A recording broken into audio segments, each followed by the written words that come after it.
and our astronauts will get to experience the entire ride.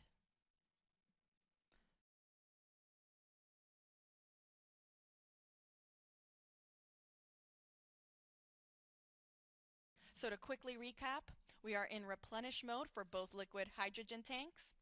We are in topping, meaning we are finishing up loading liquid oxygen on the core stage. That is the first stage of the rocket. And we are in fast fill for the liquid oxygen tank on our second stage, or that interim cryogenic propulsion stage. I'll report out once we have also entered replenish mode for the core stage liquid oxygen tank.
is Artemis Launch Control. We are currently 6 hours and 22 minutes and counting from the opening of today's launch window for the Artemis II mission. The launch team is currently in the process of loading cryogenic or super cold liquid propellant onto the SLS, or the Space Launch System rocket. We're currently in replenish mode for both liquid hydrogen tanks on both the first stage and the second stage of the rocket. And then on the liquid oxygen side, we are in fast fill for the liquid oxygen tank on the upper stage. And then we are getting ready to get into our replenish mode for the liquid oxygen tank on the core stage. We are still in that topping phase, finishing loading the propellant tank to 100%, at which point then teams will transition into replenish mode as well, which just means that we are going to constantly be replenishing these tanks at 100% level. Now today's launch window opens at 6:24 p.m. Teams do have a 2-hour launch window, which means if we don't launch right on time, they do have an additional 2 hours in which they can attempt to launch. For those of you just joining us, NASA will be providing 24/7 live coverage of this entire mission, starting with our propellant loading operations that are currently underway. Thank you so much for everyone that's been following along. Our live launch coverage of Artemis II will continue right here, beginning at approximately 12:50 p.m.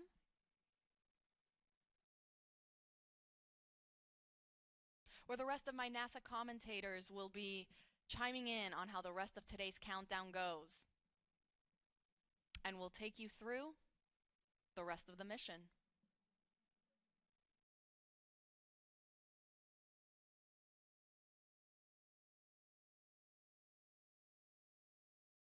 Now, Artemis II is a test flight.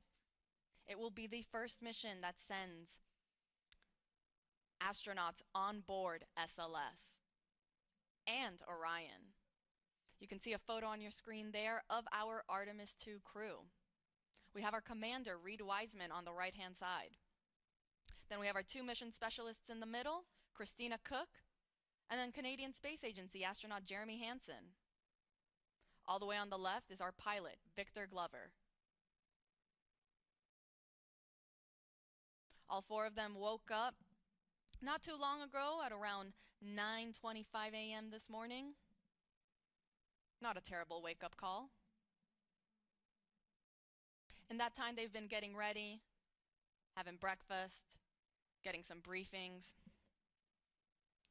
And they'll get one more briefing. It's the flight crew weather brief, where they'll get a status on where we are in the countdown, what the current forecast looks like.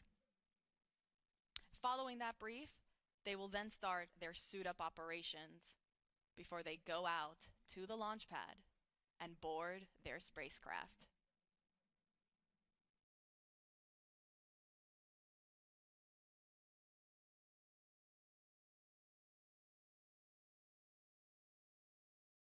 And teams did report that we have now entered replenish mode for the core stage liquid oxygen tank.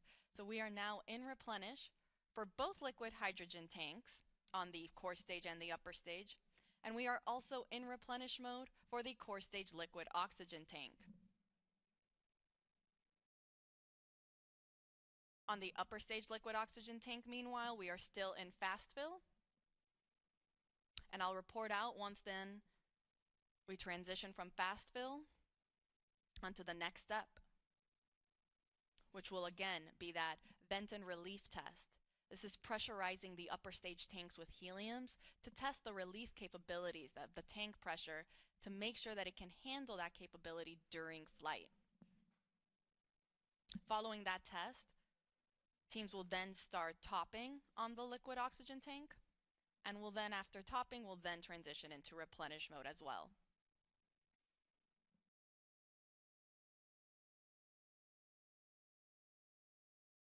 I'll report out when that's underway.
This is Artemis Launch Control. We are currently 6 hours and 8 minutes and counting from the opening of today's launch window for the Artemis II mission.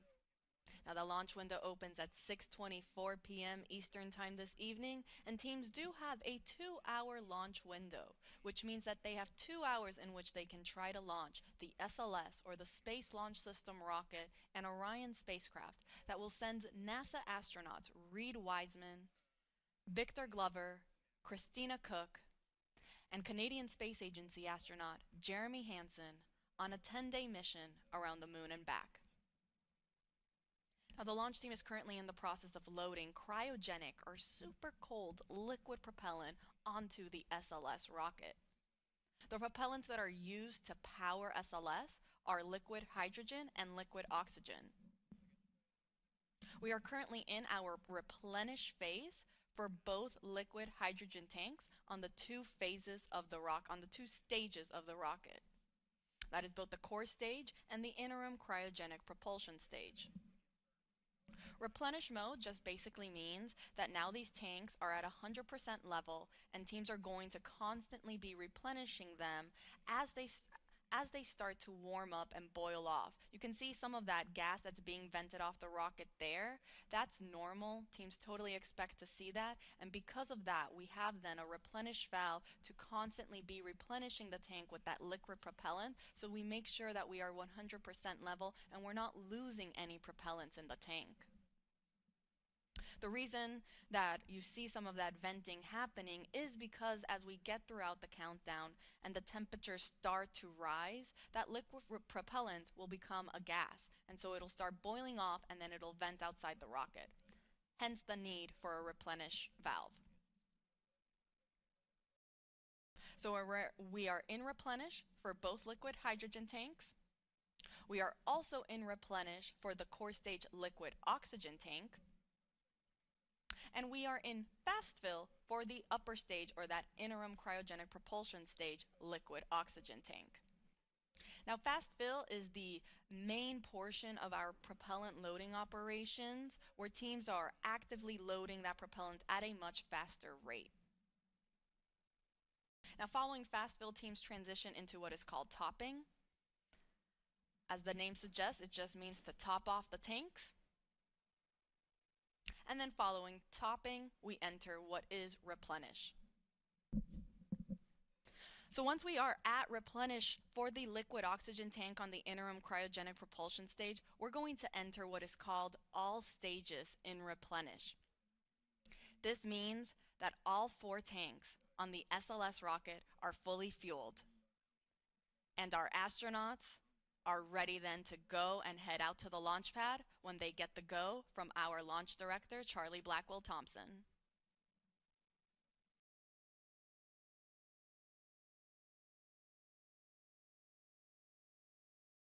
Now, coming up shortly, our astronauts will be joining in on a flight crew weather brief with our launch director, as well as with the flight director in Houston and the launch weather officer. They'll provide a quick status on how the forecast looks for the rest of today's countdown, as well as where we currently are in our countdown operations.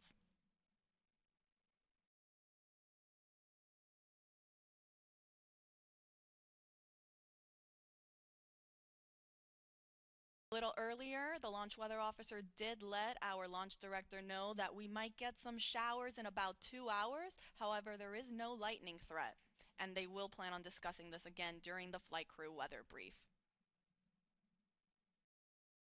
Currently, teams are forecasting 80% go for weather conditions during that 2-hour launch window.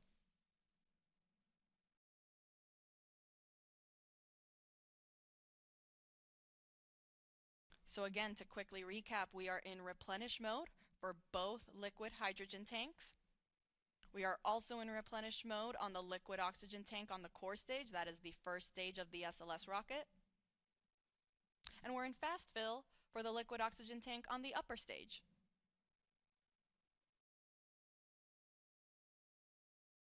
I'll report out when we have transitioned from fast fill and onto topping.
This is Artemis Launch Control. We are currently 5 hours and 42 minutes and counting from the opening of today's launch window for the Artemis II mission. That launch window officially opens at 6:24 p.m. Eastern Time, and teams do have a 2-hour launch window, which means that they have additional opportunities if they don't meet the beginning of that window.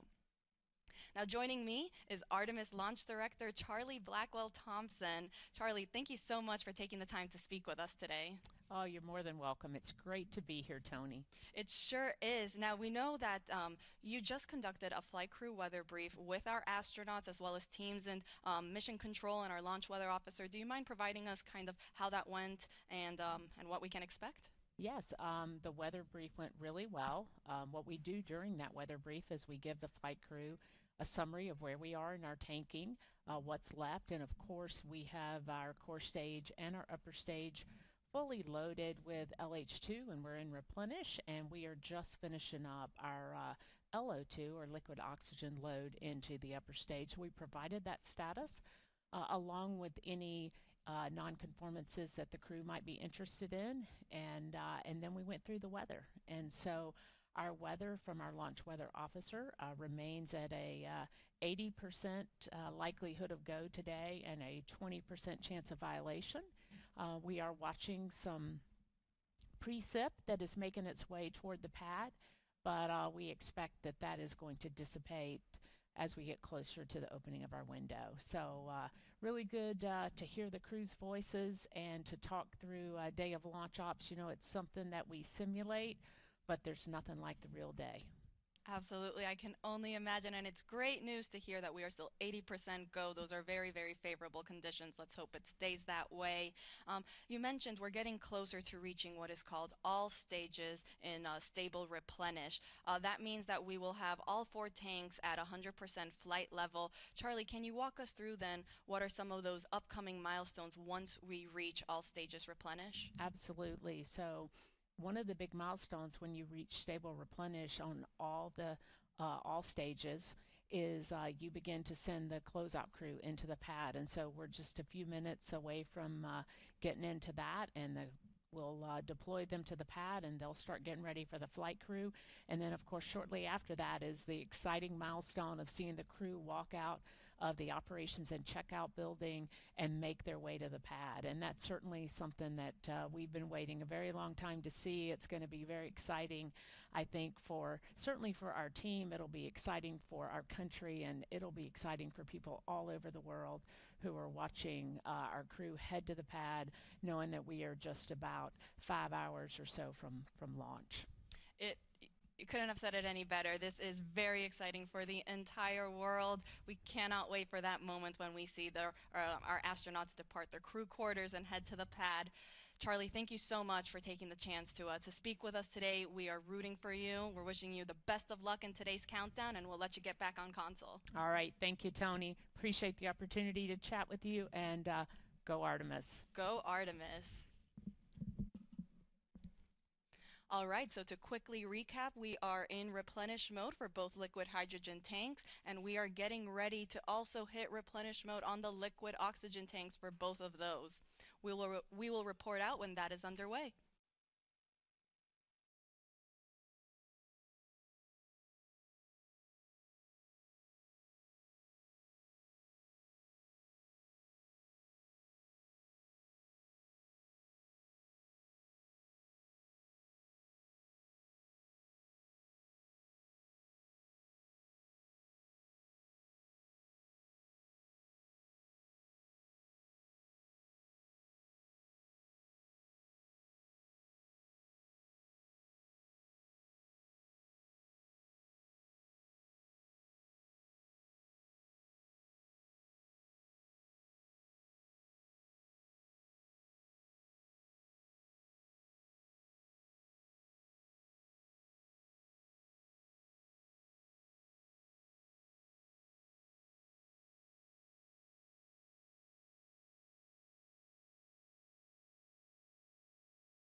This is Artemis Launch Control. We are currently 5 hours and 37 minutes and counting from the opening of today's launch window for NASA's Artemis II mission. Now, the launch team is currently in the process of loading cryogenic or liquid propellant onto the SLS rocket. You see our launch team there in Firing Room 1, and you actually can see our NASA administrator, Jared Isaacman. He just joined the room to greet our launch director, Charlie Blackwell Thompson, and our assistant launch director, Jeremy Graver. Now, to quickly recap, we started our propellant loading operations at 8:35 a.m. Eastern Time. That was after we had chilled down the core stage systems lines, and after we had been given the go from our launch director to start our tanking operations. So after 8:35, we started again slow fill. A little bit after that, at 9:25, our astronauts got their scheduled wake-up call. Following slow fill on the core stage, we then transitioned into fast fill. Once we were in fast fill for the core stage, we then started our upper stage loading operations. We started first with hydrogen. Started chilling down the liquid hydrogen tank on the upper stage at roughly 9:36 a.m. and then we got into fast fill at 9:51 a.m. Following that, we entered then our topping phase on the core stage liquid hydrogen tank. Topping refers to finishing off that last little bit to get to 100%, and then we transitioned into replenish. We did the same thing for the core stage liquid oxygen tank, as well as for the liquid hydrogen tank on the upper stage. Now all that's left is to enter replenish mode for the liquid oxygen tank on our upper stage, and we will enter what is called all stages replenish. This means that now all 4 tanks will be at 100% level. Once we reach this stage, this will be the signal for our launch team to let our astronauts know that they have the clear to enter the launch pad and go and enter their spacecraft. As a reminder, NASA is providing 24/7 live coverage of this mission. We started this morning at 7:45 a.m. and ran you through our tanking loading operations, and we will continue to do so throughout the rest of today's launch countdown.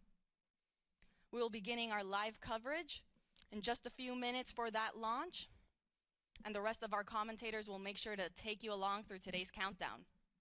You can see on your screen there how to watch.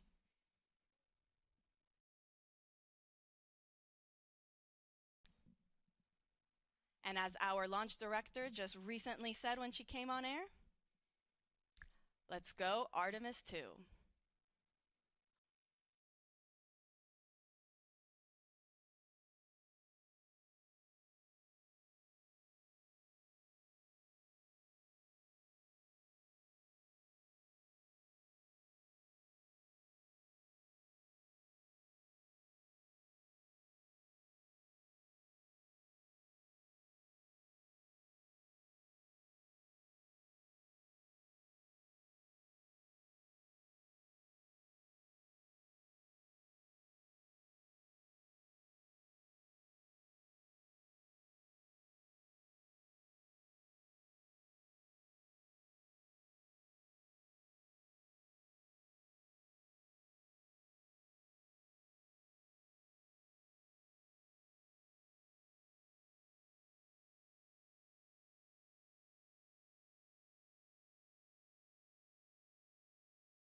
us some the resources on the moon in order to get us onto Mars later. So we're going to use the moon as a stepping stone to get to Mars, but also we're going to use the moon to learn so much about Earth and about the creation of the solar system.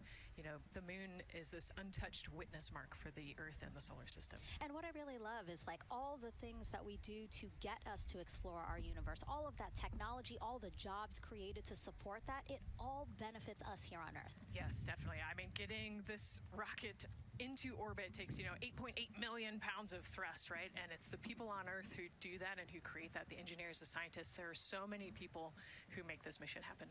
And so if all goes well, this crew could travel farther from Earth than any other humans before them and see parts of the moon no one has ever laid eyes on. And now, speaking of laying eyes, here we are in the suit-up room with the Artemis II crew.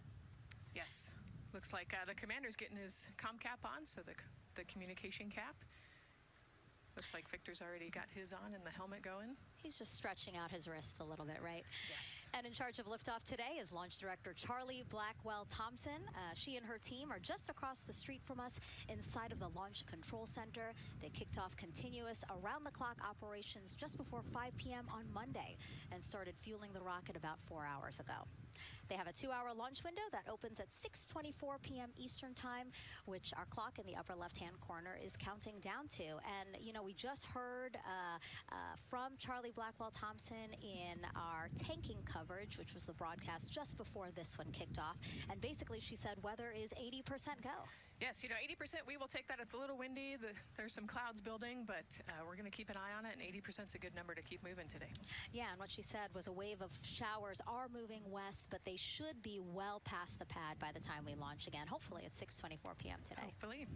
All right, so again, let's head back into that suit-up room. We see Reed Wiseman. He is the commander of the Artemis II crew, and Nicole, he is putting on what you guys are calling the communications cap, the comm cap.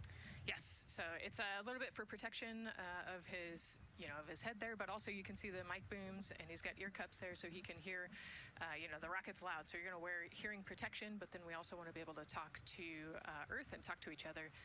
So they're getting that settled, and then he will put the helmet on over that comm cap.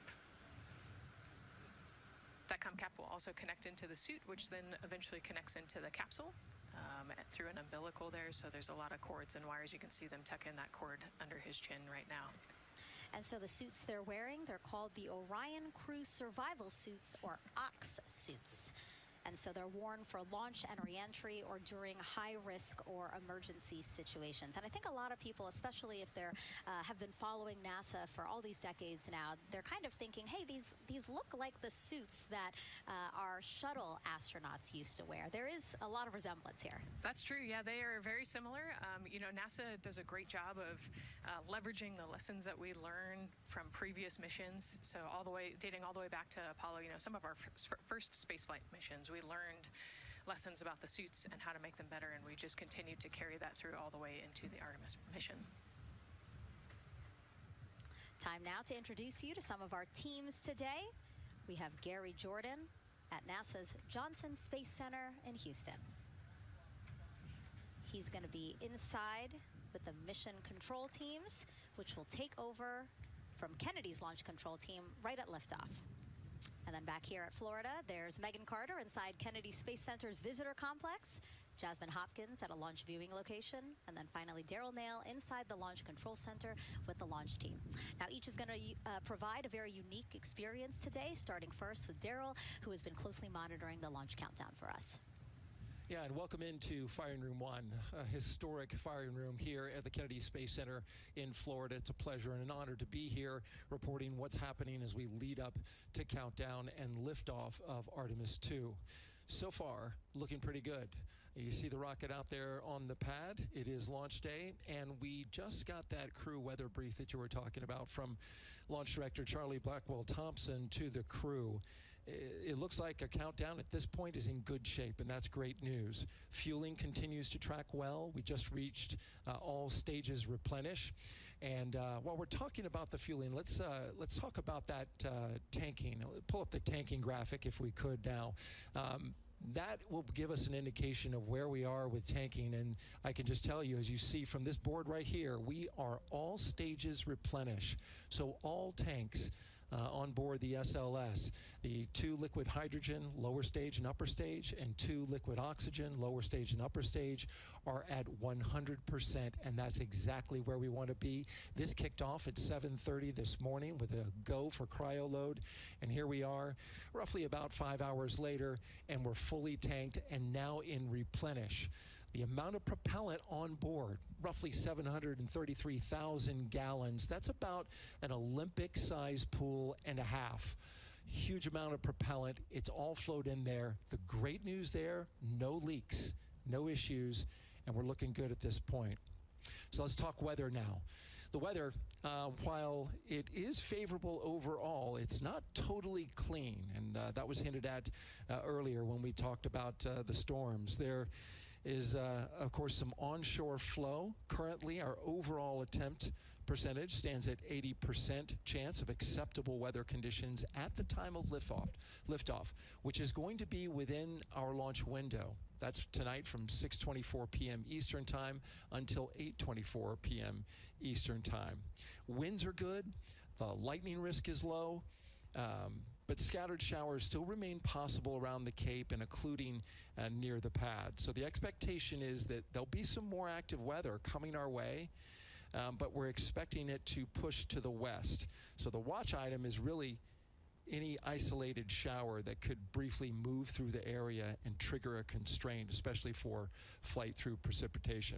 Well, you're looking now inside the astronaut suit-up room, and of course we got the 4 astronauts there. They talked to Charlie Blackwell-Thompson today, and you know, everything looks good there. We're tracking one minor NC issue at this point. We'll talk, it's a non-conformance. We'll talk about that a little bit later in our next hit.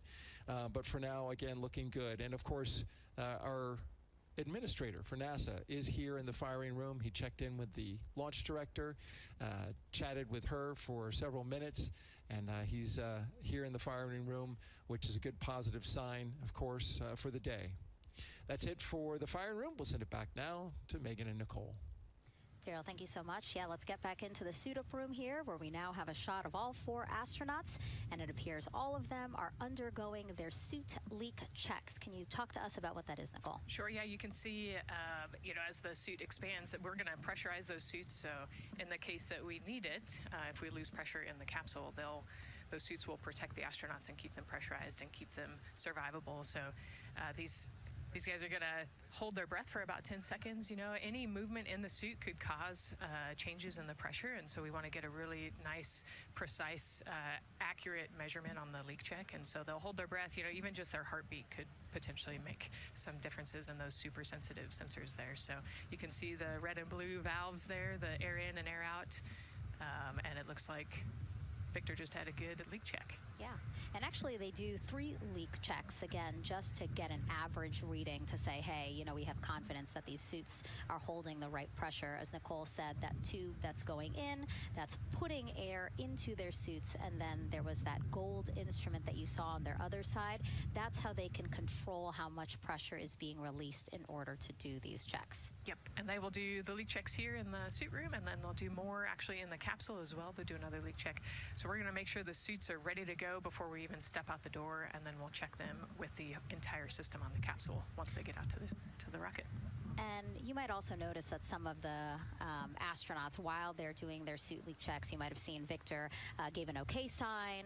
You might also see a thumbs up, and that's because concurrently, while they're doing these suit leak checks, they're also doing comm checks. Yes, yeah, we talked about the comm cap earlier and the umbilical and how they plug in. So yeah, they're going to test the comm, they're going to test the suit, make sure everything. They're actually probably testing the cooling system as well right now. You know, they're going to plug into the portable cooling system and make sure that all of that is working. So like I said, we want to make sure that we've got 4 healthy suits before we go out. Yeah, this suit, 3 layers, so obviously it can get hot. Yes. So one of the layers is a cooling undergarment, and basically they flow cold liquid through that undergarment to keep the astronauts cool and comfortable before liftoff today. Yeah, it's like a onesie with a bunch of tubes running around it, and the water flows through there to cool you down. All right, lots of information to share with you all today. If you have any questions, we'd love to hear from you. All you have to do is send your questions our way by tagging @NASA Artemis, and we'll try to answer as many of your questions live. And we'll also have some questions for you throughout the broadcast, so we hope you can participate in those opportunities as well. Okay, as we continue to be inside the suit-up room here, why don't we learn a little bit about each of our crew members? Right now, we are looking at pilot Victor Glover, but hopefully we can get a shot here of our commander, Reed Wiseman.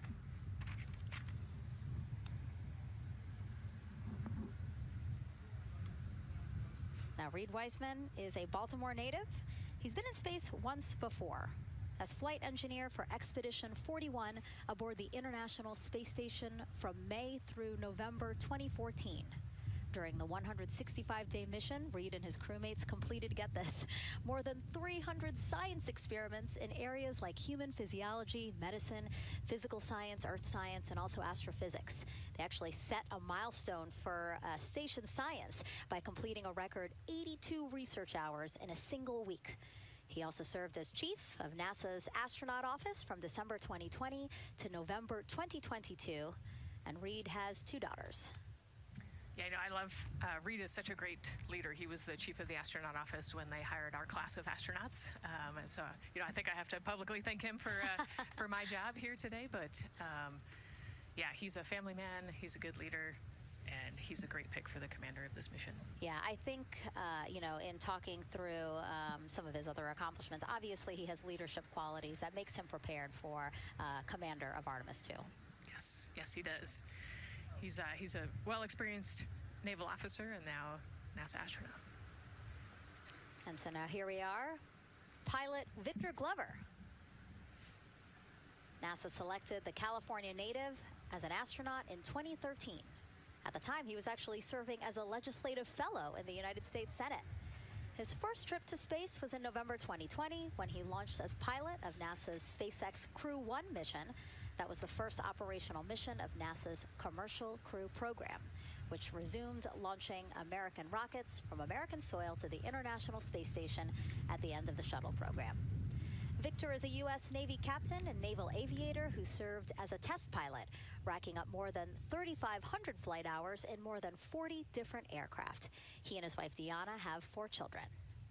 Yeah, 4 children, a lot of energy, but that checks, right? Because when I think of Victor Glover, I think of a lot of energy, smart guy who's always excited and ready to go. And there you go, he's smiling in the suit room this morning. Oh yeah, he's a great guy. All of them are. This whole entire crew, they're just a good group of human beings, of leaders, of friends, family. I have never heard anybody say anything bad about any of these 4. They're also well accomplished, and they're also deserving of this opportunity to return to the moon.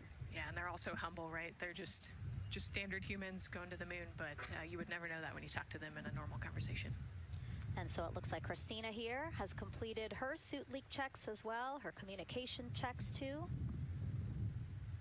Yep, they've already got her gloves off. They're getting ready to kind of hang out and relax a little bit, I think, before they walk out. She is a mission specialist for this mission, native of Grand Rapids, Michigan. Was selected to the Astronaut Corps in 2013, so actually same class as Victor. She served as flight engineer on the International Space Station from March 2019 to February 2020. And during that time, Cook set a record for the longest single space flight by a woman with a total of 328 consecutive days in space. She also participated in the first ever all-female spacewalk. And before becoming an astronaut, Christina helped build space science instruments and led scientific field work in some of the most remote environments on the planet. Her hobbies include surfing, rock climbing, community service, yoga, travel, and photography. Again, so much. When does she find the time? That's a great question. One of the things I love about Christina is that she's broken records and she's achieved all these milestones. But one of the things that she talks about is, she just wants people to set goals and go work hard and do something that's meaningful to you. And she really hopes that her records are broken as soon as possible. She does it for her family, and she'll talk about all of her nieces and nephews quite a bit. So just, again, another example of just a humble human who's got a great support system in her family and excited for the mission. Yeah, she's always saying that she just wants the opportunity to push people farther, to push humanity farther, see what we can accomplish together. So, yeah. Again, all four of them say that. They're really in tune on what they think or what they feel like their role is in this mission. Yeah, I think their legacy is going to be, providing the shoulders for others to climb on. And last but not least, first-time flyer, Canadian Space Agency astronaut Jeremy Hansen will fly to the moon as a mission specialist on the Artemis II mission. The London, Ontario native was selected as an astronaut in 2009. After that, he worked as Capcom at NASA's Mission Control Center in Houston. Capcom stands for Capsule Communicator, and that's the sole direct voice communicating with astronauts in space. He also participated in training exercises such as living on the ocean floor off the coast of Florida to simulate deep space exploration for 7 days. In 2017, he became the first Canadian to lead a NASA astronaut class. He also enjoys getting out on a sailboat, rock climbing, and mountain biking. Jeremy and his wife, Catherine, have 3 children, and he actually got to hang out with them over the weekend. So the crew arrived here for launch at Kennedy Space Center on Friday, and then their family members arrived Saturday. Yes, yeah. As long as their family can quarantine with them, then they will stay, quarantined in Houston, and then they all fly down to Kennedy Space Center, and then you get to spend the last few days with your close family and friends. We actually do a behind-the-glass visit with some of those other maybe extended family members that couldn't quarantine with you. But yeah, it's a quaint time here once you get to Kennedy Space Center. A great sign here, all 4 astronauts have removed their helmets, and that indicates again that all 4 have completed suit leak checks. And so, Nicole, what they're doing now is they have these pockets on their forearms. That's just somewhere where they can put personal items that they might want, right? Yeah, just kind of stowage pockets. There's always something that you might need or want while you're in the capsule, and then also last-minute personal items if you want to put a couple things in there. So everybody kind of has their own unique stash in their pockets. And then another pocket has emergency equipment that they might need, right? Like a signaling mirror, things like that. Right, yeah, the suit is basically all in one. It's got the oxygen bottles there on their right legs. You'll see in a different shot, they've got pockets with survival gear in it, and that is to keep them safe. So if they had to egress the capsule, either from the launch pad or from the water, then they will have all of the survival gear with them. They'll have about 10 minutes of oxygen as well from that bottle so that they can get to safety quickly and safely. We are now 5 hours, 3 minutes and counting from the opening of our 2-hour launch window, and we have our first questions from social media.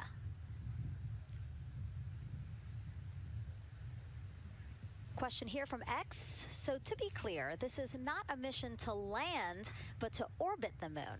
Thank you, and thank our astronauts. Nicole.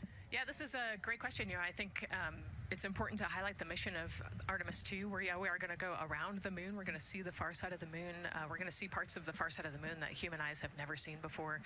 It's very similar to the Apollo 8 mission, right? We're also potentially going to be able to see the landing sites for the future Artemis missions and kind of provide the overall context of those landing sites amongst the entire moon site there. So it's an exciting mission. We'll get to learn a ton about there's so much science that's going to be on this mission as well, right? Where they're going to do some science experiments on humans, learn about the stress of the environment, and we're going to learn about the radiation environment. We're going to learn about the suits as well. We've got some technology demonstrations that are going to happen. So there's a lot going on this mission as we fly around the moon and come back. Mm-hmm.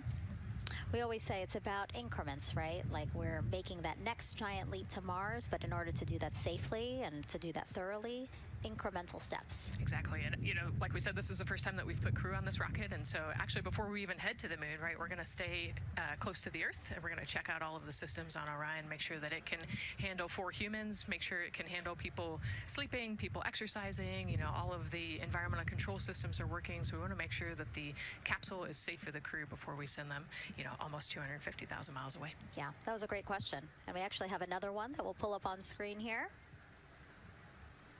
Another question from X. How long will it take them to reach the moon, and how long will the entire mission last? Another great question, right? So they're going to do a couple orbits around the Earth. They'll do a perigee and an apogee raise burn. What that means is that they're going to accelerate to get further away from the Earth, and they'll get into a really highly elliptical orbit first. And then once they get into the translunar injection, so they're actually on a free return trajectory, which means we're going to accelerate them, and then they're going to escape Earth's gravity, and then just based on orbital mechanics, they'll be able to come home without having to do another burn or acceleration. So it'll take about 4 days once they leave Earth's gravity to get to the moon. They'll fly around the moon, about 4 days back, and then land. So overall, about a 10-day mission. Exactly. Yeah, these are really great questions, guys. We know that, again, we are sharing a lot of information today, so please do not hesitate to reach out. Obviously, Nicole, very smart here, and we're happy to answer any of your questions. Again, tag @NASA Artemis wherever you're watching this coverage. And now we actually have a question for you. Who would you take with you on a trip around the moon?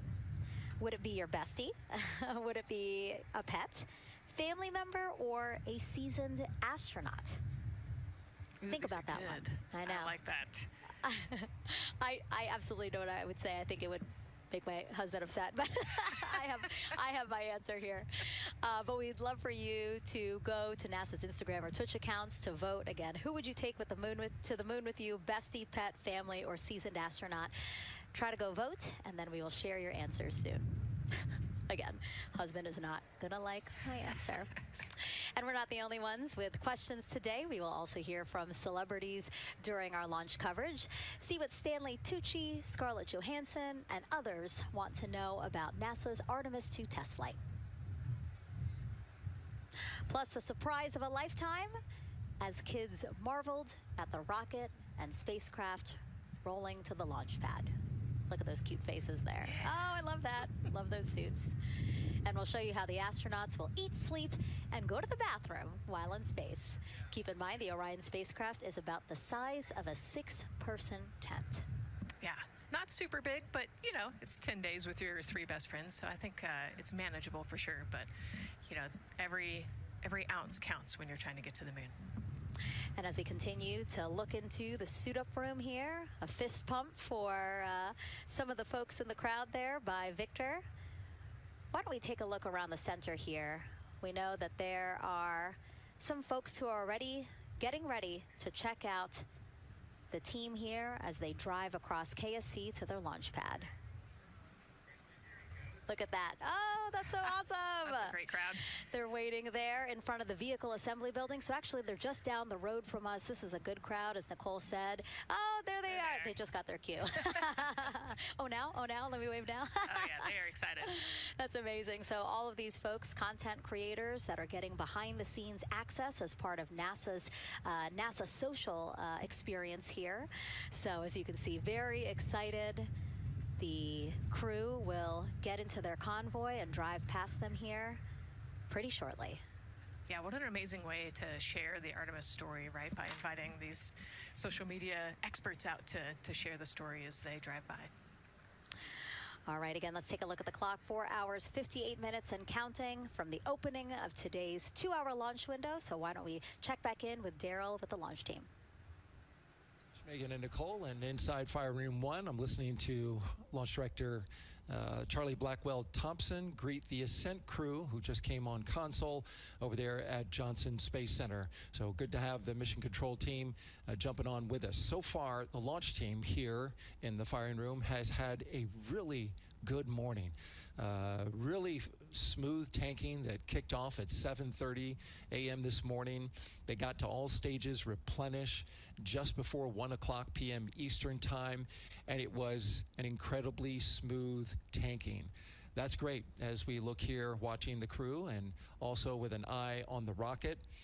Weather, of course, we've talked a little bit about that. It's favorable overall, 80% go for our 2-hour window between 6:24 p.m. and 8:24 p.m. We don't have an exact T0 right now because that's going to come to us closer when we get closer to launch, roughly about 20 minutes before liftoff. But it's going to be within that window and towards the beginning, provided everything continues to go smoothly along the timeline. And so far, that's been the case. I mentioned that there was a small issue in my previous live hit. That actually was incorrect. There was no issue. I've gotten the good data now that I'm on the headset and listening into the loops. Engineers, avionics engineers, are keeping an eye on a display unit inside Orion that's just running a little cooler than normal. It's not going out of limit. It's actually completely fine. But they just were noting the trend and reported that to the NASA test director. So they'll keep their eyes on that. But again, there was no LCC violation. And once they get the cover off Orion out there that's protecting it from the rain, they expect the temperatures inside the Orion crew capsule to stabilize. And with that, we'll send it back to the host desk with Megan and Nicole. Thank you so much, Daryl. Now, Daryl is inside Firing Room 1 in the Launch Control Center, or LCC, as you might hear it referred to, which was built in 1967 to support Apollo missions. In fact, Apollo 11, the mission that landed on the moon in 1969, that was called from the exact same firing room. NASA then upgraded the LCC to support shuttle missions, and now Artemis. You can see there a shot from when we supported shuttle. Now with Artemis, the primary launch team for today is in Firing Room 1, but there is actually support staff in Firing Room 2 as well. And together they will propel this ambitious test flight off Earth.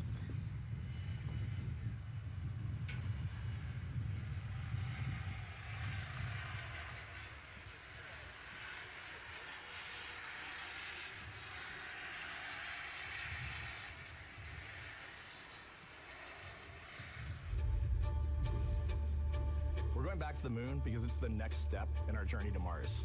We need to go explore the moon. There's vast regions of unexplored areas with the coldest, darkest places in our solar system.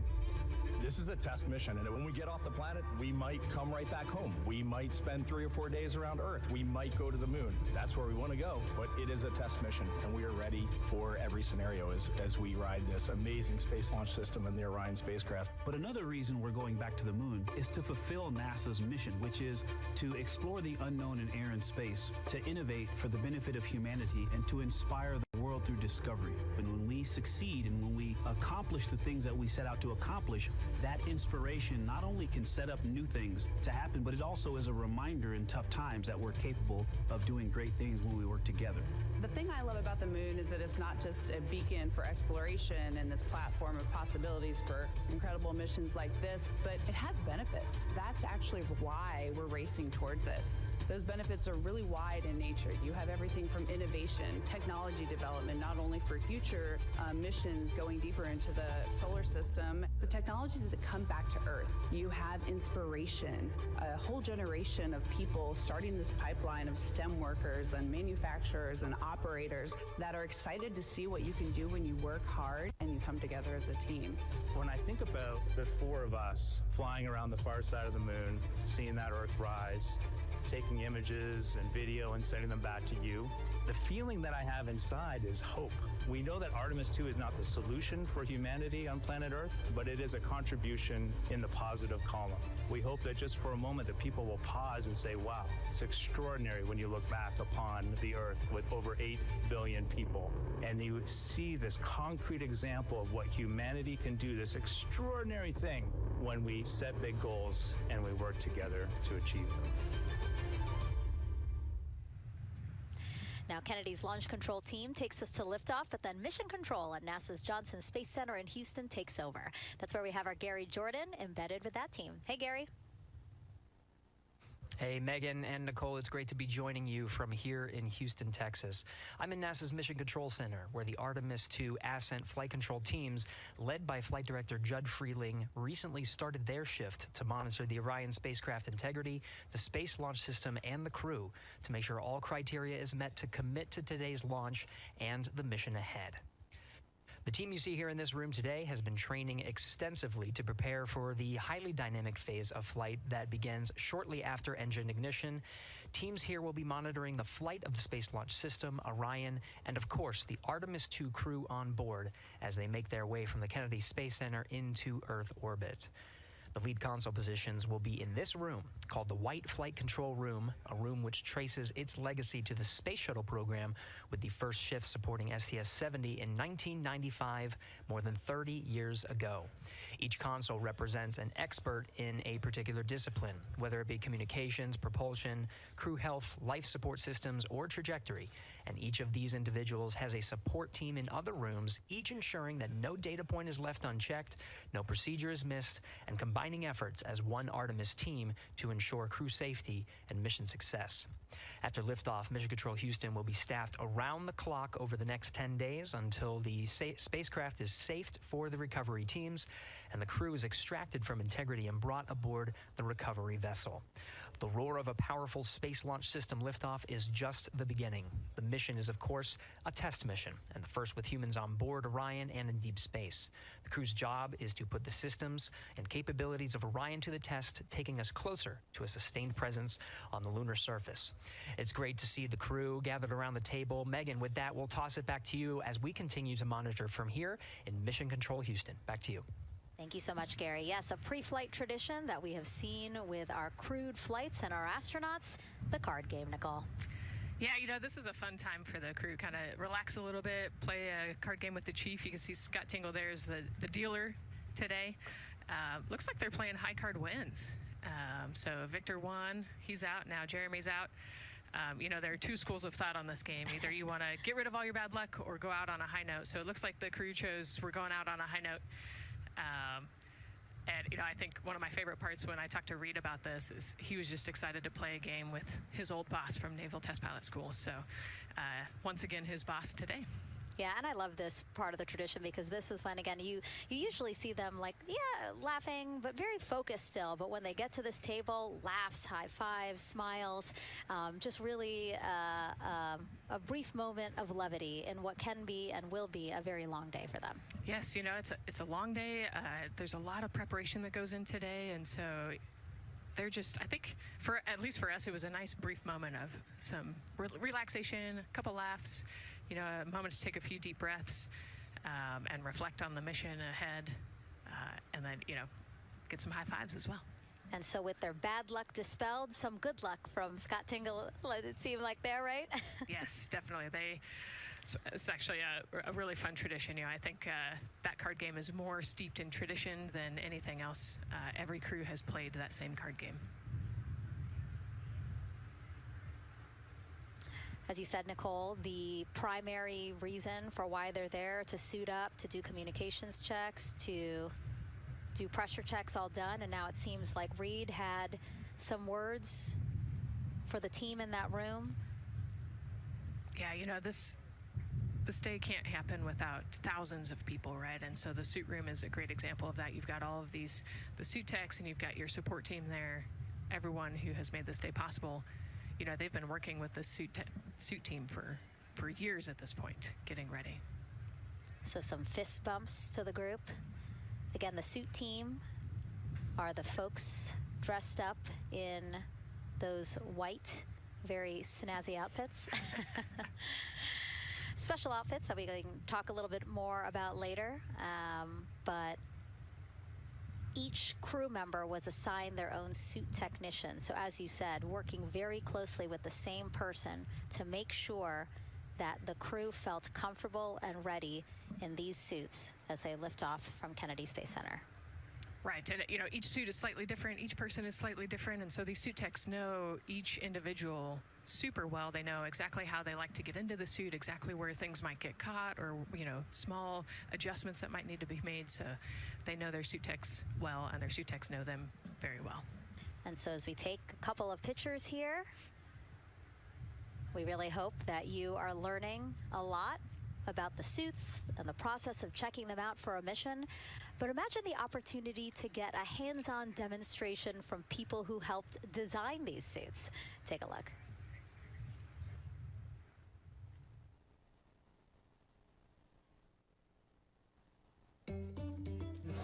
to try on one of the gloves.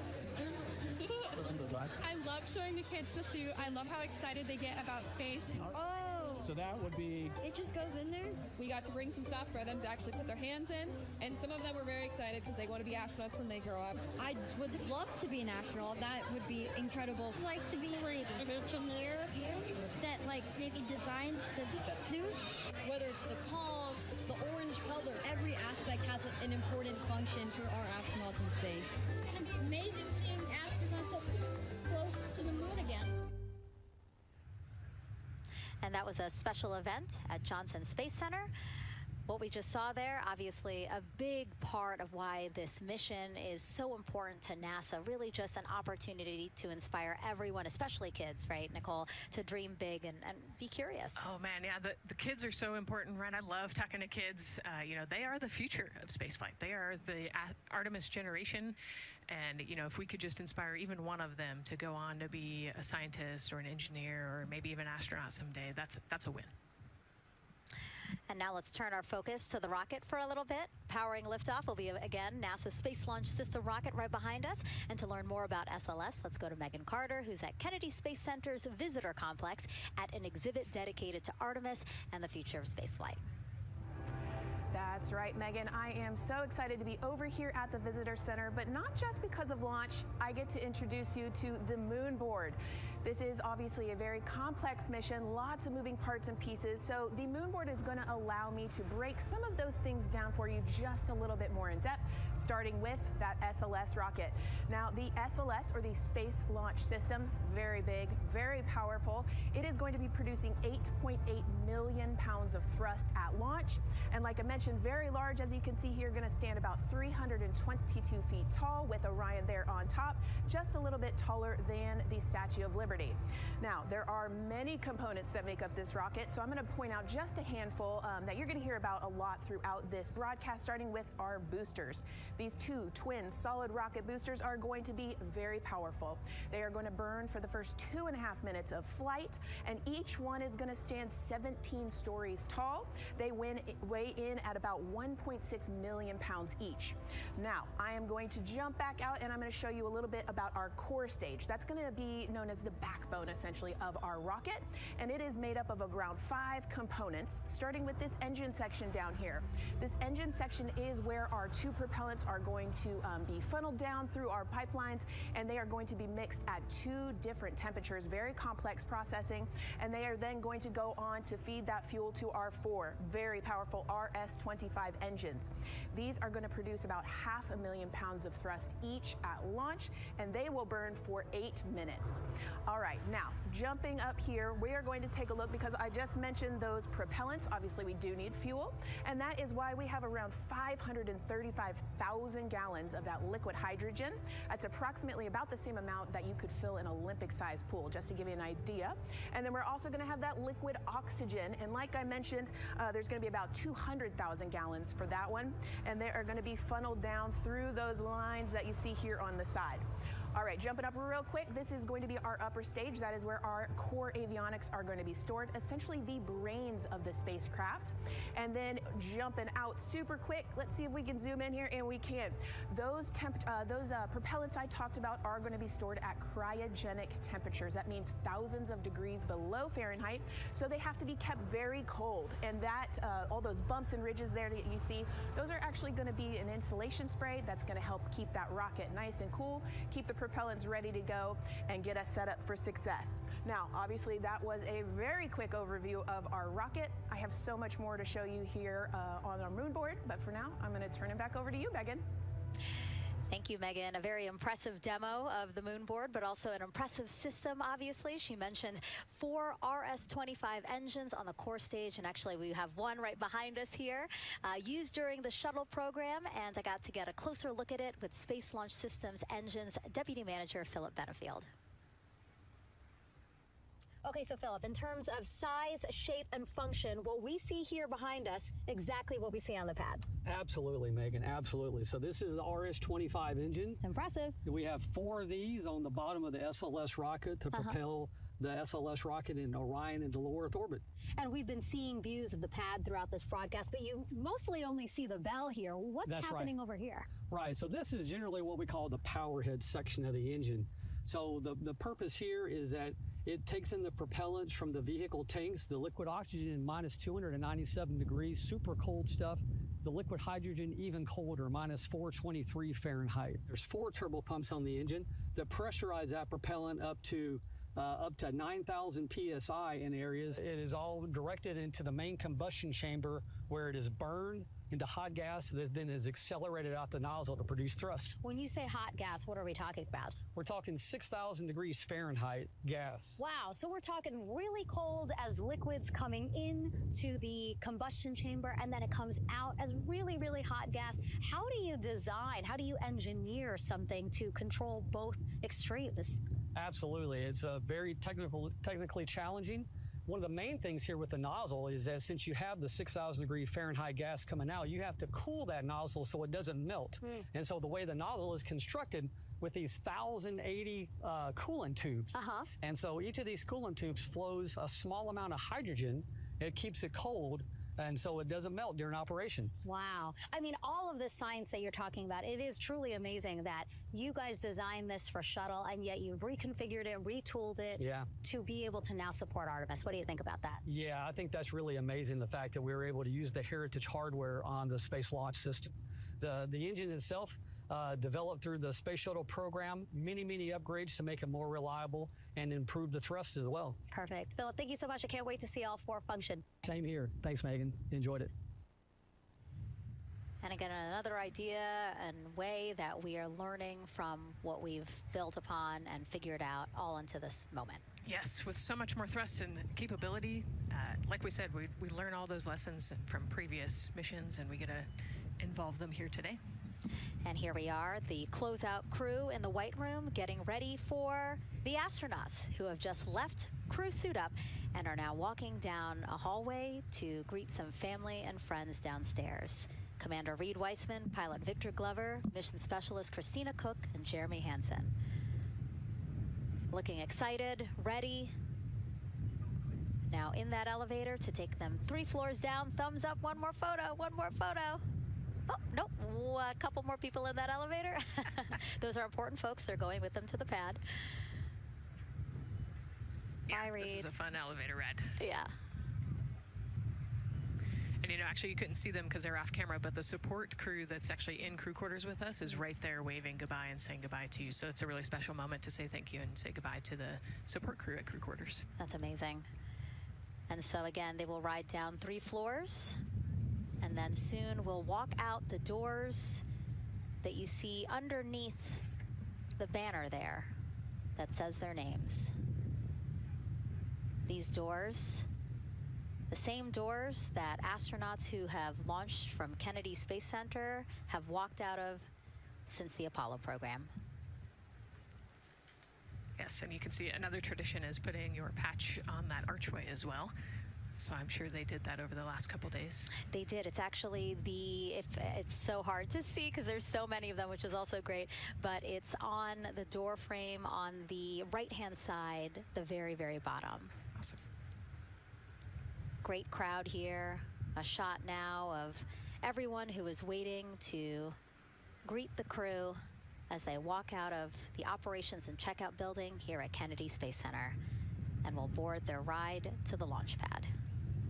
Yeah, this is a really great shot, right? Because you get to see a little bit of what goes on there. So you've got the close family that were in quarantine with them up close. They get to wave goodbye one last time. You've got a little bit of media in the background, and then you've got some NASA employees and a lot of the program managers off to the side as well to wave goodbye one last time and wish them luck. Yeah, it's a really nice moment. Again, they have had some quality time with family, but this is their final opportunity to say, see ya in 10 days. Yep, the last wave. And so there are different pens of people, again, as Nicole was alluding to, specific to the quarantine rules that you followed in order to be able to have that access, have that closeness with the crew. And then on the bottom left-hand side of your screen, the Astrovan. And that is going to be the crew's ride out to the launch pad. This modified Airstream motorhome can seat up to 8 people inside. It has a TV and sound system, and we know they plan to watch a video during their trip out, right, Nicole? Yes. So I think Top Gun is on the menu, Yes. and then also Point Break, because you know Christina surfs.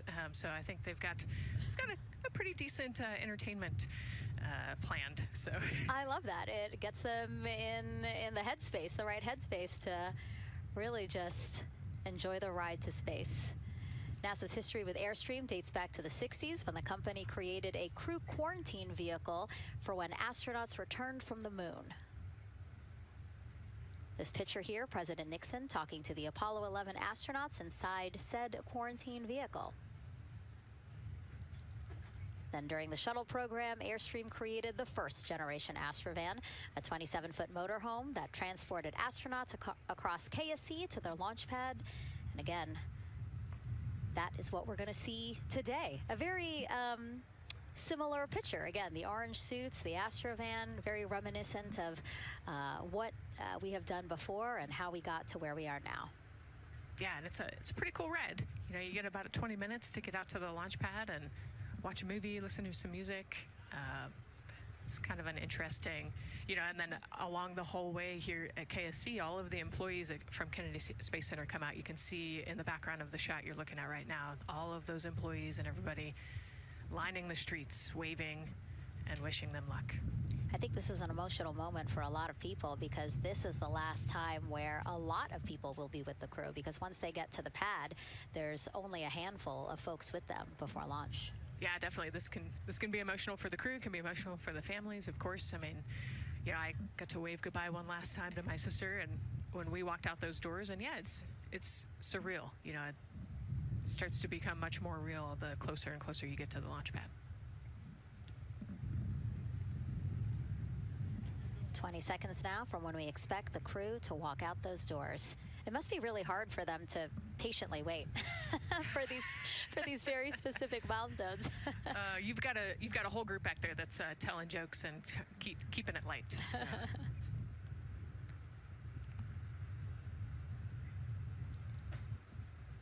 And here they are, NASA's Artemis II crew. Commander Reed Weissman, pilot Victor Glover, and mission specialist Christina Cook and Jeremy Hansen taking their first steps outside for their historic test flight. To a wonderful applause from the crowd. They're looking really excited Some and big really smiles. ready. I love that. It's a great day for us. It's a great day for this team. A few words from Reed. Great day for us, the team, he said. Thumbs up, more thumbs up. Of course, a lot of pictures. We hear some camera shutter clicks back there. I love the energy of this crowd. Let's go. And so now the crew walking over to each of their pens. The first people closest to them, of course, their family members who got to quarantine with them, correct? Yes. Yeah, so the ones that are close and waving, those are the immediate family, so spouses, partners, kids. And we're trying to give them some privacy so that they can have their conversations with their family members. Christina there, she has her husband. Victor has 4 daughters and his wife, they're there. Reed, his 2 daughters are there. And then Jeremy, his wife, 2 daughters and a son. You know, when you were standing in their shoes, Nicole, when you flew for Crew 10, what were you kind of talking about? Like, did you really think about this moment and what you might want to say? You know, they've all already done their real goodbyes, you know, in person.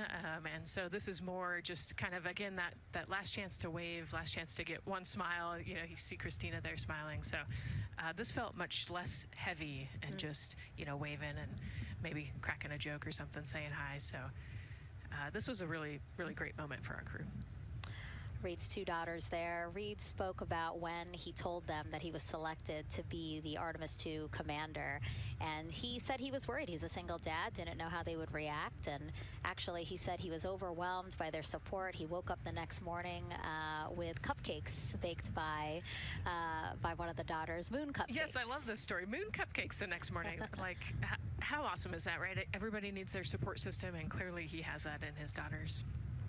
Christina said she took a bike ride with her husband and wanted to tell him when the moon rose, but that it was too foggy. But she said he was still very excited and happy for her. Yeah, the moon's still out there. A close-up now of, again, Commander Reed Wiseman and Mission Specialist Christina Cook. To the right of your screen, as we pan left, we have pilot Victor Glover. Victor told his wife, and they told their 4 kids together, and he said that one of them just started yelling, "Let's go!" Yes, I love that. Again, the support from the family is awesome. And Jeremy said his wife and 3 children, super excited. He felt very supported. You know, he did have that tough conversation, obviously, of talking about the realities of this being a test flight, but he said they were super supportive. And now as he walks away, some kisses from Victor Glover to his family, hearts to Christina. Jeremy being a gentleman, pausing so that Christina can take a nice photo without him. Hearts too from Reed there.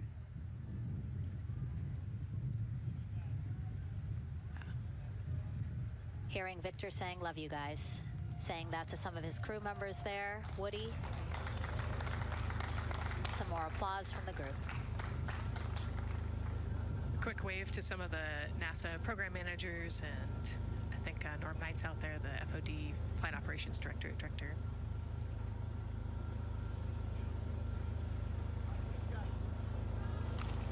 You heard Reed there saying, "Thank you guys," as the crowd picks up again with their applause, and the 4 of them step into their Astrovan.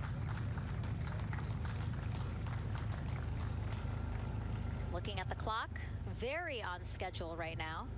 Again, according to the very detailed timeline of launch today, they're expected to drive off in about 20 seconds.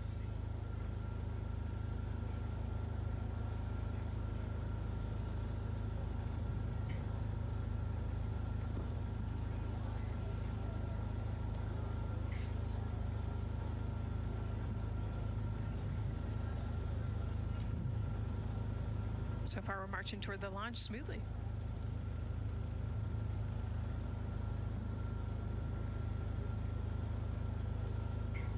Do you think they're queuing up the video? Definitely. And that's why they haven't left yet? They're like, we can't go without our point break. And yeah. Where's the popcorn?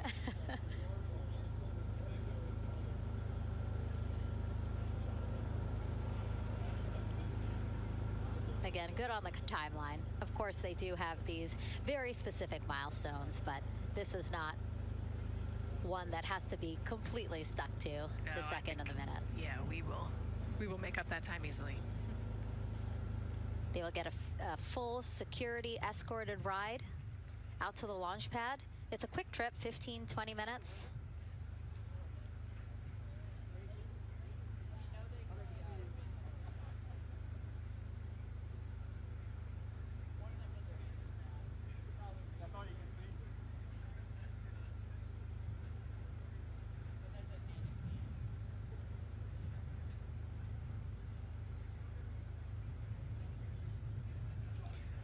Closeout crew at the pad, still just getting everything ready for their arrival.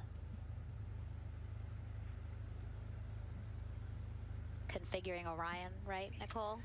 Yes, so they're probably laying out the seat restraints and getting all of the umbilicals set and ready to go so that when the crew gets there, they can ingress and start getting strapped in and connected to the capsule. And in our smaller box there, we have a shot of our administrator, Jared Isaacman, bouncing around quite a lot today. Was in the firing room right after the crew weather brief, saying to the crew that they are good for them to start suiting up, and now here to wish them well as they drive out to the pad. Yes, he's so invested in this mission. I love it. You know, he's been an active participant today, and exciting to see him there at the walkout.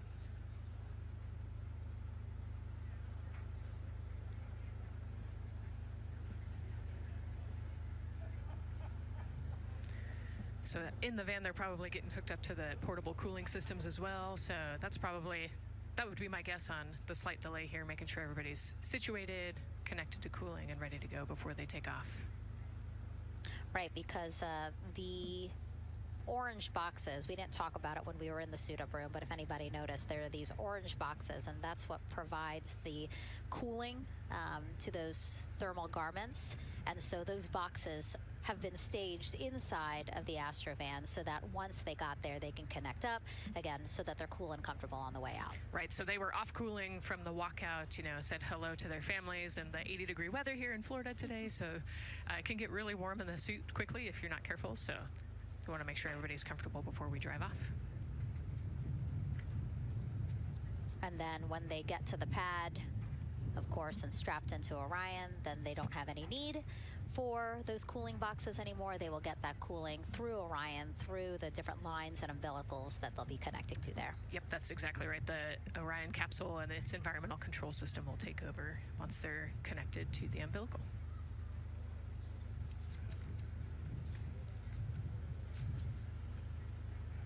And so when we were watching them get into the elevator, I said, oh, there's a couple more people going in there. And they were, again, those folks in the white suits that we saw. Again, suit technicians. Yep. And there they go. And off they go. Reed, Victor, Christina, and Jeremy now on their way to launch pad 39B, where they will fly to the moon. Something no human has done in over 50 years. They may also set a new record as the farthest humans have ever been from Earth, a record set by the Apollo 13 crew almost 56 years ago today. We still hear cheers as they drive away from the operations and checkout building here at Kennedy Space Center. Now, while the crew make their way to the pad, let's get to know each of them even better. First, Commander Reed Wiseman. The moon, to me, it's the thing that connects me together with all the other humans in my life. I remember being a little kid lying in bed at night and just looking out at the moon in whatever phase it was in, and I was thinking, man, my friends that live like 20 miles away, they can probably look out and see that same exact moon. And then when I was in the Navy and I would look out at the moon and I'd be halfway around the planet, and I would think, man, my brother can see that moon where he is, and he's halfway around the planet from where I am. To me, it's a connection of life on Earth. We can all look up and see that moon, and it's always changing. The moon is never the same 2 days in a row. I love that. My name is Reed Wiseman. I'm the commander of NASA's Artemis II mission around the moon. I grew up in a little town just north of Baltimore, Maryland, about 20 miles north of the city. There was a National Guard base nearby my house, and there were A-10 aircraft that would fly over every now and then. I just would look up at them and be like, man, I want to be up there. I want to go do that. And then my brother went to the Naval Academy, and I would go every year and watch the Blue Angels fly during commencement, and that just started to grow and grow and grow. For a while, I wanted to join the Air Force, and then I realized Navy flies as well, and they fly from ships in the middle of the ocean, and that was it, like, done deal for me. That is exactly what I wanted to do for my career. Flying is freedom to me, especially when you're in a jet aircraft coming off of an aircraft carrier in the middle of the Pacific Ocean. Nearest land is over 1,500 miles away. So when you come off of that aircraft carrier, you are truly just alone with yourself out there. It is a magical experience to be out there all by yourself in an aircraft over the Pacific. It's free. I think anybody who accomplishes something that they set their mind out to, there's no one thing that does it for them. It's a combination of everything. I mean, the way my parents raised me, the way my brother and I, the way our relationship developed over time, my friends, being in the marching band, going to college, setting my own course, learning how to live on my own, being mentored along the way, being, kept on the path to success, but being given the freedom to, make excursions and fail every now and then and regroup and carry on. I think all those things come together in the end to get you where you are. I've had to overcome, I'm a human being. I've had to overcome a lot of fears. I'm pretty scared of heights. I joked about that on the International Space Station, but it turns out I'm only scared like at the edge of a building. When you're up on the International Space Station, even though you're 250 miles up, I never had that feeling of falling or that I was, at risk up there. I just kind of loved the feeling of floating and looking down at Earth. There have been challenges all throughout my life. By far, the biggest challenge was losing my wife in 2020 to cancer and now raising two daughters who are grown up now, but that's been the biggest challenge by far I've ever had to face. It is not easy being an only parent, trying to work a full-time job, and raising two kids is something that I think about every single day. I'm very proud of the work I've done. I haven't always done it well, but I've always shown up and tried as hard as I possibly can. And now Artemis II pilot Victor Glover and his journey to this history-making moment. I do wonder what it's going to be like when we are really far from Earth and can see it. The sensation of being so far away from everything that you know. I had that sensation on the space station the first time I got to sit in the cupola for a really long time. So I can only imagine what that's going to be like from 200,000 plus miles away. My name is Victor Glover, and I'm the pilot for NASA's Artemis II mission around the moon. When I was in 4th grade, I was 10 years old, and that's when the Challenger accident happened. And it helped me understand how the general public felt about the astronaut corps, right? Like, these are the people that we want to be, and that just gave me an easy thing to strive toward. The biggest fear that I've had to overcome in my life is doubting myself. Going to college when no one in my family had gone to college was a huge risk. I had more confidence in my athletic ability than in my academic abilities. I could play football with those college students that I saw on TV. But my classmates that I saw in the lab and around the University Union, I didn't know if I had what they had. I think addressing that self-doubt was a part of, swinging for the fence and trying to go get an engineering degree, not just go to college, but get an engineering degree and then go do something challenging and technical like flying. Apollo is known for sending humans to the moon. Artemis has an opportunity to continue the Apollo story, but I actually think it's important for this story to stand on its own. Artemis is a new program, and we're trying to do new things. And it's great to compare and contrast. When you look at our spaceship, you can see parts that were designed, built, and integrated in another country. When you look at our crew, you see that our crew is international. There are also men and women. And I just think that comparing and contrasting makes the story even richer. The piloting role specifically, I will have an hour and a half or so where I get to fly the spacecraft by hand.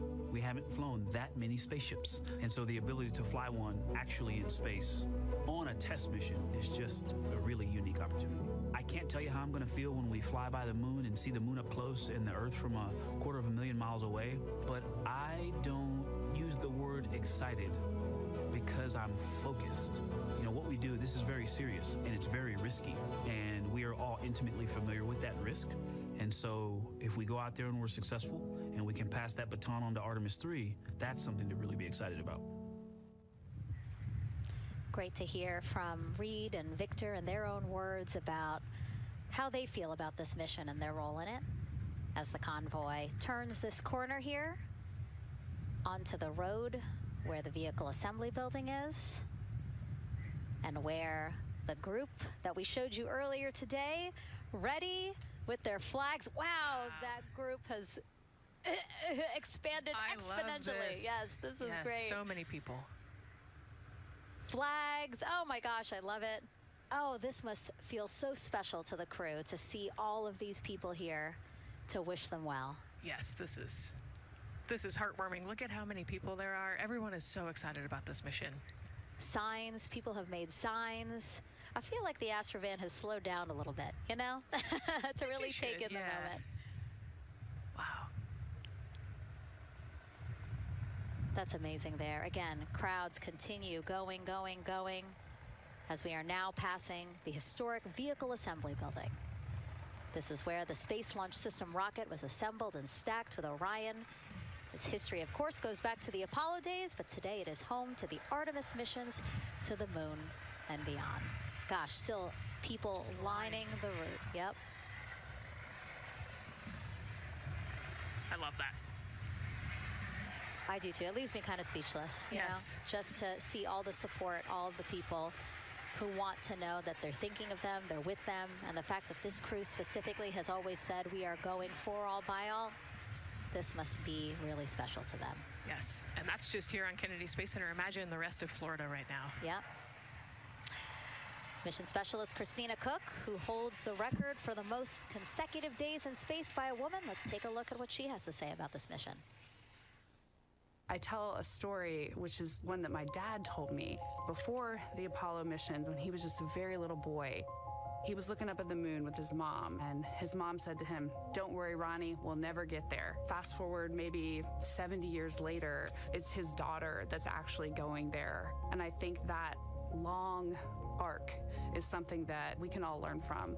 The idea that the seemingly impossible becomes possible if you just believe in it and are willing to work hard and come together to achieve it.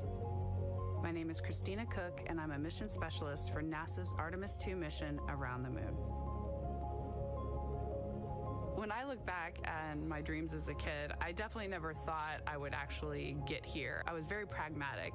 Even though I'm a dreamer, I knew that the odds were way against me again, so I might as well do something I'm loving in the meantime. I definitely loved science and math in school and, did pretty well in those things, but I also loved being active. I was always outside. I loved things that made me feel small. I loved looking at the night sky, oftentimes between the pine tree branches, or I loved the ocean. North Carolina also has mountains, and when we would go there, I just loved the vastness of all of those things. I loved how they made me feel and what they made me think about, and the vastness of the universe and how much out there was to learn. I'm drawn to exploring. I'm drawn to challenges that involve both mental and physical, and I'd much rather be solving problems wearing a whole lot of equipment and in a harsh environment, and that's just something I've carried with me ever since I was a kid. Thinking about the fears or challenges that I've had to overcome, there are just so many. I mean, basically, that has been the journey. I always say to people, do what scares you, and that means I have to follow my own advice. So doing what scares me meant getting on a plane and going to the Antarctic, getting on a plane and going to study abroad in Ghana, applying to become an astronaut, opening the EVA hatch in the airlock and going out of it into the darkness, strapping myself onto a rocket. And so for me, I think that no matter what the challenge, recognizing that if people believe in you and you believe they believe in you, the challenges seem always a little bit easier. To me, the moon, it represents history. It is a witness plate. Everything that's ever happened to the moon is still written on the moon. Every single person has looked at the moon their entire lives. We see the same moon. That's something really special. It's just the epitome of a symbol of something that's in each of our hearts, but that's also represents exploration and reaching. And as we continue to watch the convoy, almost at the pad, mission specialist and first-time flyer, Canadian astronaut Jeremy Hansen.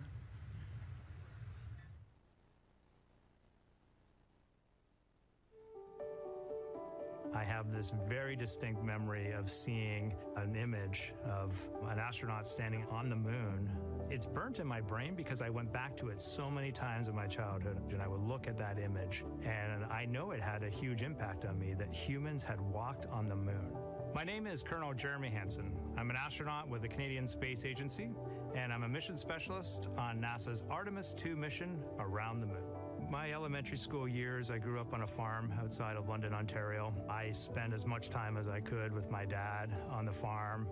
I learned the value of hard work, for example.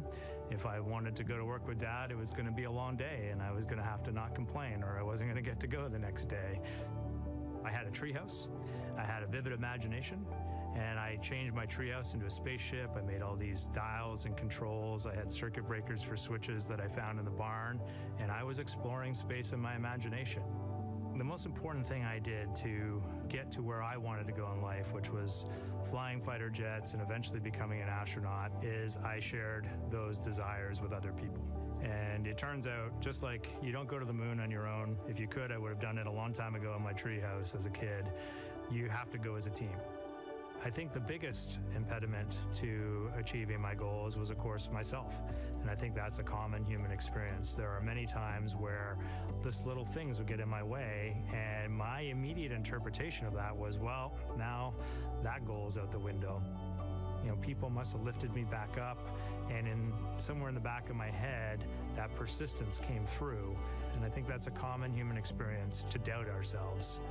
I've come to this, I guess, realization that I believe that we all have gifts to contribute, and the goal is to figure out how to use your energy towards adding positively to humanity's existence on this planet. But I love it when humanity sets big goals, like sending humans to the surface of the moon with an eye to eventually going to Mars. Because when we do that, we can bring together genius from not just even in one country, but around the world. I've also learned from my indigenous mentors that they refer to the moon as Grandmother Moon. So you've probably heard of Mother Earth. They use Grandmother Moon because Grandmother Moon is responsible for the water in their community, just like the moon moves the water around the planet, affects the tides. And I think that's a really beautiful thing for us as we go back to the moon, to think about all the different cultures around the world and how they view the moon differently. And that's really neat because we all share that same moon in the night sky. What's really neat too was that drive to the launch pad, that point of view to see what the crew is seeing as well, as their Astrovan rides up the pad slope and are now on the surface, about to walk up to their vehicle. Yeah, we talked about how tall this rocket is earlier. Wow. Look at that. Yeah, look at that point of view, yeah.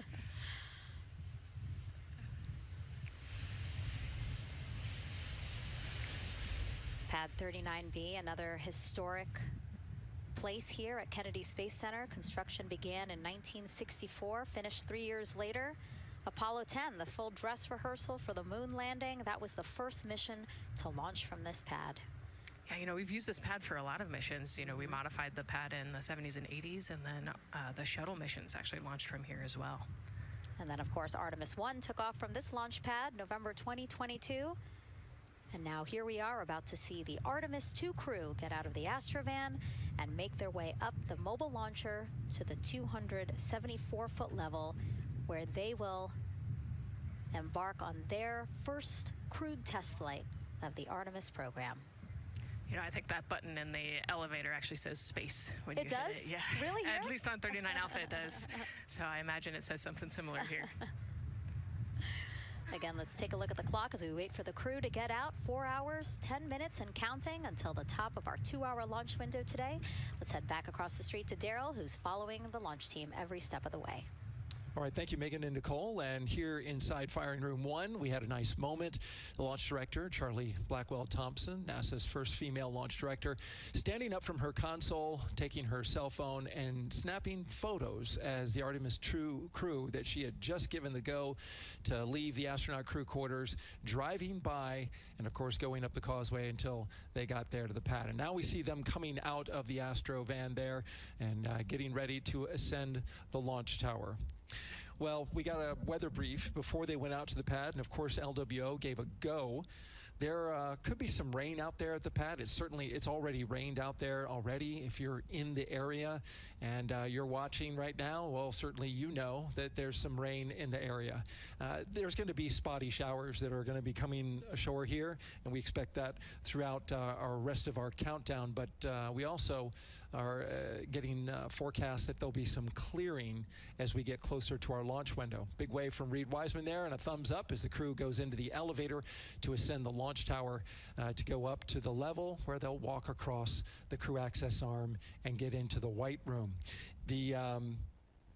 One of the things that you're going to start to hear now is from the crew themselves. We're going to be airing the Orion to Earth loop, which is the communications that's going between that crew and the launch team here as they walk them through configuring their various consoles as well as getting ready. A nice moment here, and I'll just pause to just look and see as the crew walks across the zero deck, as they call it, which is the deck that's right there even with the engines, and they're taking a moment to go over there and stand up and gaze up at the 322-foot tall SLS rocket. This was part of the plan for the Artemis II crew, and potentially a rocket that could help them make history to go farther from Earth than any crew has before. The farthest distance from Earth when they launch will be roughly around 248,000 statute miles. They're expected to go about 4,000 miles farther than the Apollo 13 crew did. And now they've headed to the elevator to go up. Again, I was talking about the loops. You're going to be hearing from the crew as they discuss with the launch team getting various systems ready to go. And then closer to liftoff, we'll hear the operational launch team loop brought forward ahead of the critical pre-launch polls and then the start of terminal count. And that should be right around L-25 minutes, right before the NASA test director gives their poll and the launch director gives her management poll, which happens at L-17 minutes.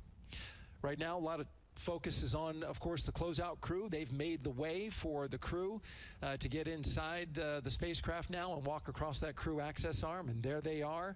They have been working on a tight timeline, but they are ready to go, and they are ready to receive the crew and start putting them inside their Integrity spacecraft. That's it from the firing room. We'll send it back to Megan and Nicole. And Launch Director Charlie Blackwell-Thompson, again, we mentioned her a second ago. Her team have been training extensively for this moment since Artemis I launched in November 2022.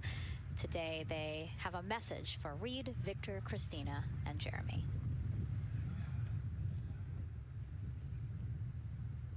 Today, you carry the work of thousands and the hopes of millions.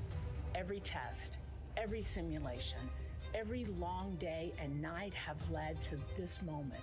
This team is ready. The vehicle is ready, and you are ready. From the ground to the moon, Godspeed, Artemis II!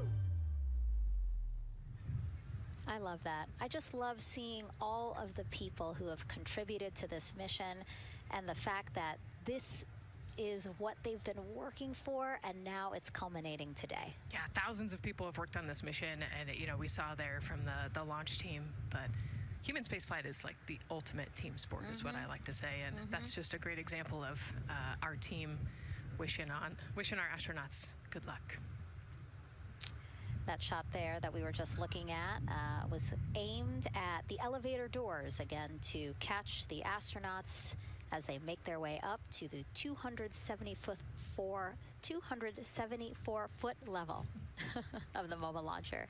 The mobile launcher is the structure you see there.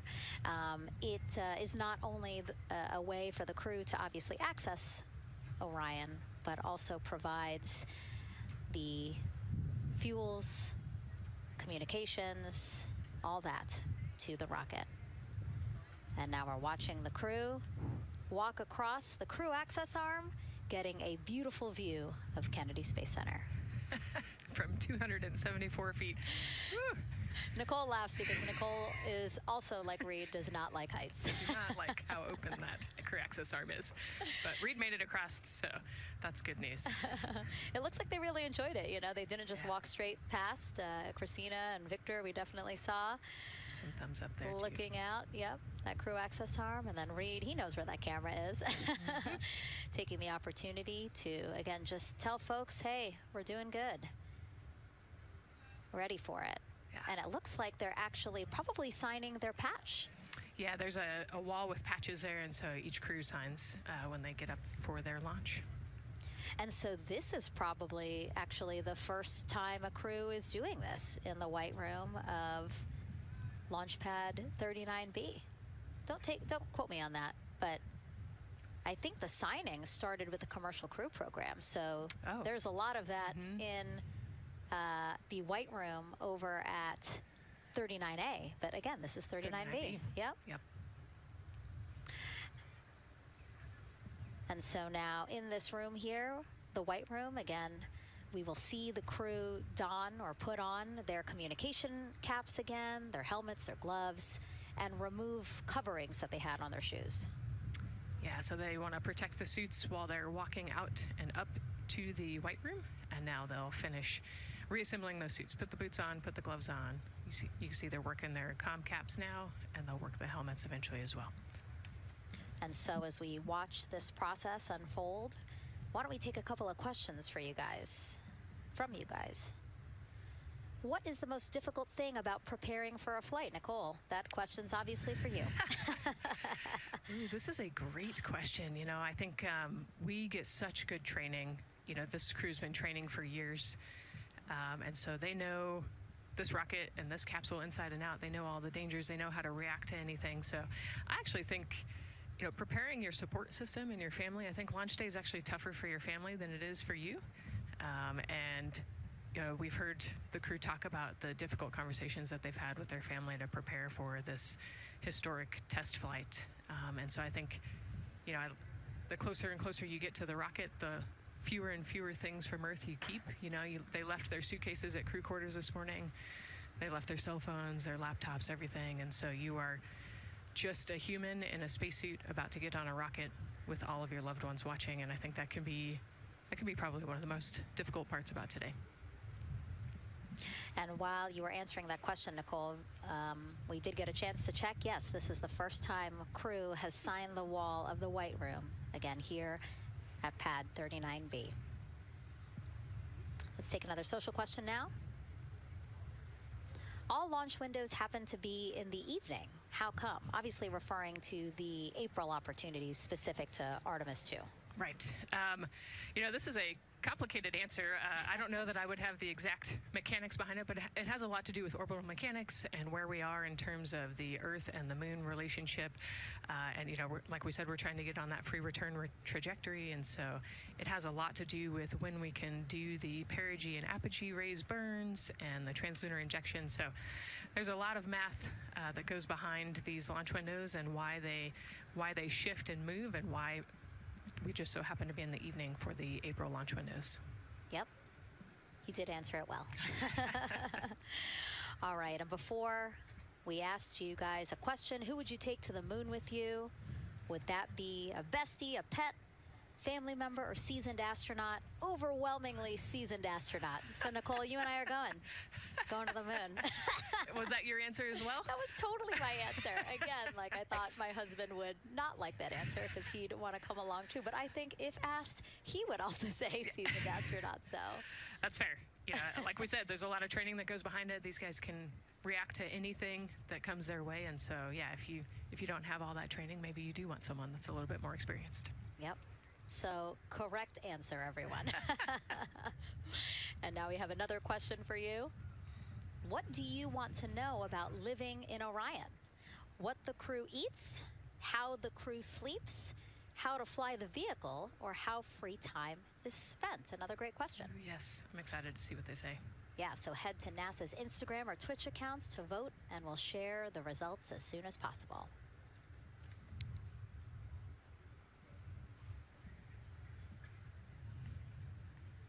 And while you're doing that, remember to also sign up to be a virtual guest for this mission. Just go to the link we'll pull up on your screen. As a virtual guest, you will get mission-specific information, notifications of any schedule changes, and curated resources straight to your inbox. You will also receive commemorative stamps for your virtual passport after launch and splashdown. Again, we really, really want you guys to engage with us, engage with this mission, come along with us for the ride. So yeah, take advantage of these opportunities to be a part of it. Yes, it's a mission for all. And so back in the suit, no, not the suit up room, the White Room. Well, they're suiting up. You can see why I might have slipped that up. So they are continuing to put on gloves. Reed and Jeremy look like they've been checked. Again, they've put on their gloves, their helmets. They've taken off those coverings on their shoes now that they're about to get into Orion. And then suit technicians are also helping Christina and Victor. And they're in this particular order, actually, because this is the order in which they're going to ingress into Orion. Again, we have Reed, Jeremy, then Victor, last Christina. Yeah, and that just has to do, like you said, with the seat orientation. So as the astronauts sit down and lay back in the capsule, the left side will be Reed, and then below him will be Jeremy. So that's why they're going to get in first, to create space for then Victor and Christina to get in. And let's talk a little bit now about the closeout team. We saw a few of these folks also in the suit-up room. Suit technicians were in there, again, to make sure that they get into the suits properly. And then a couple of them came out to the pad here to, again, do the same thing. Hey, are you comfortable in these suits? Is everything is as you expected? And then these folks here will help them get into Orion, buckle up. And so we were talking a little bit about their attire, specially made for what they're doing right now. Yeah, so these, they almost look like, the equivalent of a flight suit, right? They're fire resistant. They've got the straps on the back for emergencies that mimic the same straps that the astronauts have on their suits, so that you can use the same exact equipment in an emergency egress from the pad, for example. So we can use the same equipment to get everybody safely away from the pad as required or if needed. Yeah, always thinking about those contingencies, how to very quickly, if there were an emergency, get everyone out, not just the astronauts, but also the closeout crew if an emergency was happening while they were still at the pad. And so those suits, flame retardant. Also, when we see them crawl into Orion, you will notice that they are on their knees quite a bit, so built-in knee pads. Really a thoughtful design for the purpose that they're serving today. Yeah, they're functional, which is exactly what we want, but also they're pretty classy looking, so we did a good job with the design. I was going to say, they actually look like, the outfits that car racers wear, right? Yeah. And then when I said that to the lead of the closeout crew, he's number one if we do see him, Taylor Hose, he said, well, actually, we are kind of like a pit crew, like they're very quickly moving through the operations so that not a lot of time, not more time is spent at the pad than is needed, because this is a fully fueled rocket, Nicole. Right, yeah, we want to minimize the time that we have more humans up in the White Room, but also safely and efficiently get the astronauts ingressed into the capsule, and so that's their main job. That's so yeah, I like the pit crew analogy, works great.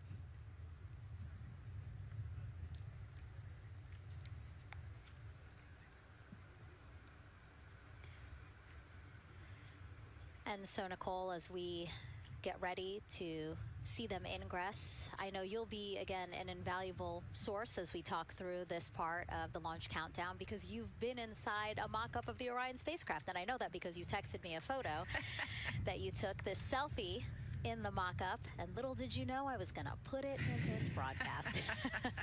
Yeah, this was actually a really wonderful opportunity. Last week, our flight control team at Johnson Space Center hosted an open house of the Orion mock-up there in the space vehicle mock-up facility. And so I got to spend some time in the capsule with some of the flight controllers who are actually sitting on console right now and talk to them about everything inside the mock-up. So you can see I've got a bump cap on. It's like a small hard hat. There are a lot of, metal corners and things, and we are still squishy humans at the end of the day. And so they want you to be careful while you're moving around in there. But I got to see, how the crew will ingress. I got to look at the umbilical and the seat straps, and I got to see, the emergency equipment and the stowage and the toilet. I got to see it all. Got to talk about everything. It was pretty cool. It was a really great time. Michael and Bruce were great with me. They answered all of my questions.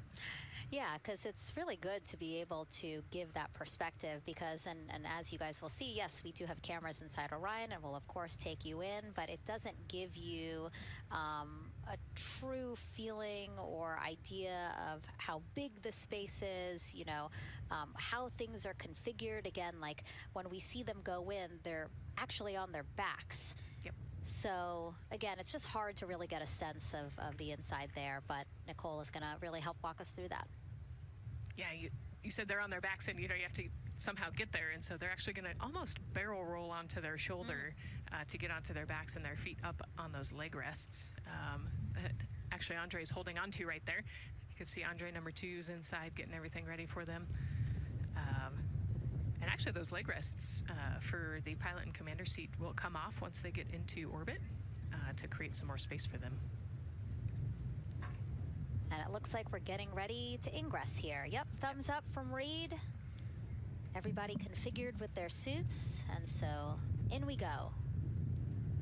They actually get inside by walking backwards. That's the easiest way to get in, right, Nicole? Yeah, so he will step down right over the flywheel or the exercise equipment that they've got in there. We'll talk to that in a second. And then you actually step down right on top of the toilet area backwards. You can see him going now. Oh, and he's already turned around and walking in. You can see Dre's protecting his helmet and his visor there from all that metal. Yeah. It's a tight squeeze, but they've done this a lot, so Reed's already all the way across the capsule. Yeah, that was fast. Impressive, Reed. Impressive. That's why you're the commander. Oh, a heart there from Jeremy again. Yep, Canada. Yeah. Canada is about to get into Orion. And so you mentioned Dre. Why don't we talk a little bit about him? So that was NASA astronaut Andre Douglas. And he is actually one of the backup crew members for the Artemis II mission. He trained alongside the primary crew and will step in and if any of the 3 astronauts are unable to fly. Yeah, Dre's actually a classmate of mine, so fellow fly. Oh, yeah, so we've worked very closely together. It's exciting to see him in this role. Yeah, Virginia native, selected as an astronaut candidate in December 2021. He completed his training in March 2024 and was subsequently named as the Artemis II backup crew member just months later in July. Before joining NASA, Andre worked at the Johns Hopkins University Applied Physics Laboratory, where he specialized in spacecraft systems engineering. His work focused on the systems that help spacecraft know where they are and how to get where they need to go. So obviously critical for missions to the moon. Yeah, he's a wicked smart guy. He's got like 15 degrees, I think, or something. Oh, my. So. And so now here we are back inside Orion, where the closeout crew, each one with either Reed or Jeremy. So it looks like Andre is with Reed. And this is a camera shot of behind Reed's head. So Reed, while Andre is buckling him in, it's a 5-point harness,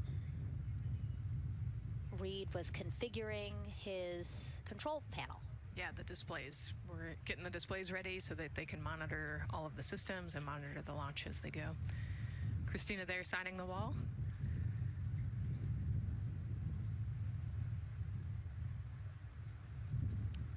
Got to put away the pen.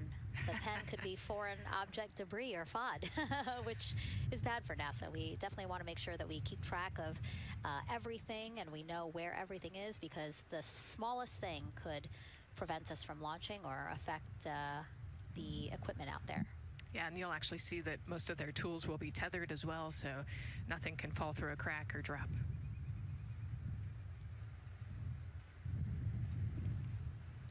And so as soon as Jeremy and Reed are good to go in their seats and connected to their communication umbilicals, as Daryl had said before, we will start hearing the loops, the audio mission loops, specifically Orion to Earth 1, which is the communication loop that the crew communicate on to the different teams supporting launch today.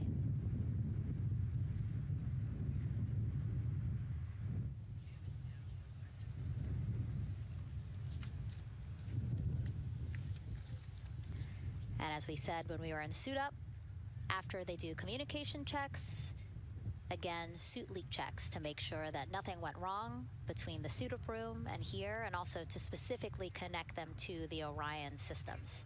Yes, this will be an integrated test with Orion and the suits to make sure the entire system is working and ready for flight. And so you'll notice Reed, and when Victor sits down, Reed and Victor are the only ones with the display panels in front of them. Jeremy and Christina will actually share a personal computer device, and that will be on Jeremy's leg, and that's how they'll continue to follow along with telemetry and data. Yeah, it's actually pretty cool. This is one of the technology demos that we're doing, and so they're going to plug into the system, and it'll be a screen repeater on that that device for them, so that they can see what the pilot and commander are seeing. OTC at MS2 is online for contact. This is OTC. Repeat. MS2 ready for comm checks. The MS2 ready for comm checks. MS2, OTC Orion to Earth 1, comm check. OTC, it's MS2. Have you loud and clear on 1. You're welcome, sir.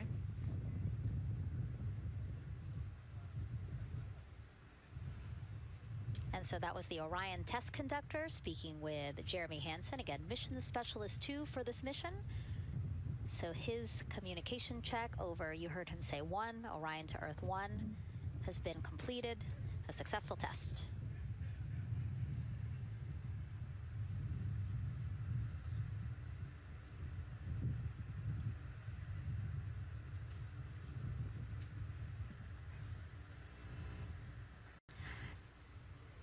The rest of the crew here waiting in the white room. Again, as Nicole was saying, a little tight there for all of those folks. So Christina and Victor will wait until Reed and Jeremy are done getting buckled in. Yeah, I think 4 astronauts and 4 suit techs would be a tight fit in that capsule. Yeah, I mean, take a look at Bill. He's number 3 there, that the suit technician there. He is kneeling where Christina will be in order to get Jeremy situated.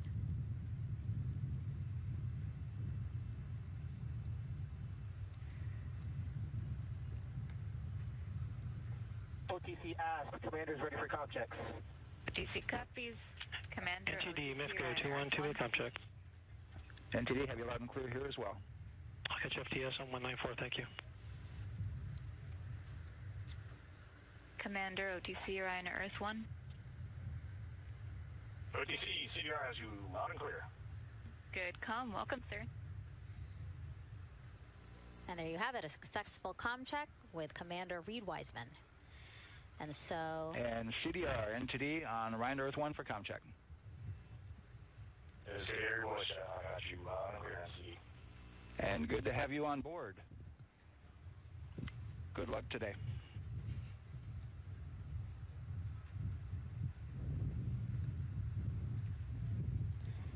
And so now these 2 closeout crew members will finish up what they're doing here.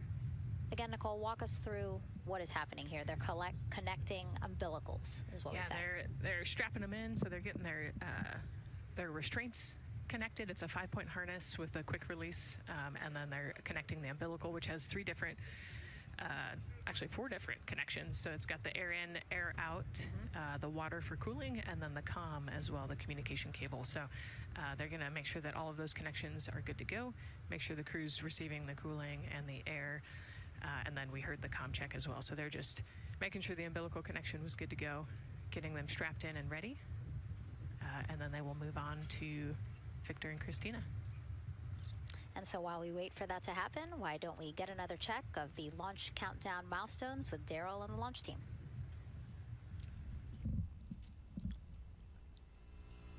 All right, welcome back into the firing room 1 here, where some of the launch team is having some pizza that was brought by the administrator. That was nice of Administrator Jared Isaacman to bring that by for the launch team to enjoy. We're L-3 hours and 44 minutes and counting as you can see the crew ingressing into the spacecraft. There are a number of things that are happening on the timeline. Of course, the closeout crew, they liken themselves to like an F1 pit crew, working quickly, methodically, carefully, as they go through their procedures to get the astronauts ingressed. Overall, there's a little bit of timeline pressure, right? There's only a certain amount of time as you see the astronauts going into Orion, only a certain amount of time that they can spend on their backs. They will be there for a few hours, right? So we're sitting at 2:40 p.m. Eastern time, and the window opens at 6:24 p.m. Eastern time and runs until 8:24 p.m. Eastern time. So 4 or 5 hours or more on their backs, and then they'll hopefully lift off for a launch. So of course the crew is mindful of the time. They don't want to slip into the window if they don't have to, And so they're keeping a tight lock on the margin, the amount of time that they're working there. And there's a heart from Christina Cook. Great to see that as she gets ready to get into the Orion spacecraft, one that they named Integrity. It certainly fits this crew from what I've observed. Now, right now, the rocket's tanks, they're in what's called replenish mode. So another factor for this closeout crew is, and the crew themselves, this is a fully tanked, ready, almost ready to go rocket. It's got all the propellant it needs to go to the moon. It's just a matter of getting the astronauts in, getting them configured, and getting all the systems, the high energy systems, bringing them all online in order to launch this rocket. As they sit there, there is propellant boil off that's happening. All tanks are at 100%, but the propellant, which is liquid oxygen and liquid hydrogen, those two propellants are minus 423 for hydrogen and minus 297 for the liquid oxygen. They are boiling right now. They've been boiling the entire time when they've been in the tank. And that is vented out, as you can see. When we look to a wider shot of the rocket, you can see the venting and the little wisp of clouds that are coming out from the top of the rocket in the middle part of the rocket. And that is because just like you boil water on your stove, those propellants are boiling. Of course, their boiling point is much lower than water, and so it doesn't take much for them to boil. But just as if you were to leave your pot of water on the stove and just leave it there, what would happen? Well, it would completely boil off, and all the water would be gone, just basically turned into water vapor inside your house. Well, it's the same case here. So we are continually replenishing the rocket with propellant, liquid hydrogen and oxygen, running from those propellant lines that you see there going into the rocket. So that continues to go well. Overall look from the launch team here, this has been a very smooth countdown so far. The cryo tanking went exceptionally well, and the launch team is really in a good mood right now. Cautiously optimistic, understanding that with a system this complex, you can have something unexpected happen. But to this point, the firing room is really encouraged by what they've seen so far, and are especially excited to see these astronauts getting inside the spacecraft. L-minus 3 hours and 40 minutes and counting until we open up that window for launch. For now, we'll send it back to Megan and Nicole. Thank you, Daryl. And, he mentioned that the crew decided to name Orion Integrity, and it was not something they came to easily. They really wanted to put in a lot of thought, and what they came down to is integrity is a value that NASA embodies, and also individually they felt like integrity is something that speaks powerfully to them.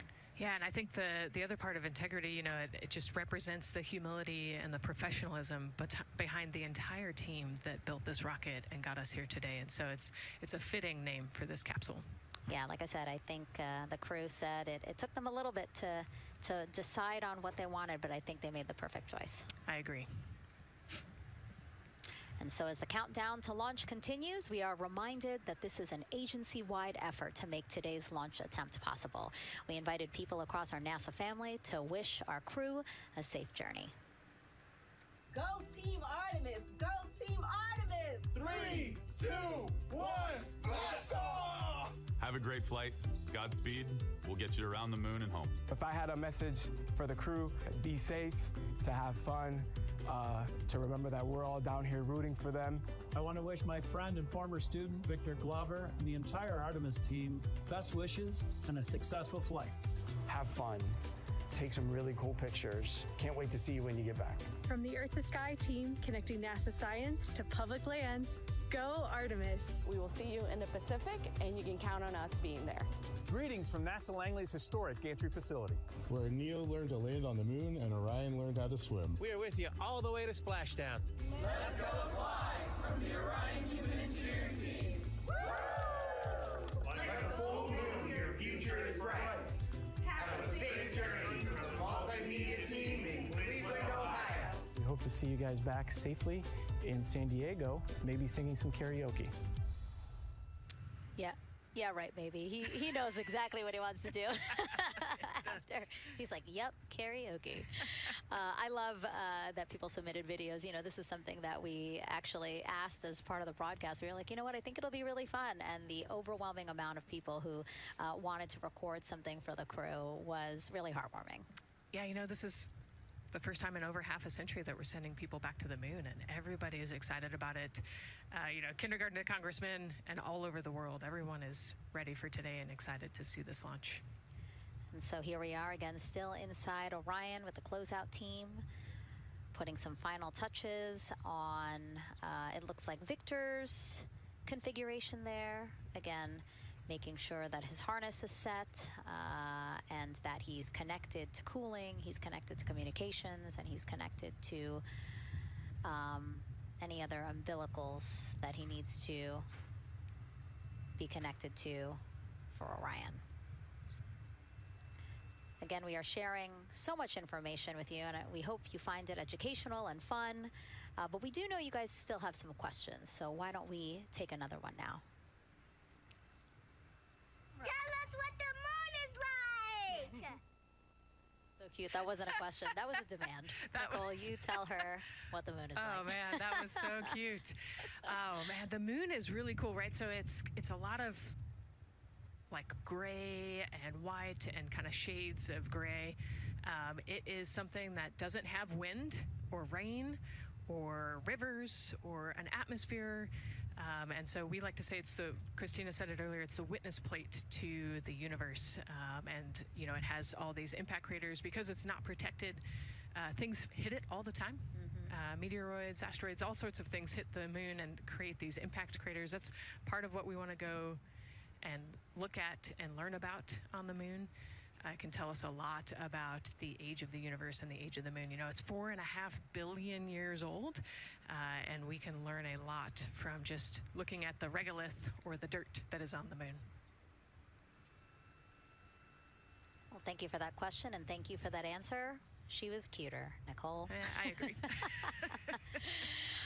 And then earlier today, we wanted to ask you, what do you want to know about living in Orion? And we told you to pick between what the crew eats, how they sleep, how they fly the vehicle, and how free time is spent. And the winner, most of you wanted to know how to fly the vehicle.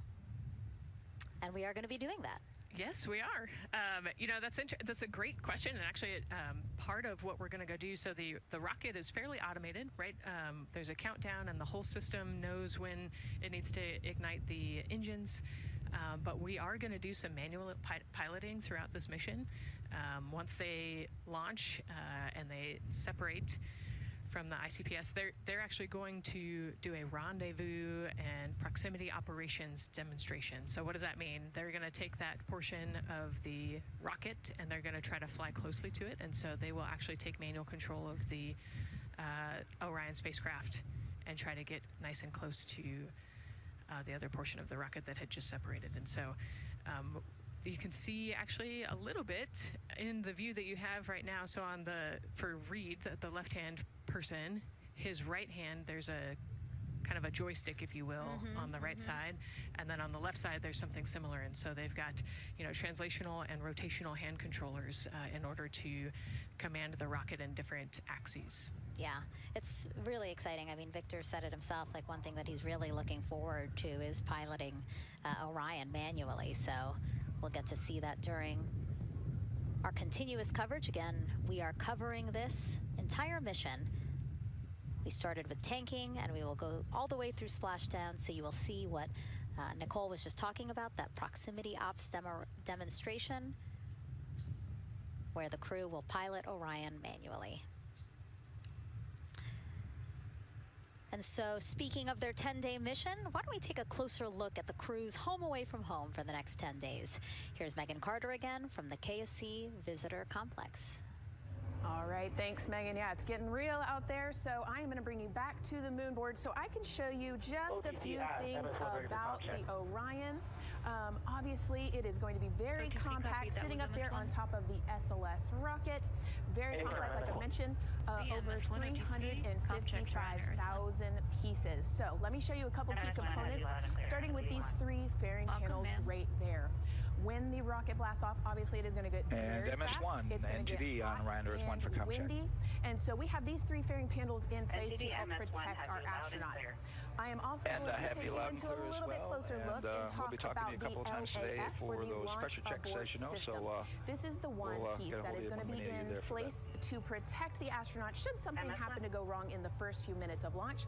They can actually hit those abort motors, and these can activate within milliseconds, basically faster than you can even blink, and that is going to pull the crew and the crew capsule away from any danger. Now, obviously, we hope that those are not needed, and if that is the case, then about 3.5 minutes into flight, the LAS and those fairing panels will actually activate and jettison away. They'll fall away from the rocket, because at that point, the crew can actually abort the spacecraft safely by themselves.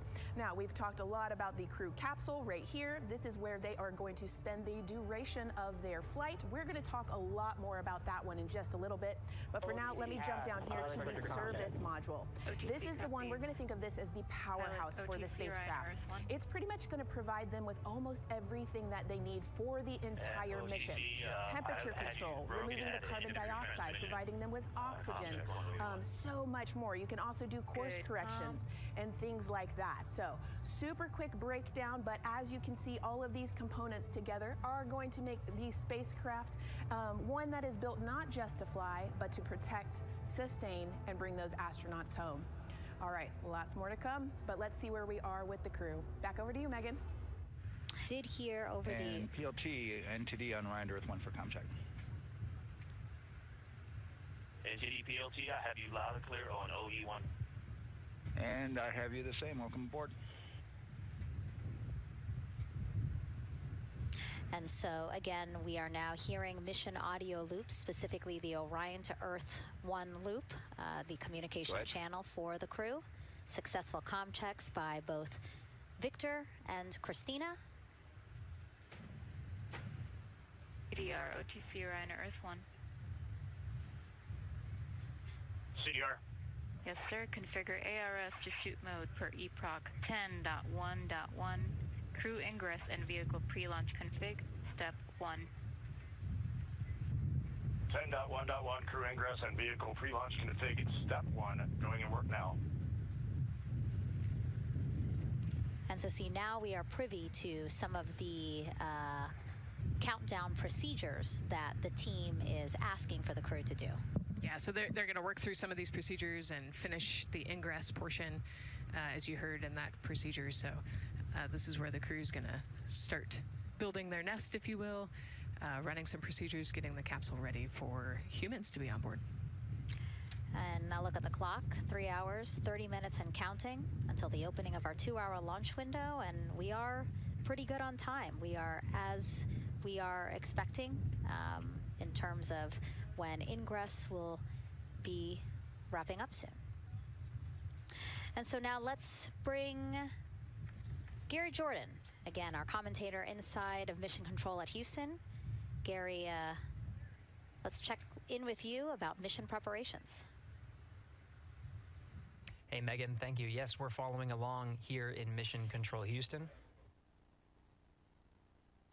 OTC copies. And we'll stand by for those comm checks.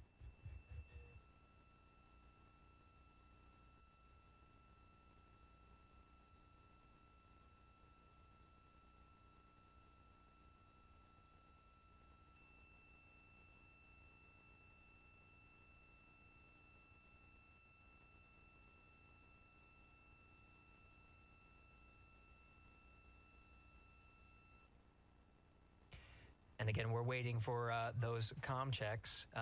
We did confirm from our IVA officer here in Mission Control Houston that all 4 suits have plugged in umbilicals. And CDR, NTD. Go ahead, NTD. Yeah, Reed, we're ready to proceed with the voice checks if you and everyone else is.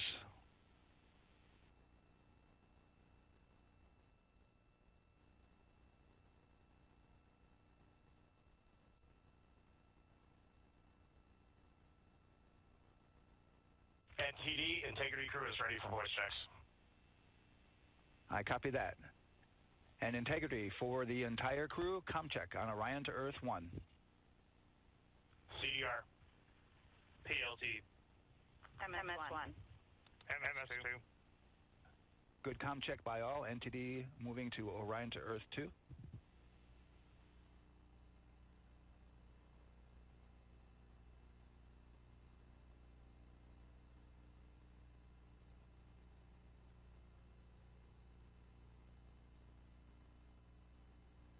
CDR. PLT. MS1. MS2.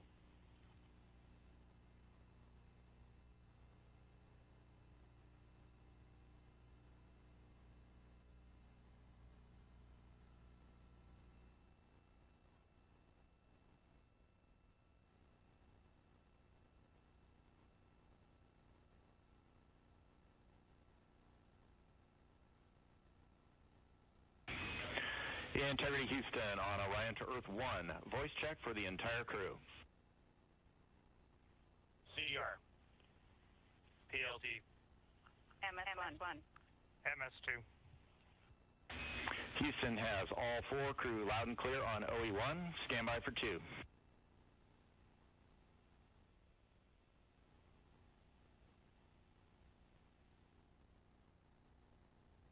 initial word was broke.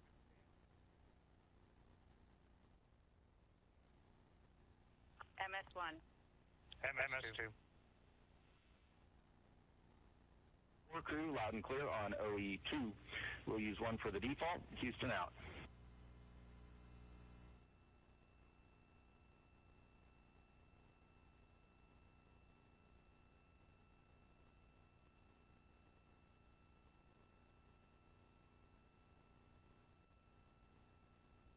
And CDR entity?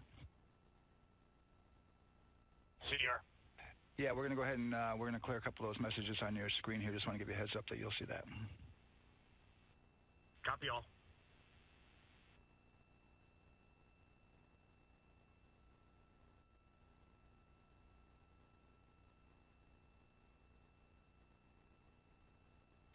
CDR, OTC, Orion to Earth 1. CDR.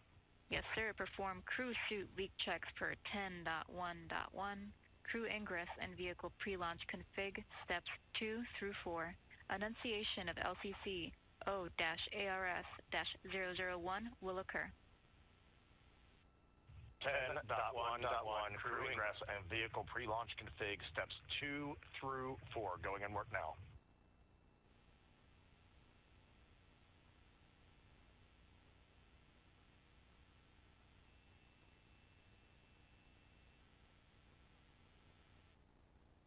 This is Mission Control Houston. We are following along as the 4 crew members of Artemis II work through their voice checks, then the umbilical connections and various pathways to get communications from all of the... refresh on your screen.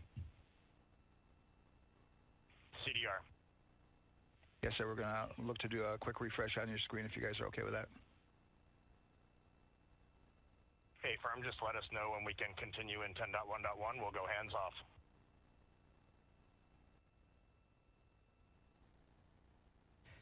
10.1.1 referring to the procedures that they have through the various phases of ingress and some of the checkouts needed to prepare for today's launch. Here in Mission Control Houston, the IVA or Intravehicular Activity Officer will be confirming the leak check status and watching as the suits pressurize to once again confirm that the suits are in a good configuration ahead of launch. Of course, for the teams here in Houston, launch is just the beginning. The first flight day is jam-packed with activities. Shortly after main engine cutoff, Integrity will enter into a coast phase while still attached to the Interim Cryogenic Propulsion Stage, or ICPS, and prepare to deploy the solar arrays. With power being generated, Integrity prepares... Go ahead. NTD. With that refresh, and you got to go to proceed with your 10.1.1. Picking up 10.1.1, step 2.3 through 4.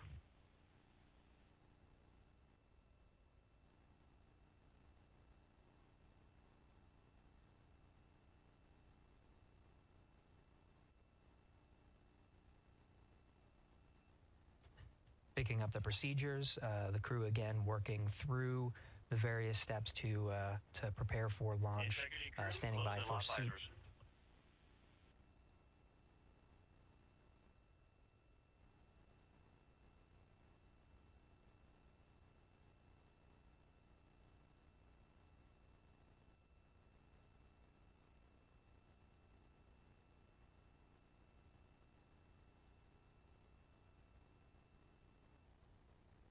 This is Mission Control Houston with visors closed. The pressurization tests can commence.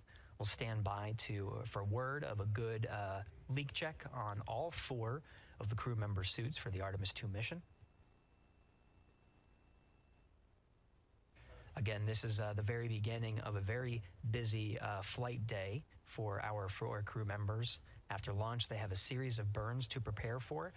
The first major burn being the Perigee raise maneuver that allows them to continue in low Earth orbit, and the next being the Apogee raise burn that puts them in a high Earth orbit. This is an orbit that takes them around the Earth for nearly a day, 23.5 hours to be precise, and allows the teams, including the astronauts and the flight control teams, to check out critical systems ahead of committing to the next day's translunar injection. But before they even call it a day, Integrity will separate from the ICPS, and the crew will command.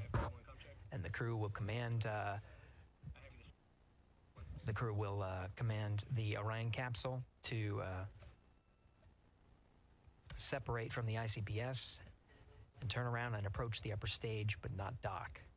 This is to test Orion's in-space maneuvering capabilities and provide further confidence in docking to another lunar space vehicle like the Human Landing System that will be part of the Artemis III mission ahead of future moon landings.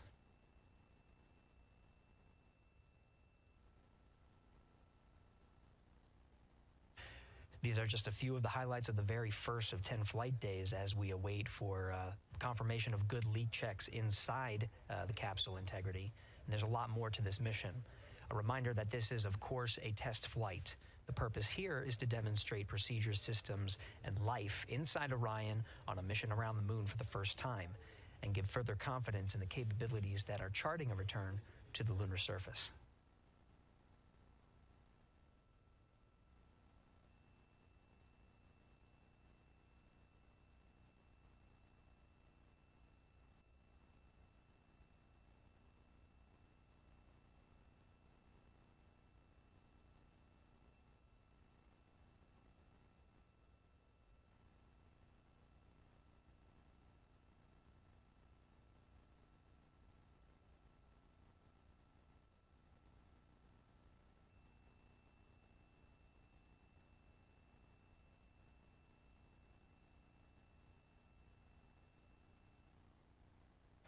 You may be able to see from this view the suits themselves inflating. This is, again, a pressure check, verifying that the suits are leak-free ahead of the Ascent portion of today's flight. How you see the crew now with visors down will be the configuration of their Ascent all the way through core stage separation about a little more than 8 minutes after booster ignition.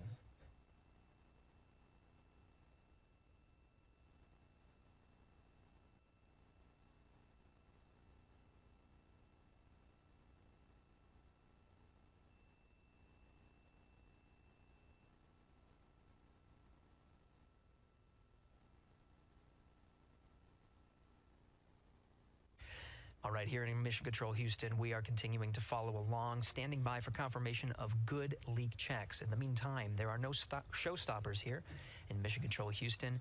We continue to monitor the countdown to launch. Megan, we'll send it back to you over at the Space Coast. Hey, Gary, thank you so much. Yeah, as we wait for confirmation of a successful leak check for all 4 astronauts, why don't we go back to Daryl again, who has been following along with the launch countdown as we inch closer to the opening of our 2-hour launch window. All right, thank you, Megan. And yes, getting some good communication. It's great to hear from the crew inside, even though it is as simple as a comm check. It's really good to hear their voices as they move through those various comm checks and then get ready for their suit leak checks. Fantastic views inside Orion that you're looking at now. Give you an update on the weather outside. We're still 80% go for our 2-hour launch window, which starts at 6:24 p.m. Eastern Time and closes at 8:24 p.m. Eastern Time. That's the good news. The bad news is that we've got some rain showers that are starting to head in. Looks like it may miss the pad. Wouldn't matter if it rained on it or not, though. It's received some rain earlier today. Water isn't going to hurt anything out there at this point. But the rest of the area might be getting a little bit wet, which may include the hostess, so keep an eye out for that.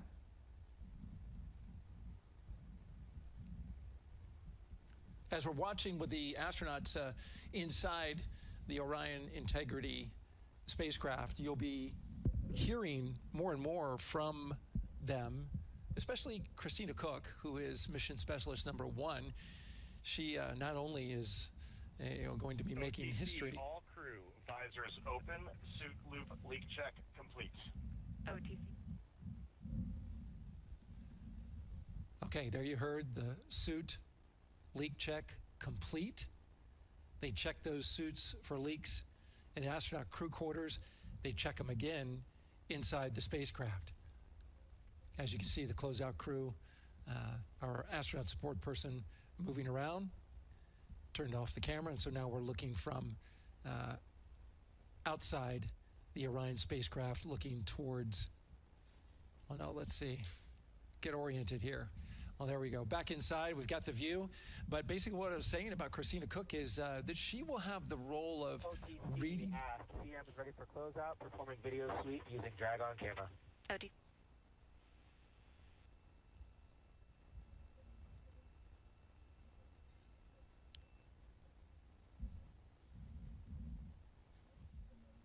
She will have the role of reading out a pressure reading that tells the team that and CDR or NTD? Go ahead, NTD. Yeah, we're going to do another cleanup on those suit leak check messages that we got from since we're done with that now. Integrity copies. Yeah.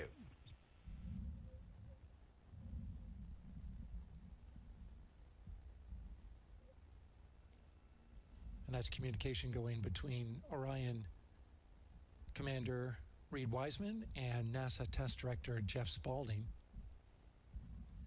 As I was saying, Christina Cook will be reading measurements from the counterbalance assist arm. So you're going to hear her be asked by the NASA Test Director to read that. That CBA, counterbalance assist arm, it's mechanically latched by the closeout crew using tools, but there's a hydraulic assist. It's pneumatically opened and closed rather with a pressure assist that helps open it up. Not only that hatch, but also the last hatch. There's 2 hatches there that we'll see that will be closed, but this is in case of an emergency out there at the pad. If the crew, for some reason, needed to exit quickly, then they would exit the spacecraft by pulling that lever, which would open both hatches. Those hatches are heavy. The Orion hatch is hundreds of pounds. ATC cameras 1 and 2 both set to record. OTC copies.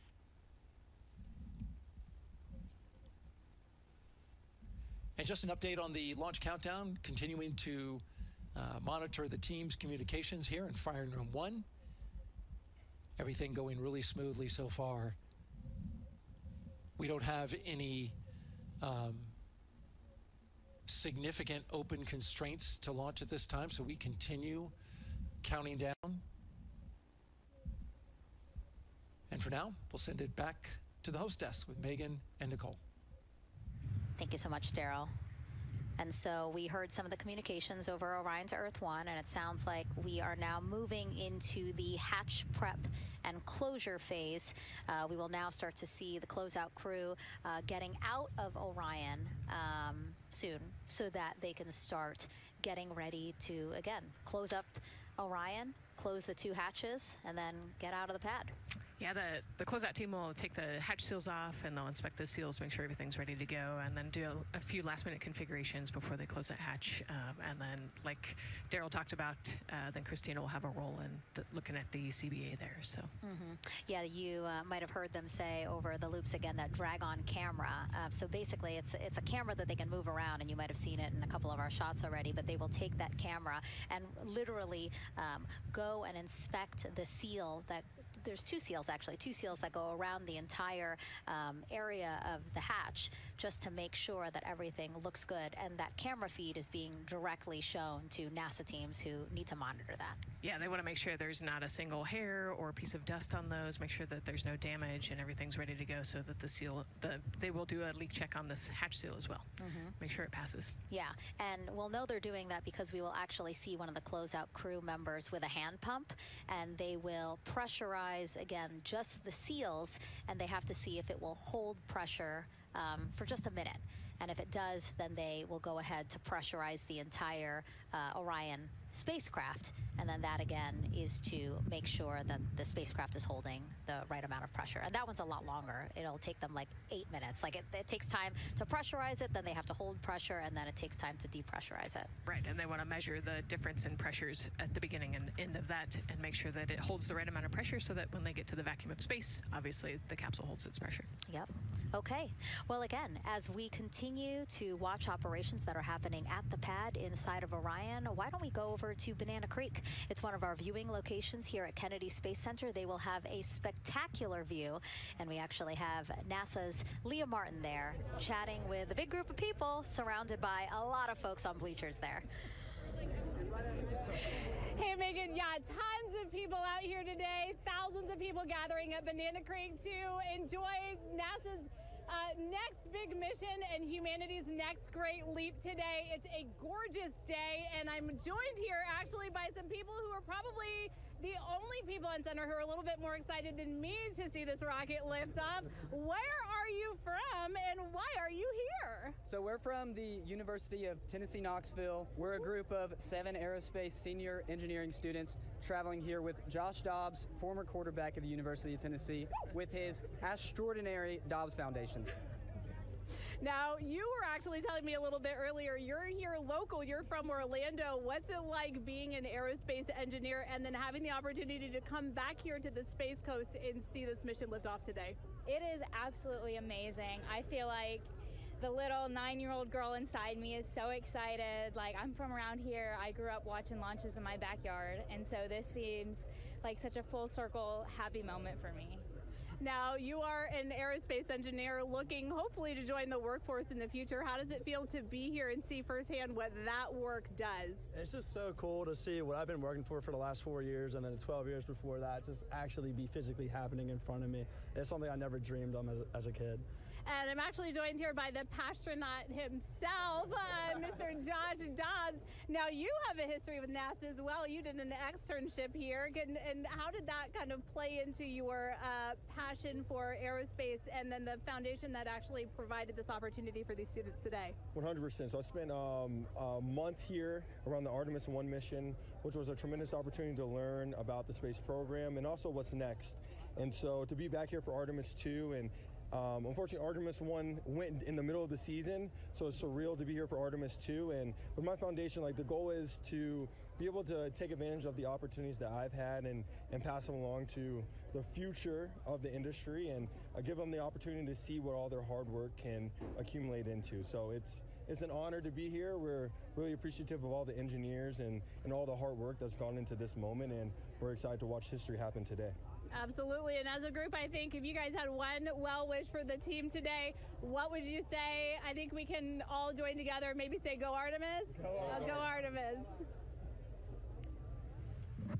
that was a fun interview. And again, just so neat to see all the people who are here. I mean, still hours before liftoff. Not even hours before liftoff, but hours before a 2-hour launch window. So people just really committed to being here and seeing it in person. Yeah, you can see the Banana Creek is already buzzing. Yeah. There behind Leah. You could hear the chatter in the background. It's an exciting time. Yeah, you could tell that it's a lot louder than we noticed because we just have very good mics. But, you know, she's obviously yelling over a huge crowd there. So super fun, super exciting.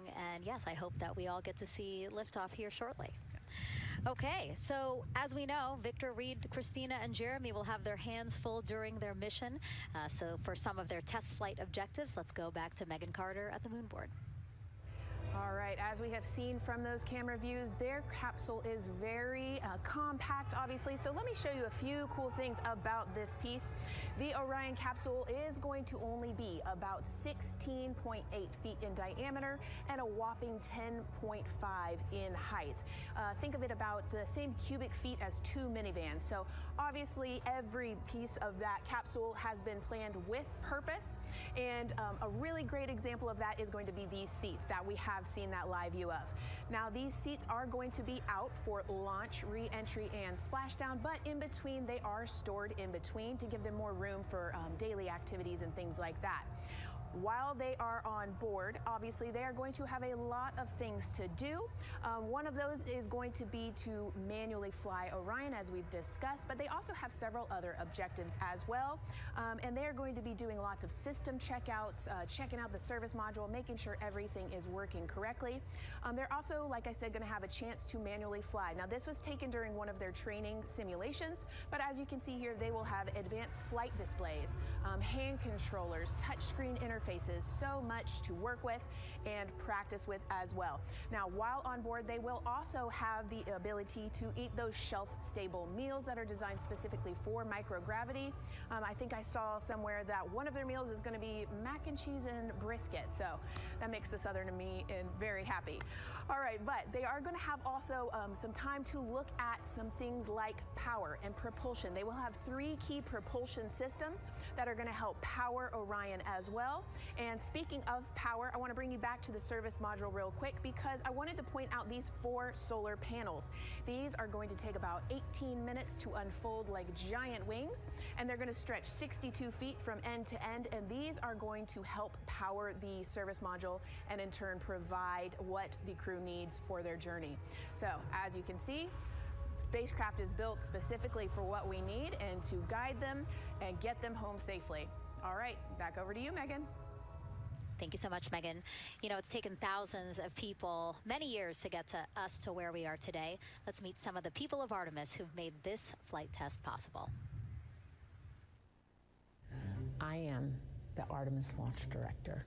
I'm the Orion Crew Survival System Manager. I'm the Artemis II Chief Training Officer. I'm the SLS Launch Integration and Mission Operations Lead. I am the Recovery Director. And I'm Boeing's Core Stage IPT Leader at Kennedy Space Center. I am the Artemis II Entry Flight Director. And I'm the Closeout Crew Lead for Artemis II. Our job is to design the spacesuits that the crew will wear for the Artemis II mission. The team here at Johnson Space Center in the Orion Crew Survival Systems Lab does pretty much everything involved with processing the suits, designing the suits, qualifying the suits, testing them for the Orion mission. The role of the Chief Training Officer is to manage both the planning and the development of how we are going to train our astronauts and run our simulations for our flight control team for the mission, and then go implement that plan. Recovery team is responsible for 3 things. So recovery is what we call our nominal recovery situation, where we go recover the crew and the capsule at their designated landing site. Rescue is in case we do need to rescue the crew or they landed somewhere else that we did not plan. And then the retrieval is us getting the capsule if they did land somewhere where we did not expect them to. My job on SLS is to manage the operations architecture on the SLS program. One of the specific things that we do is support launch operations. It means a lot to be a part of this Artemis team, to show the next generation in seeing what may come. I am responsible for our core stage processing at Kennedy Space Center. My team is responsible for that core stage, and it's our responsibility to make sure that core stage is safe, built correctly, and there's going to be 4 of our astronauts, and it's going to get them to their ride around the moon. I've been a flight director for over 10 years now. I worked on the Artemis I mission, and after that mission completed, I was assigned as the entry flight director for Artemis II. I can't wait to see the hatch open after splashdown. That's when we know that our mission will be complete and the crew will have safely returned to the moon and back to Earth. Closeout crew is responsible for getting the astronauts up to the White Room, getting their helmets and gloves on, getting them into the vehicle safely, connecting all their umbilicals, making sure they're ready to go for launch, and then closing the crew module hatch. The reason we do this is to expand mankind's knowledge. If I can be a part of that, doing anything, I want to do that. The launch director role really is to step back and kind of take that big picture view of launch. How are we doing on any NCs? How are we doing on our timelines, our procedures? Artemis II is a beginning. It's going to inspire a new generation. It's going to uncover science. It's going to serve as a pathway to places that we have never been before. And to meet more people of Artemis, you can head to the link we're going to put up on your screen there. Just, again, really nice to see all the faces that have put in the work, the time, the hours, the dedication to get us to today. Yeah, so many professionals that worked so hard on this mission. And what was really fun to see is, you know, we interviewed Taylor Hose, closeout crew lead, as he said, and that's who we are now seeing inside of the White Room as they are getting ready to close out Orion and close one of two hatches. We have the side hatch of the crew module as well as the launch abort system hatch, correct? Yeah, the astronauts are in the capsule. They're ready to go, and now the White Room is very busy as they're getting ready to close both of those hatches. That's a great shot right there where you can see them. Almost looks like they're doing that hatch seal inspection that we talked about.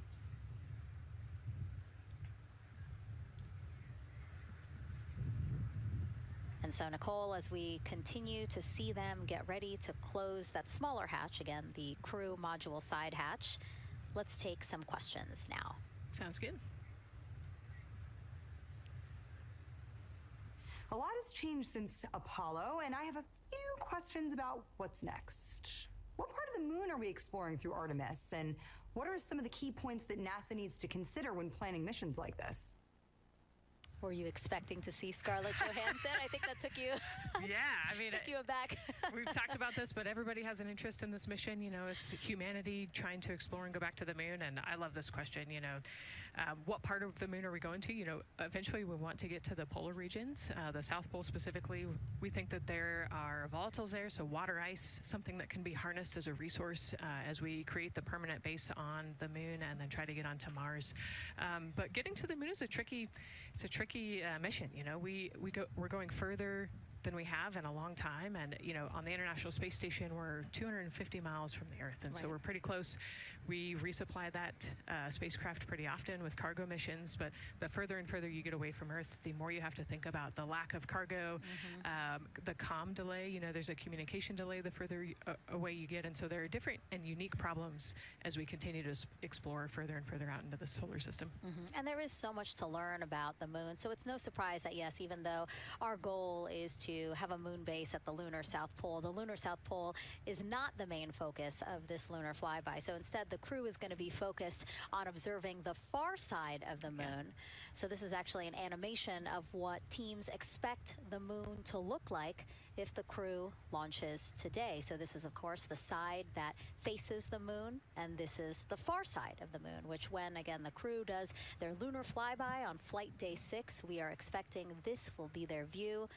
What an amazing view and an opportunity. Yeah, you know, there's so much to learn from this particular mission, because obviously we're not landing with this mission, and so they actually potentially could see the South Pole and kind of scope out what our landing regions look like in the context of the entire moon.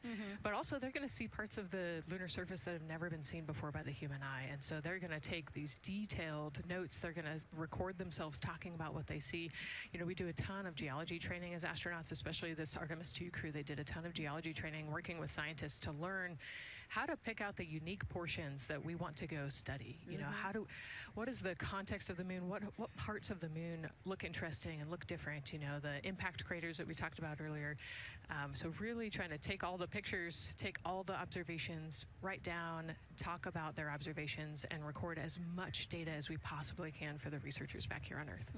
Yeah, it's so important to, yes, we're all talking about what they hope to do during this 10-day mission, but you really do have to think about all the training that goes into this. I mean, you have 4 crew members who won't, you know, have the support the way that they've been having this. I mean, they'll be talking through communications, but you know what I mean? It's just them and the moon, right? So they need to be fully aware and hope to accomplish during this mission. Right, and their specific flyby around the moon, you know, the lighting will be different and the path will be different depending on when we launch. If we launch today, it would be different from tomorrow. And so, you know, they actually had to learn the geography of the moon so that they can orient themselves when they're on the backside of the moon, because they're not going to have communication. You know, they're just going to have I think 45+ minute blackout while they're while they're on the far side of the moon. And so they themselves have to know what things look like on the moon, how to orient themselves, and how to get the data that we're looking for. Yeah, really ambitious mission. Excited to be here at the start of it.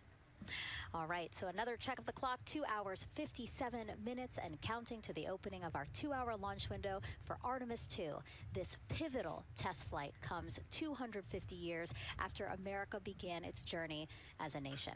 As we celebrate that milestone, a special live performance now of our national anthem by singer Ann Wilson.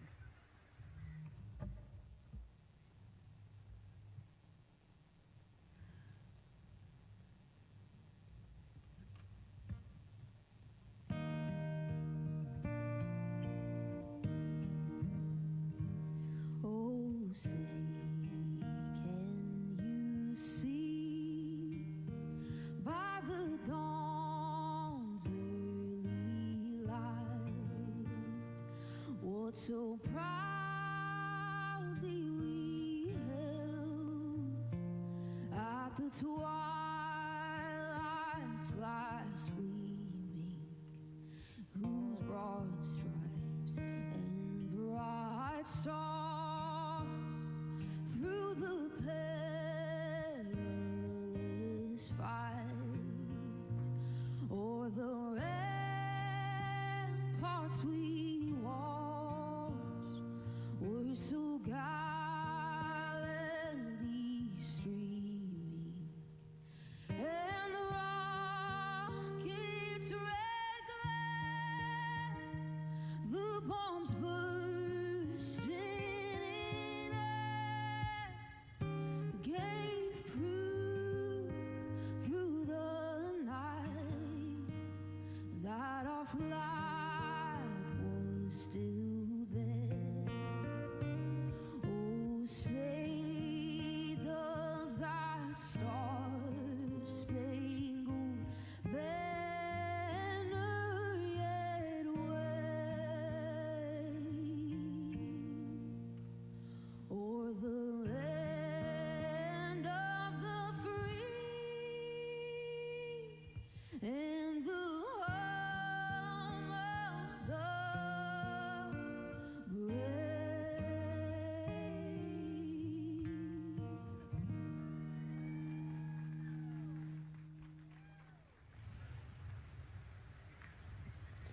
A beautiful rendition. Honestly, I'm a little emotional, a little speechless. Yeah, that was gorgeous. Yeah. I mean, again, we are a nation of explorers, a nation of curious minds, and to see us again 250 years after our Declaration of Independence was signed to when we are trying to return to the moon for the first time in more than 50 years, really powerful. Yeah, leading the way back to the moon. It's exciting. And that's so important to us. You know, we do want to be the leaders in exploration, but we definitely know we can't do that alone. You know, we often hear NASA leadership say that, you know, this is not something one nation can do. This is something that is a collaboration of nations, and that's why we have European countries. We also have Canada, again, joining us on this ambitious test flight.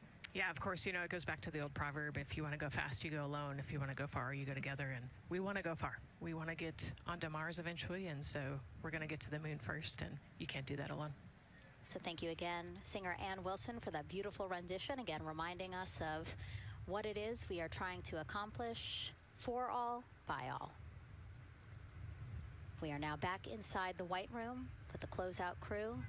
Again, backup astronaut Andre Douglas, number 2 there, just outside in the White Room, which is right outside Orion there, with the crew seated comfortably inside. As you can see, they've dimmed the lights a little bit. The crew has the opportunity to set the ambiance, if you will. They were given the opportunity to adjust the lighting as they see fit, again, just so that they can get comfortable. It's kind of like when we are on a plane and you get the opportunity to... Sure, yeah, you don't want the bright lights in your eyes. Also, you want to be able to see the screens well, or see the tablet on Jeremy's knee well, so they're going to adjust the lighting to what makes sense for the mission. And we saw in that very quick shot there, our best camera view of the 2 hatches is actually that drag-on camera, like we were saying, that kind of moves around. So sometimes it's hard to show that. So there you have it. You can see that the closeout crew has closed the side hatch. And so right now, that's a panel that they have to close out in order to then close the next hatch, which is the launch abort system hatch. And so, Nicole, can you just quickly, again, talk to people about the 2 hatches, again, crew module first, and then the launch abort system hatch? Yeah, so the crew module hatch is the one they're working on right now. They just got closed. You can see he's torquing those bolts down. And that is the hatch that completes the Orion capsule. And then you have the launch abort system, which actually is kind of almost a shell that goes around the capsule and holds onto the capsule during launch. And it has its own separate engines that can pull the capsule away from the rocket safely in the case of an off-nominal data point. So it's actually looking at roll rates and attitude and thrust and all sorts of different data in order to make sure the launch is safe.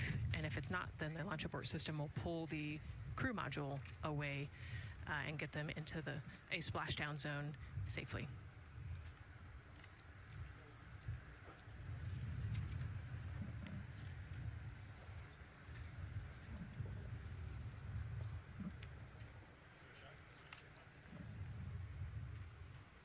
And as we wait for the crew to complete closing that side hatch of the crew module, let's head over back to Banana Creek, where we have Leah Martin standing by with the person who designed this mission's zero gravity indicator, named RISE. It was 2nd grader Lucas Yee from California. Hey, Leah.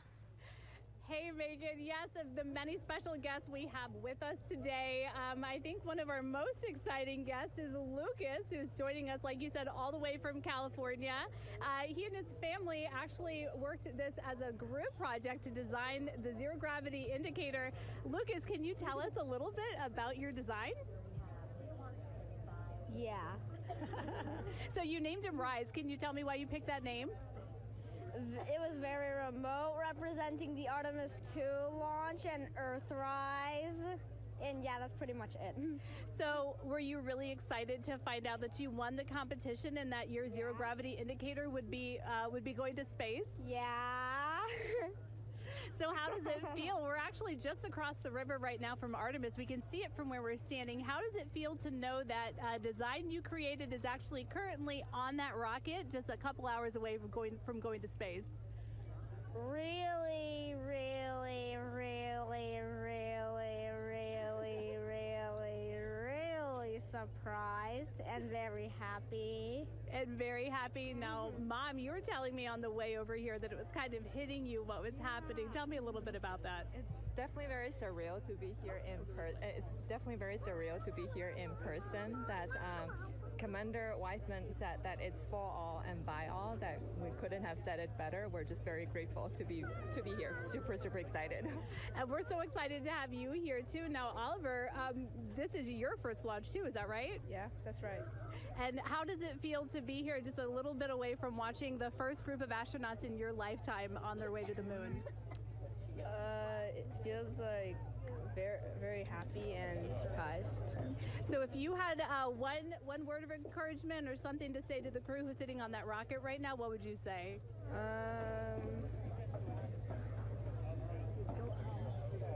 What? Go Artemis. Go Artemis. Go Artemis. Thanks so much, Megan. I would say have a nice trip. Yeah. You would say have a nice trip? I did hear that answer. I would say have a nice trip. You know, Leah, that was a hard question. You know, it's really hard to come up with the spot what to say to the crew who's about to make history today. Yeah. And so the Artemis II crew, again, ZGI, Zero Gravity Indicator. It's a plushie, a soft toy that is brought in to the spacecraft with astronauts so that it can be a visual indicator for when we have reached the weightlessness of space, right? Yeah, you saw a little replica there that Lucas had, and then in some of the views in the cabin view, you could see it swinging and hanging earlier. So I think actually Jenny was the one who installed it into the capsule. Oh, really? Yesterday, yeah. So. Oh, we have to unpack a lot here. We got to talk about Jenny, who we will get to here in a second. But then, yes, we will also go back into the capsule so that we can show you where the ZGI is now. But the ZGI was chosen by the crew after a contest where the crew asked for submissions. They got submissions from around the world to, again, design their ZGI that is going with them to the moon. It's kind of like any other road trip.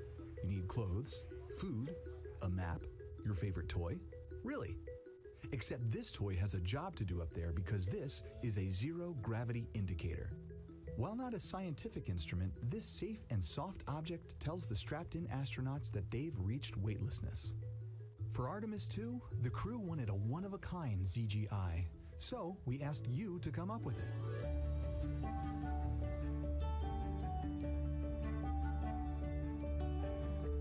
Thanks everyone for sending in your entries from around the world. Over 2,600 of you submitted.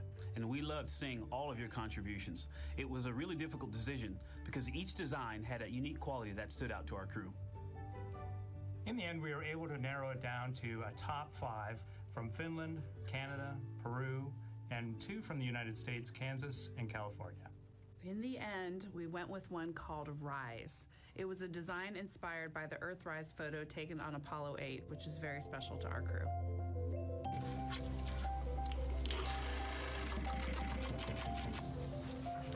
With the winner chosen, next came the task of bringing it to life here in the Thermal Blanket Lab at NASA's Goddard Space Flight Center. This lab specializes in custom materials to protect sensitive spacecraft equipment and is perfect for creating a ZGI that meets the rigorous safety standards of NASA. Because you have to be concerned with whether the thread's going to outgas or if it will hold up, if it's flame retardant. This is the Rise ZGI doll. All I have left to do is to close the opening here and hand sew the hat on, make sure its stuffing is stuffed in there. And we have our pocket here for the SD card. And on that tiny SD card will be millions of names submitted to virtually join the crew aboard Orion. Got Rise. Not the real one, obviously, but this is a replica. I mean, so clever for Lucas and his family to design.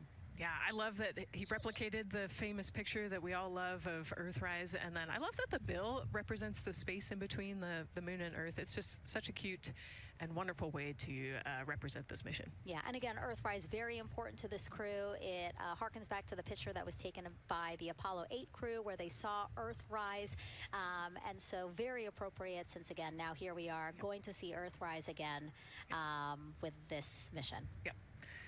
So yeah, so this is little Rise here. And then you heard in that video that there is an SD card that is zipped inside with the real ZGI with the crew. So get this, more than 5 million people submitted their names as part of NASA's Send Your Name to Space campaign. And actually, Christina said that her niece and nephew's names are inside that SD card. How cool is that? Her nieces and nephews are going to go with her. Yeah. Love this. Love that people are engaging in such a cool way. And actually, if we take a look back inside of Orion, we can actually see the actual ZGI inside with the crew. As we said, the purpose of zero gravity indicator is to show when we've reached the weightlessness of space. Now, I know that it's probably dark in there because, as we said, the crew decided to just dim it a little bit for them. But here again, as we see Reed on your left, Victor on your right. Below Victor, or next to Victor, again, because they're on their back, it's a little weird. It's a little hard to explain their orientation. But between basically Victor and Christina is where Jenny Gibbons has placed the zero gravity indicator. And Jenny, who, again, Nicole just training in 2020, mechanical engineer, combustion scientist, and actually before becoming an astronaut, she was an assistant professor. So again, another very well-accomplished person on the team. And I know the Artemis II crew has really enjoyed working alongside both Andre and Jenny. Yeah, actually, Jenny was our EVQ mentor when I went through our Ascent initial training. So she helped us with all of our spacewalk training, which was kind of cool as well. Okay, and there we have Andre again, number 2, with the rest of the closeout crew team there. Why don't we get another check with Daryl and see how the launch countdown is going.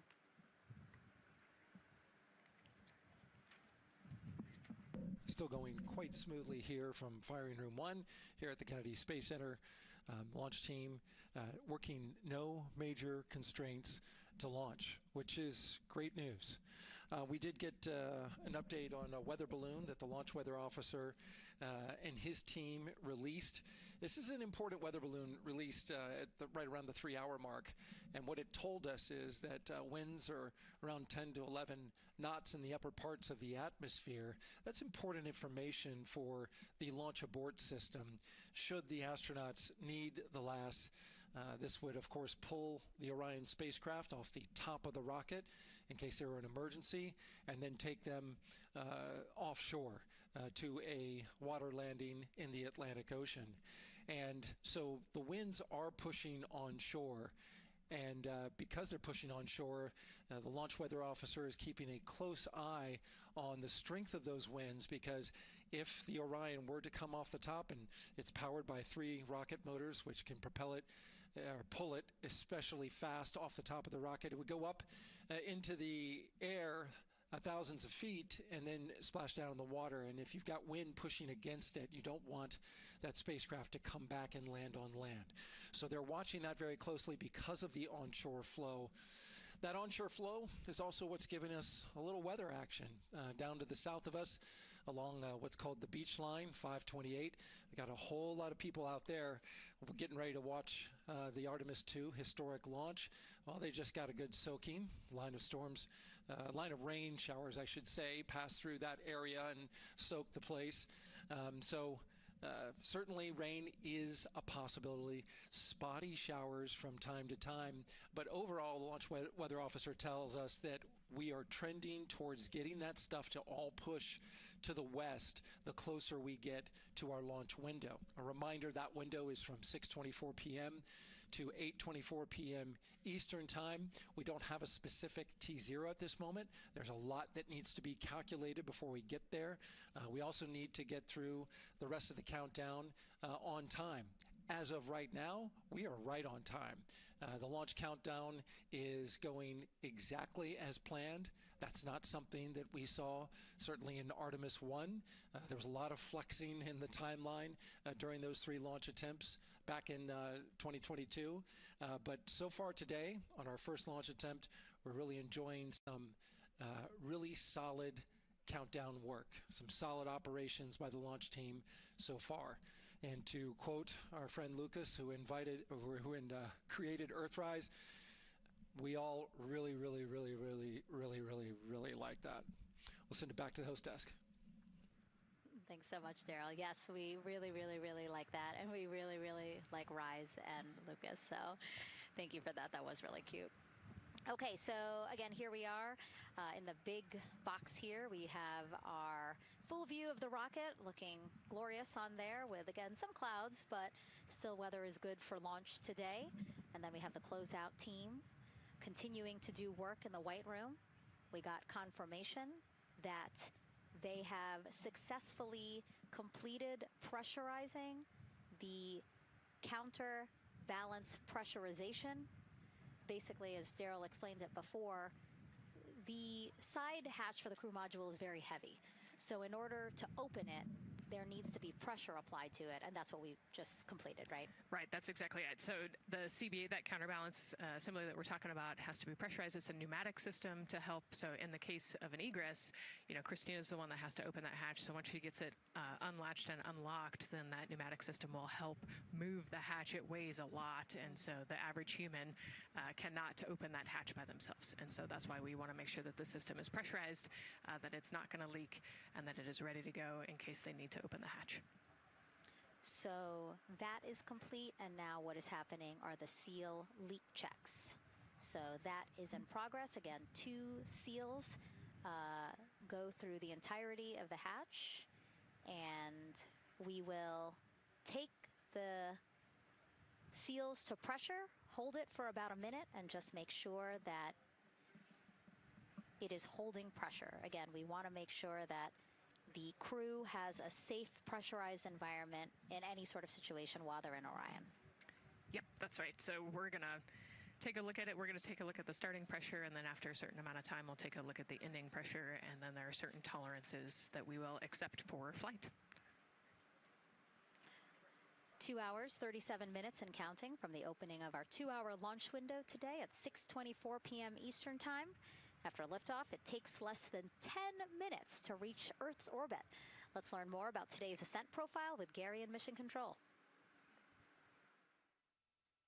Hey, Megan. We are monitoring here in Mission Control Houston. Flight controllers are looking at data from integrity in the Space Launch System during the countdown.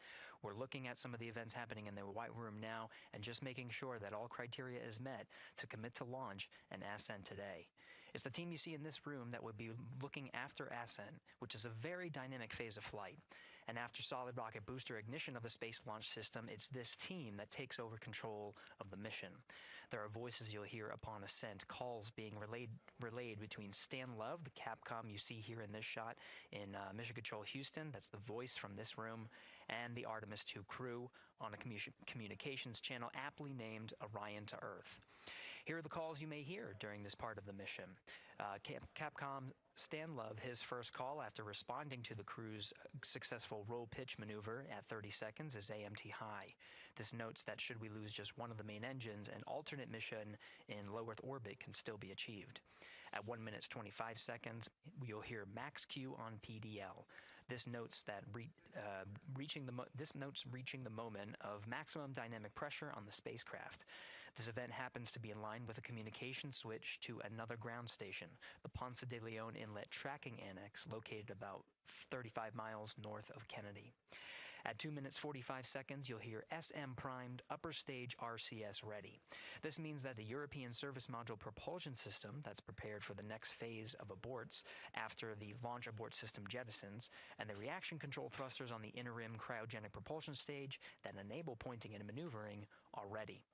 At 3 minutes 50 seconds, you'll hear voice check on TDRS at the Kármán line. At this point, the launch abort system has jettisoned and revealed the Orion capsule underneath.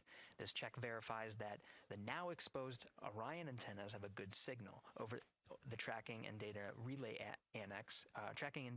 satellites, which is part of a geosynchronous satellite network and the same assets that are used aboard the International Space Station.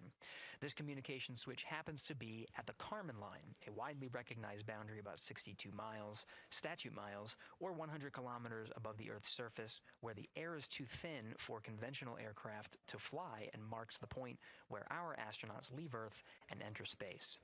At 5 minutes 16 seconds, you'll hear the call 3-engine press.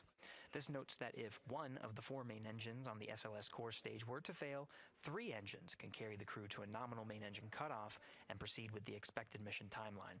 This is an important call that gives more assurance of continuing today's moon mission. At 7 minutes, you'll hear expect nominal shutdown. You'll hear this call should the main engine performance be as expected up to this point. Shutdown plans can vary and may impact G-forces experienced by the crew or future burn plans, but a nominal shutdown is more indicative of continuing the mission on the expected timeline. At 7 minutes 30 seconds, you'll hear AOA open. This notes crossing into a new abort profile. At this point, an abort would use Orion engines to escape the core stage, and the altitude and velocity are enough to make it one lap around the Earth and aim for a splashdown in the Pacific Ocean instead of the Atlantic. And then, of course, shortly after 8 minutes, you'll hear nominal MECO. You won't hear MECO right away. Teams here wait until the core stage has separated and the trajectory is confirmed as expected before that call to the crew. Now, this ascent profile is approximate, as there may be calls that move a few seconds depending on the trajectory, and of course these are the calls and times for a nominal trajectory. Teams in this room have been training extensively to prepare for any and all scenarios, and they are confident and ready to take this crew into space today. In today's pre-brief, the flight director, Judd Freeling, expressed his confidence to the team, citing the hundreds of simulations to prepare for this very moment. These are the calls you'll hear during Ascent less than 3 hours from now, but now we'll turn our attention to the countdown to launch and send it back to you, Megan, at the Space Coast. Thanks so much, Gary. Now, one of today's 4 astronauts, of course, Canadian Space Agency astronaut Jeremy Hansen. Let's go now to Jasmine with her next guest. Thanks so much, Megan. Yeah, we're joining you live now from the Operations Support Building here at Kennedy, where crowds are starting to gather, and we're honored to have Lisa Campbell of the Canadian Space Agency joining us. Lisa, Jeremy Hansen is about to make history as the first Canadian to venture to the moon. What does that milestone mean for your agency? Thanks so much, Jasmine. It's wonderful to be here. It's such a special moment, both for our astronaut colleague Jeremy Hansen, but also for Canada. We're here because of decades of public investment in space robotics, in space collaboration, and so for our country, we're very proud. He's so ready. He's been waiting for this his whole life, preparing, training, and he's a wonderful example of Canada. Yeah, and that's a perfect way to capture Jeremy. He really has been prepping for this his whole life. This will be his first space flight. So what has it been like watching him become part of this Artemis II crew? Well, as I mentioned to you, I've known Jeremy since 2020, and he's a colonel, a fighter pilot, a father, and he really is a very dedicated, passionate human being. So both for him to realize this goal of being an astronaut and flying, he also is hopeful that witnessing that will raise awareness about the value of a space program, of the benefits here on Earth, of exploring the universe and our place in it. Wow, that's beautifully said. And really, this international collaboration has been going on for quite some time now. We've worked together in low Earth orbit and now going into deep space together. So why is it so important that we have these international partnerships? It makes us stronger. We can go faster and further together. Canada is one of the original signatories of the Artemis Accords, and Canada and the United States have been partnered for more than 60 years in space. Wow, that is phenomenal, Lisa. And this really is a team effort in many ways. We also have Jenny Gibbons. Yes. She'll be listening in on Capcom. What is her role going to be like? So Dr. Jenny Gibbons has been training all along as the Canadian backup with the Prime crew. Last night, she was in the Orion capsule checking out all of the communications, making sure all of the systems test out and work perfectly. And then she will be among the first lunar Capcom, helping the astronauts navigate during their mission. Wow, Lisa, that is so exciting. Any final words for the nation of Canada before today's mission? Just, we are so proud, so excited, and we can't wait to welcome Jeremy home. Oh, fantastic. Lisa Campbell, thank you so much for being here today. Thank you, Jasmine. Of course. And with that, let's get back to NASA's Megan Cruz.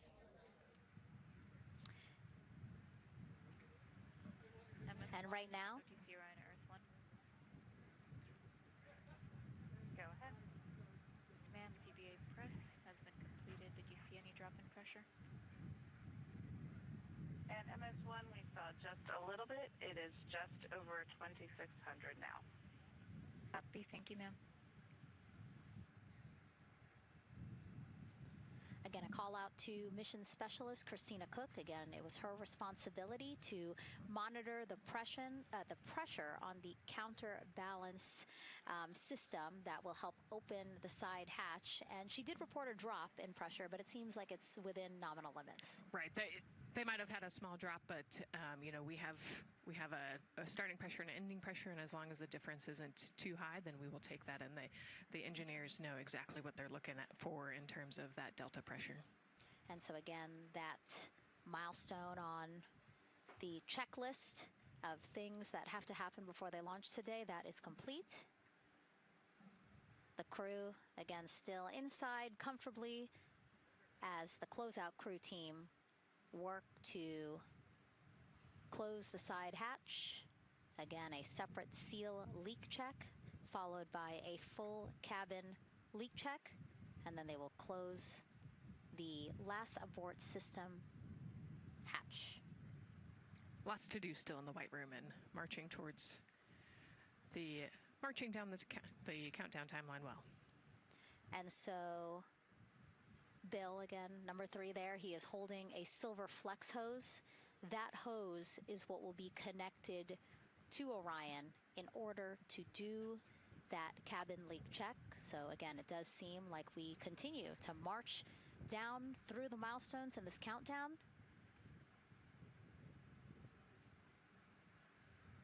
Hopefully lifting off today within our 2-hour launch window that opens at 6:24 p.m. Now, right now, people inside the Kennedy Space Center Visitors Complex are learning about this mission. There are great exhibits there about the rocket and Orion, and of course, our Megan Carter with the moon board. All right, Megan and Nicole, yeah, you mentioned that checklist before launch. That checklist is going to continue during the mission as well, as there are several vital objectives that we are hoping to accomplish with this mission.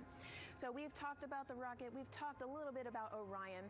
Obviously, during Artemis 1, we had that test flight, and there were no humans on board. That is our one big difference for this one, and we are going to have that crew this time. So what are they going to be up to during this mission? Let me tell you just a little bit.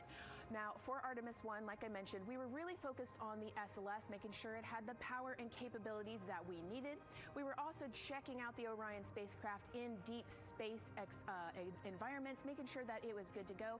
Now, for Artemis 2, we are going to be taking the testing for Orion to the next level by adding that human component. So those test objectives are going to start even before launch. Like you mentioned, they are out there making their way through that checklist. But these objectives are going to start now, and that includes safety. So one really great example of safety is going to be something called the egress baskets. They're out there in the spacecraft, obviously, and should a situation happen to come up, they are going to have something called the egress baskets they can get in, and those are going to zip line them essentially down to the ground within seconds to safety. Another great example of those safety procedures are going to be the LAS, or the launch abort system that I mentioned earlier. Just a reminder, that's the one that can pull the crew and capsule away from any danger within a few minutes of into the launch. Now, those are just a couple quick examples, but our recovery teams have been training extensively, quite a lot, to make sure that they are ready and prepared for any challenging situation that could possibly arise. All right. Several other objectives that we are going to be looking at are also going to be communication checkouts. That is going to be vital. I know we talked a little bit earlier about all the maneuvering that they're going to be able to do, but we want to make sure that they have full communication ability from space to ground so that we can fully support them here. We are also going to be checking out those life support systems. Obviously, we've talked a lot about the service module and what it is going to do for the crew, but we want to make sure that those life support systems are fully functioning, obviously, before we send them farther into deep space. That's going to be critical for them. So on top of being able to maneuver the spacecraft and check everything out, we are also going to be making sure that everything is fully functioning. So as you can see, big part of this mission is to make sure that the spacecraft, the hardware, and all the operations are working, and that the data is going to make sense. And speaking of recovery, we are also going to have the opportunity at splashdown to recover that launch or that flight data, and we're going to be able to take that back, analyze it, and make sure there are if there are any enhancements we need or changes we need to make before our next missions, we'll be able to do so. So lots to do. They're going to stay very busy, obviously. And with that, I will turn it back over to you, Megan. 2 hours, 25 minutes and counting, and the crowd, check it out, continues to grow at our Banana Creek viewing location. They will have a great view of launch, and we will go back now to Leah Martin, who's standing with her next guests. Hey, Megan. Yeah, we're surrounded by thousands of people, some here local from the Space Coast, but we actually have quite a few people who have traveled a pretty far distance to be with us today. I'm actually joined here by a group from the International Space Station Ambassadors Program who have come from all over the globe. Saku, you're here from Japan. You've come, Val, from Mexico, and then we have brother and sister Cosma and Jesko here who are visiting from Germany. You actually told me that you participated in the NASA Rover Challenge in Huntsville. How was that experience, and how is it kind of participating there in Alabama and then being here today? So it is an amazing experience because you meet so many young people with visions, with dreams, with ideas, which inspire you and motivate you. And it's even better to be here now to see the SLS launch because we are going back to the moon, and that's what we're working for. Absolutely. And, you know, the Artemis missions, we talked a lot about the Artemis Accords and this being an international effort. You were actually telling me, Saku, that you're interested in becoming an astronaut with JAXA, pursuing your PhD to be able to do that. Tell me a little bit about that. Yes, actually, I applied for the Japanese Aerospace Agency, the astronaut selection like 2 years ago, and then I didn't make it all the way, but I'm still working on it, and hopefully I can be at the launch pad sometime, and then I hope to go back to the moon and Mars, and yeah, I'm working on it. Absolutely incredible. And Val, you're from Mexico. We were talking a little bit about women in space. This is a team who, you know, is predominantly made up of women. What is it like knowing that Christina is on that rocket right now, about to be the first woman to travel around the moon? I think that's such an amazing news. It's just so inspiring that we are taking the first Black person and also the first woman to the moon. It's just the first step in humanity and a big step in equality as well. Megan, a lot of excitement here, not just in Florida, but from around the globe, and we're keeping our eye on that rocket, and we're ready to see it lift off. Thanks, Leah. Yeah, a lot of excitement, but also a lot of inspiration. Again, this is part of, or a big part of the reason why. 130.6. Good readback, aux 1 voltage, 131.3. I copy 131.3. Again, those numbers you hear, they're referring to specific steps in the launch countdown that the crew have to step through in order to get us to launch today. And so we were saying, yes, inspiration, a big part of why NASA does what it does. We want to go together, and we want to explore together to learn more about ourselves and here on Earth. Yeah, humans, I think, naturally want to explore, and so going together, like Lisa said earlier, we're going to go farther and faster than we possibly can alone. And, you know, what a way to celebrate that today. Yeah. Going back to the moon in the first time in over half a century. And we have that great shot there in our small box of the rocket on the pad. And at the very top there, our Artemis II crew. Right now, we know that the crew has begun the closeout crew has begun doing that cabin leak check. So they are currently pressurizing the cabin, and it sounded like it would take about 6 to 8 minutes for them to get to pressure, and then they have to hold that pressure for 5 minutes, right? Yes, that's correct. Yeah, so there's quite a bit of volume. You know, we talked about it being a 6-person tent. I think it's 330 cubic feet. Don't quote me on that number, but you know, they have to pressurize that capsule, and then, like we talked about, take that initial pressure, wait 5 minutes, and take the second pressure. Yeah, and then it takes about 6 to 8 minutes again to depressurize the cabin. So this process will take a few minutes. Ascent switch configuration complete. OTC copies. Thank you. And then after the cabin leak checks, then they will finally close the last abort system hatch. So again, chugging along in the countdown, really excited to, again, continue to hear the crew's voice inside Orion, stepping through all the procedures. Yes, it's exciting to hear them making progress, right? It's all good news hearing the crew talk to the ground and working together to get to the launch. And what I think is really cool is that this is the first time NASA is going to have astronauts in low Earth orbit, but also in deep space at the moon. So here's a message from some of the crew aboard the International Space Station right now. Hello, Megan, and a big hello to everyone around the world counting down together to the launch of this historic flight test. If we weren't in microgravity, we would also be on the edge of our seats. Here on the International Space Station, all of us are honored to have the chance to wish our fellow explorers Godspeed. Throughout human history, the moon has sparked our imagination, curiosity, and wonder. With our return to the moon, we're not only going to be learning about its history, the history of our solar system and of our planet, but also about our place in the cosmos. We are so proud of the Artemis team and so excited for what you will see and learn on behalf of all of humanity during your trip around the moon. As we push the boundaries of exploration and expand our knowledge with scientific discovery, we advance our collective civilization together as one. Test flights are crucial to the mission of exploration. We all learn in test flight schools that the more challenging the missions are, the more incremental the tests should be. This Artemis II mission is one more increment on the way to further exploration. Thank you to the crew, our friends, for your dedication. And from the entire Expedition 74 crew, thank you to all of the teams that had a hand in getting the Artemis II mission to where it is today.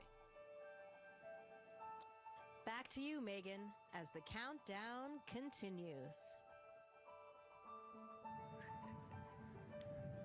Oh, I love that so much. I just love seeing them there. And again, you have to remember the International Space Station is an orbiting lab. We learned so much there, and we're going to learn so much more from Artemis II, because this isn't just a test flight. It's an opportunity to learn more about the moon, deep space, and how humans can live and work so far from home. So here are some of the science objectives that NASA hopes to accomplish with Artemis II. Artemis II is our return of humans to the moon, flying around the moon on board Orion. But along with that, we're doing a lot of great science. One of the exciting things about the Artemis missions to the moon is that science is actually a fundamental pillar of why we explore, why we're going, what we're doing in Artemis. I think it's incredibly exciting that not only are we testing the vehicle, but we're testing science on board. Science where the astronauts are conducting experiments, science riding along with the astronauts. We have astronauts looking outside the window and really observing the lunar surface. It will help us understand the deep space environment. It will help us understand how that environment affects our astronauts, our systems, and life in general. So deep space is a challenge for us because you have to leave Earth's protective magnetic field. Here in low Earth orbit, the crew members are protected from some of the harmful radiation. Going to the moon, they'll no longer be protected, so they'll have a higher radiation exposure. Much like Artemis I, we have so many radiation sensors and detectors that are inside the capsule so that we can fully understand and appreciate the radiation environment for protecting our astronauts. In my hand here, I'm holding a tissue chip model. This is the exact design that's going to be flying alongside the astronauts. We'll be collecting samples from each of the crew members, and we can make these organ chips out of the astronauts themselves. So every crew member will have their own avatar on board, and then upon return, we can evaluate that deep space radiation environment and what that compares to the astronaut themselves. Not only are they going to help change the course of medicine for the astronauts, but revolutionizing that on Earth as well. We're looking at sleep, we're looking at team dynamics, we're looking at how you interact with the environment. We're also looking at the immune system, so what are the biomarkers? We're using saliva as a method to study hormones and different things in your body that may change during a mission like this. And then finally, how do we function after microgravity, being close to the moon, then returning to Earth. Which will ultimately help us achieve our goal of getting humans to Mars. And then on top of that, we have an opportunity to look at the moon from deep space on the far side for the first time in over 50 years. Having human eyeballs and brains back around the moon is going to unlock a new generation of lunar science discovery. The human eyeball is capable of taking in so much data in just a split second. They'll be able to tackle impact history, volcanic history. They'll be able to look at how the albedo, or kind of the shade and hue of the moon and the color of the moon, can tell us something about how that terrain evolved over time. We're integrating science in ways that have never been integrated into human exploration before. We have a front room mission control flight controller position called the Science Officer. We have a brand new science back room where it's basically our brain trust of lunar scientists and geologists supporting the crews of the future. And Artemis II will allow us to really test how this works so that future missions are really set up for success. We'll also be deploying some CubeSats. They're small shoebox-sized spacecraft of their own. They're each provided by another country, one of our partners. As they conduct their research, they'll complement what we are doing at the moon with Orion. It is so incredibly exciting to be a part of this mission. It has been, really one of the privileges of a lifetime. I can see the work I'm doing benefit crew members right now and benefit the crew members in the future. So it's incredibly exciting and it's very rewarding. As this rocket launches humanity off of the Earth, we'll be setting the stage through our science to prepare humanity to leave Earth and explore the solar system. And what we learn during this and future Artemis missions to the moon will eventually get us to Mars. Here's Jasmine Hopkins again, now with Nikki Fox, Associate Administrator of NASA's Science Mission Directorate. Thanks so much, Megan. Yes, we're back on the balcony now, joined by Dr. Nikki Fox. Nikki, in this nearly 10-day mission, we are covering a lot of science from CubeSats to tissue chips. What are you most looking forward to learning?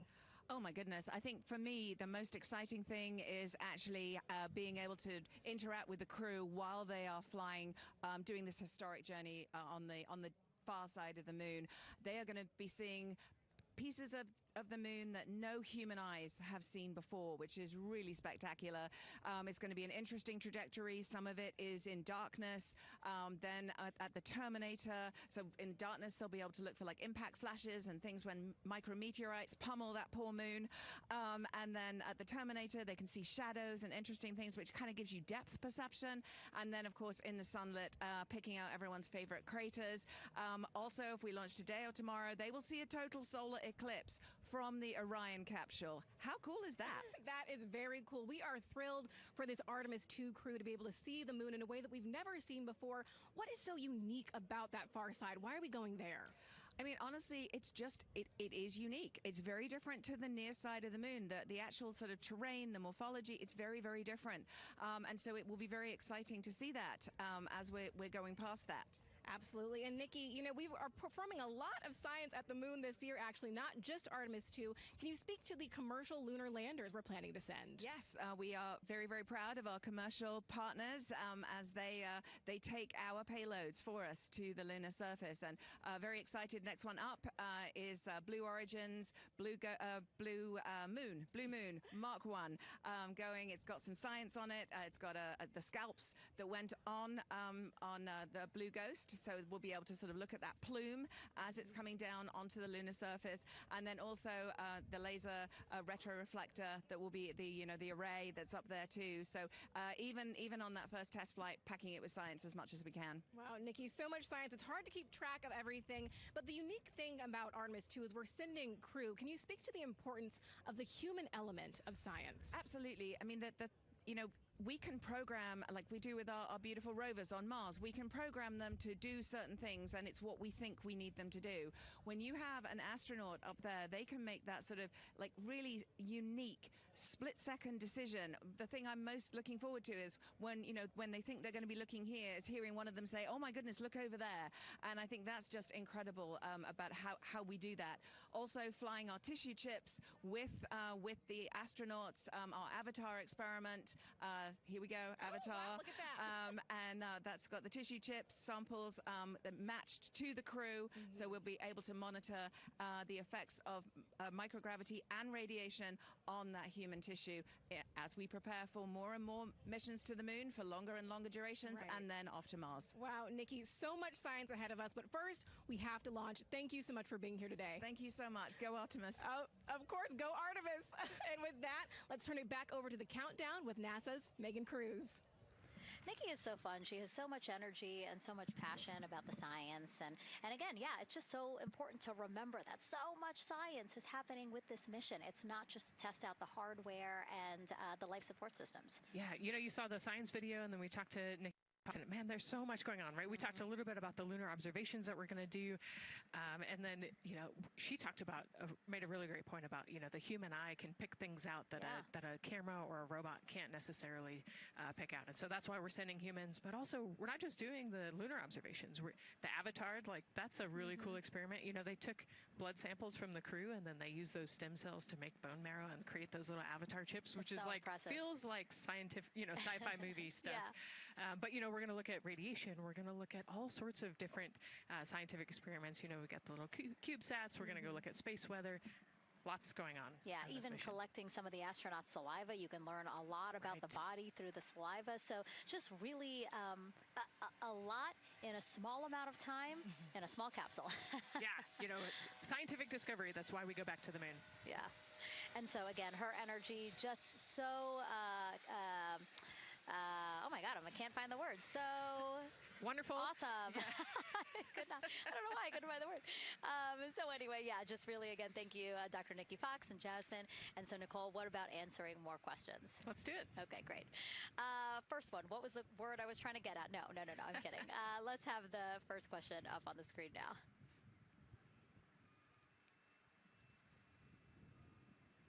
I know we got him. I see him being asked. And CDR OTC Orion Earth 1. Go. For your awareness, scrubber cycling is about to be restarted. Integrity copies.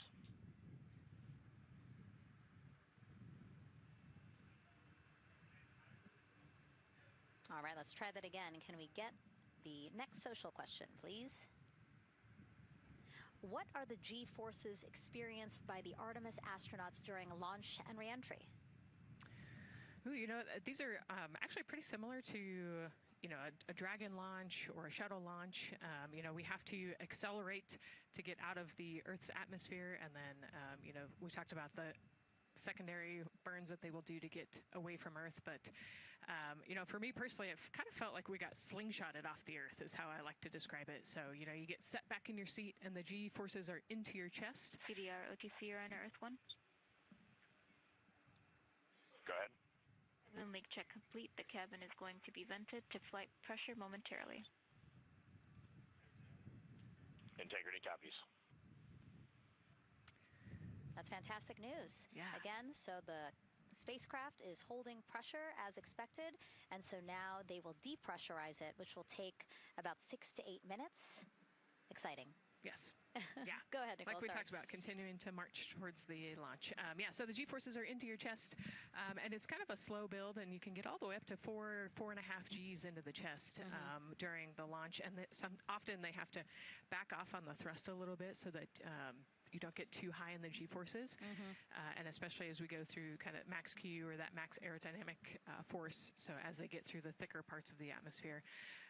And then very similar G-forces on the way home, so slow, steady build up to about 4.5 Gs as the rocket actually decelerates. You know, you heard in one of the packages, when they come back, they're going to be going 7 miles a second. Gosh, that's and incredible. So you have to slow down somehow, and to do that, you have to actually, you know, when you brake in a car, you feel those G-forces, and so for the astronauts, it'll just be, again, into the chest based on the orientation. Great. Thank you so much for that answer, Nicole, and for that question. We're going to continue to try to take as many as possible. Again, you know how to send them to us at NASA Artemis. But now we again have another question for you, for our audience. We want to know, what part of Artemis II are you most excited for? Liftoff, Earth views from Orion, lunar flyby, or splashdown? Tell us again on NASA's Instagram or Twitch accounts, and we'll share your answers a little later in the broadcast. That's a tough one. I don't know what my answer would be. I know. I don't know either. I'm excited for it all, but that's a cop-out. All right, now let's head back over to Banana Creek. Again, the crowds there, really excited. People coming from all over the country, from around the world. Why don't we get another check with Leah Martin to see who she's caught up with now. Well, Megan, we were a little while ago talking to some students from around the globe. Today, we're actually talking to some local students who are from right here, locally, Merritt Island in Titusville. We talk a lot about the Artemis generation and about the students who are going to become the next generation of dreamers, of engineers, of scientists and technologists. And I'm actually standing with a group of those students here today. Our local high school has actually implemented a really neat new program in the spirit of being able to create these pipelines for employment and engagement. Can you tell me a little bit about what Merritt Island High School is doing? Sure. Well, this is a new program, first of its kind here at Florida. And basically what we're studying is astronautics and aviation, kind of blended the two together. We have flight simulators in our lab, but students are also learning about engineering, aerospace engineering, and we're trying to make all kinds of pathways available for them, trying to give them opportunities to see which pathway they might want to be interested in. So yeah, it's just a great opportunity for them to learn about space. We just finished doing a whole model rocket build where the students took CAD software, developed their own rockets, put them together, and launched them right from our school. So it was very exciting. Incredible. And then another local high school, Titusville, you guys also have a similar but slightly different program. Yes, we do space mechatronics with advanced manufacturing, preparing students to build and manufacture things to automate, do automation to build things on Mars and things like that, or locally too. Now, you told me that you're actually trying to figure out a little bit what you want to do when you're done. You're a freshman in high school. What things are you learning in your class here that are really kind of tweaking your interest in the aeronautics field? So we're building a lot of things with like metal and how we're supposed to do it on the rockets. We're also doing computer programming, which would help with NASA and like programming and coding. Absolutely. And you were actually telling me that I think were telling me that you're interested in becoming a pilot. We talked a little bit about the pilot who is on board the rocket right now. How is this program preparing you for your future? I mean, it's teaching me everything that I know about aviation, and it's really inspiring that I get to learn it in a classroom, like locally as well. It's amazing. I love it. And then you were also telling me you're taking this class. What's the most interesting thing you've learned? I really like the whole design part of it, like actually like engineering, like because I want to be an engineer. Engineering the products we use when we build stuff, that's definitely my favorite part, learning how to use those kind of softwares. Absolutely. Well, Megan, when they're seasoned NASA employees, you'll be able to say that you saw them here first when they were still in high school. Back to you at the desk. I can also say that they have fans. Nicole Ayers here. As soon as that girl said that she wants to be a pilot, Nicole went, yeah, why is that something that's so thrilling for you to hear? I mean, I love when kids in high school have goals and they set their goals high and they want to go do something. You know, the kid who wanted to be an engineer or a pilot, like, I love that. You know, find something that you're passionate about, go work hard at it, and go get good at it.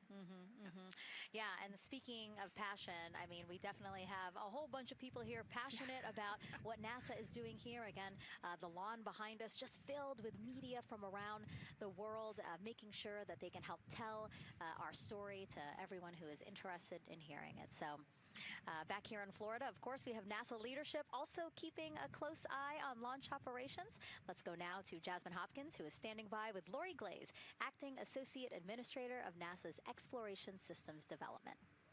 Thanks so much, Megan. Yeah, we're honored to welcome Dr. Lori Glaze to the balcony now. Lori, this is our very first time having crew on an Artemis mission. How does that feel, and how does that change our overall approach to the mission? It's a really good question, and it really came home today when we were watching the crew walk out, and then we saw them get into their van and go out to the pad, and we've been watching them getting into the crew module. And so we've really put an enormous amount of rigor into assuring the safety of our crew. One of the most important things on this mission, different from Artemis I, is we now have environmental controls and life support systems. One of the most important things we're going to do on this mission is test those out and make sure that we can keep our crew healthy and safe throughout their mission. We also on this mission have an activated launch abort system, which we had the system for Artemis I, but it wasn't active. But we definitely have that active on this mission. We want the ability, again, if something goes wrong, to be able to have that ability to abort and get them back to the ground again, safe. Absolutely, Lori. I mean, as you're driving home, safety is paramount here at NASA, and your program is responsible for all of these Artemis elements. We have the Space Launch System, Orion, ground system. So how do you get everybody cohesively on the same page for a day like launch? And that's a great question, and it's really been wonderful to watch our teams working together. We have the ground systems, which are kind of the bookends of our mission. The ground systems help prepare us to get the rocket ready to take off. They're doing all of the loading of the tanks right now and getting the crew into Orion. And then at the back end, they'll be there to recover the crew when they land in the ocean. But they know that their job is to make sure that that rocket is ready to go and that the crew module is ready to go. And then the rocket itself, the space launch systems, they know that their job is to deliver the crew module to the right point in space so that they can conduct their mission. And then again, they have to make sure that everything is ready, that they set them on the trajectory that is going to bring them around the moon and set them up to land in the right place in the Pacific Ocean. And that's their job, and they know how important that is. And they have to work closely with Orion, which again, they also have to work with all the other teams to make sure that everything's working together. And then on top of that, our flight operations teams, all the people on the ground, they're all working together. They know this mission doesn't work unless every single part of the mission works. Right. Lori, there are so many things that have to work together today. We can't wait to see what happens next. Thank you so much for being here. It's my pleasure. Thank you. Of course. And with that, let's take it back to the countdown with NASA's Megan Cruz. Yeah, and speaking of the countdown, 1 hour, 59 minutes and counting until the opening of our 2-hour launch window at 6:24 p.m. Eastern Time. This is a shot of Jetty Park. It's a nearby popular viewing location of rocket launches, and it is so great to see how many people are here. I mean, this is a Wednesday. Like, people had to take time off of school and off of work, but it's something that they felt like they wanted to do, to be here. Yeah, you know, I think just based on the chatter on the airplane ride yesterday, half of my airplane ride Really? They were coming to see the launch. You know, everybody's excited and traveling from all over the world to come see this launch. And it really is a great day. We had some sprinkles here in the crowd, but for the most part, I mean, it's just a beautiful day to witness history. It is, yeah, you know, a little bit of sprinkles, but for the most part, the clouds are staying away, and you can see the blue sky behind us, so hoping for good weather in a couple hours. Absolutely. And so Dr. Lori Glaze mentioned what we learned from the Artemis II mission helps pave the way to sustained human presence on the lunar surface. So what are the objectives of this mission to eventually accomplish that? Let's check in with Gary in Mission Control for more. Thank you, Megan. Yes, the Ascent teams are here in Mission Control Houston, working through their steps to prepare for a go for launch. Right up here on the front board, we're watching the teams in the White Room work through their checklist and closing the hatch as we verify ours, working as one NASA team.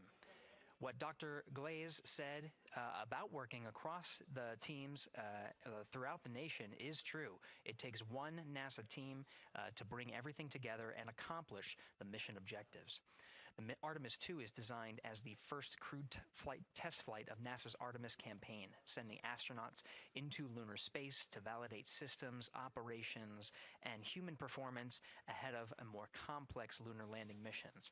NASA has identified an extensive list of mission and flight test objectives that serve as a checklist to verify the capabilities needed to land humans on the moon. For the Artemis II mission, there are 5 overarching priorities that cover the mission and flight test objectives. First is, of course, the crew. As the first crewed mission inside the Orion spacecraft, this mission serves to demonstrate the capability of safely sustain the flight crew throughout the mission, including launch, the deep space component, and return. Number 2 is systems. This mission brings it all together to validate the performance of all ground and flight systems needed for a long-term lunar campaign, from launch infrastructure to spacecraft operations in deep space. Third is hardware and data. We'll be gathering performance data as much as possible over the Deep Space Network, but we also aim to retrieve onboard data and hardware after splashdown to gather additional insight and improve future Artemis missions. Fourth is emergency operations. The crew and flight control team will be testing emergency systems such as abort procedures, rescue operations, and contingency responses. During the flight, astronauts will rehearse a number of these procedures to ensure that in the event of a real emergency, the planned procedures and operations are sound. And finally, there's subsystem validation. Engineers will be verifying subsystems across the board to ensure reliability across life support, propulsion, avionics, and navigation systems aboard the Orion spacecraft. Human spaceflight is a complicated endeavor that requires precision and confidence across all disciplines. You may hear the phrase, human spaceflight is the greatest team sport, a few times in today's coverage, and it's absolutely true. Not only does it need mastery of specific components, but the integration extends across thousands of people and facilities around the world to come together and make it all work. A lot of the work from many people has led to this moment, a rocket at the pad with humans on board, ready to put everything we worked for to the test. I'm certainly excited about it. The teams here in this room are looking forward to supporting the mission, and I hope those watching are as excited as we are. We are following the countdown here in Mission Control Houston. Everything continues to look good, now inside 2 hours from the beginning of the launch window. With that, I will send it back over to you, Megan and Nicole. Hey, Gary, thank you so much. We are getting word that the launch team is working something that we would like to give you an update on, so let's get on over to Daryl. All right, thank you, Megan, and we are live in Firing Room 1 here at the Launch Control Complex. Yes, we are currently not working any constraints with regards to the rocket or the ground systems. But the launch team has been made aware of an issue that the range is working. And currently they're monitoring that work that is going on over at the range. We understand that that issue is related to the flight termination system. Now, the flight termination system, just to give you a quick explainer, every rocket has a flight termination system. It's the system that the Eastern Range here uses in order to send a destruct signal to a rocket in case it veers off path. So it's a very critical, important safety component in terms of how the range keeps the public safe here. We understand that the flight termination system, they're working an issue. And so as they continue to work that issue, they've asked for some assistance from the launch team to help verify some of the work that they're doing on their FTS system. And this is where it gets a pretty unique situation here. The assistance they've asked for is to verify what's going on with their system. They want to check it to see that the work they're doing is okay. And in order to do that, the FTS console operator inside the firing room has been asked to help them verify it. And the way that they're going to do that, and the solution that he proposed to check and verify the system with the launch director, and she gave the approval, is to go get a piece of heritage equipment from inside the VAB that was used during the space shuttle program. And this equipment is able to receive commands by the range through the flight termination system. And so with this piece of equipment, this console operator who works FTS was granted permission to go and go over to the VAB next door and get this equipment that he's very much aware of and used during the space shuttle era. And so that is in work right now. The bottom line of all this is, at this moment, the range is no-go. But that is not stopping us from moving forward in the countdown.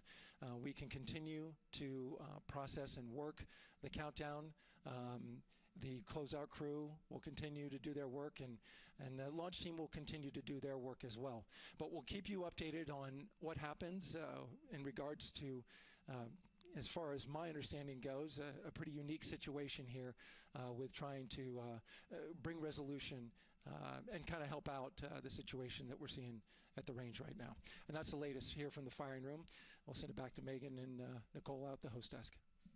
Thank you, Daryl. Yes, very unique, but I think it speaks to the ingenuity of this team, right? To say, hey, we have this equipment at the VAB. Why don't we leverage it to try to solve this issue and work it? Yeah, what a great example of human creativity, right? We know this thing exists. Let's go solve this problem. We have time, you know, like Daryl said, we're going to continue to march down the countdown. So we'll continue to get the rocket and the crew ready, but we still have that 2-hour window. So in the meantime, let's try to figure out what's happening with the range. And speaking of the range, what is the range for people who might not watch rocket launches with us often? Sure, yeah. So anytime that you launch a rocket, you have to clear the airspace, right, in the launch corridor. So where the rocket's flight path is going to go, you have to make sure that that whole airspace is clear. And so we actually have assets, you know, the Space Force helps us out with this one, but, you know, we want to make sure that there aren't airplanes in the way and there aren't other, you know, maritime assets in the way or things like that. So that there's a whole group of people. We talked about, actually, Gary said it great, right? it's a huge team sport, and so there's a whole group here on the ground that is monitoring that launch corridor to make sure it's clear and ready to go.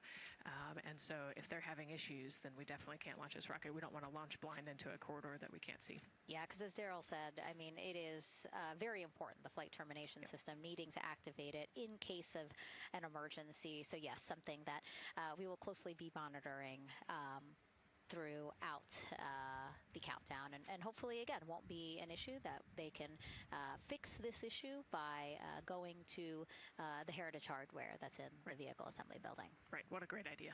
Okay, so again, under 2 hours from the opening of our 2-hour launch window, 6:24 p.m. Eastern Time.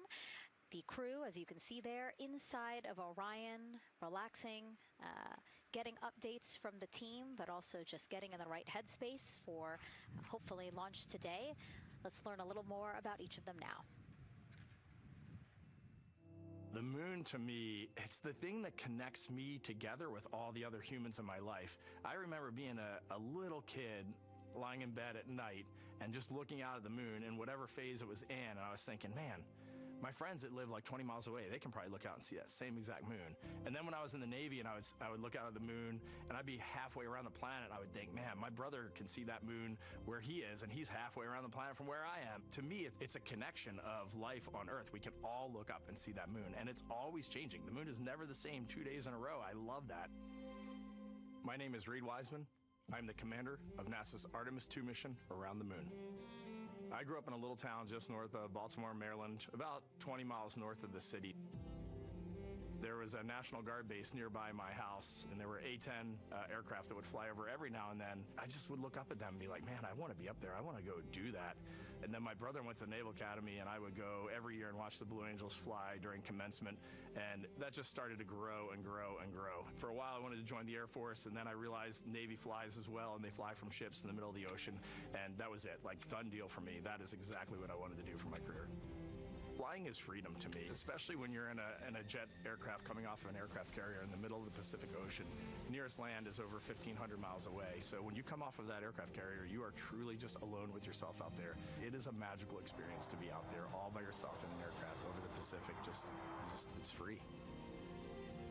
I think anybody who accomplishes something that they set their mind out to, there's no one thing that does it for them. It's a combination of everything. I mean, the way my parents raised me, the way my brother and I, the way our relationship developed over time, my friends, being in the marching band, going to college, setting my own course, learning how to live on my own, being mentored along the way, being, kept on the path to success, but being given the freedom to, make excursions and fail every now and then and regroup and carry on. I think all those things come together in the end to get you where you are.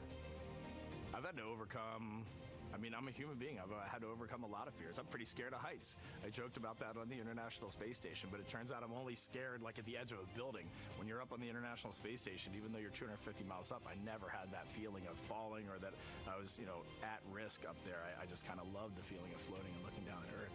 There have been challenges all throughout my life. By far, the biggest challenge was losing my wife in 2020 to cancer and now raising 2 daughters who are grown up now, but that's been the biggest challenge by far I've ever had to face. It is not easy being an only parent, trying to work a full-time job, and raising 2 kids is something that I think about every single day. I'm very proud of the work I've done. I haven't always done it well, but I've always shown up and tried as hard as I possibly can.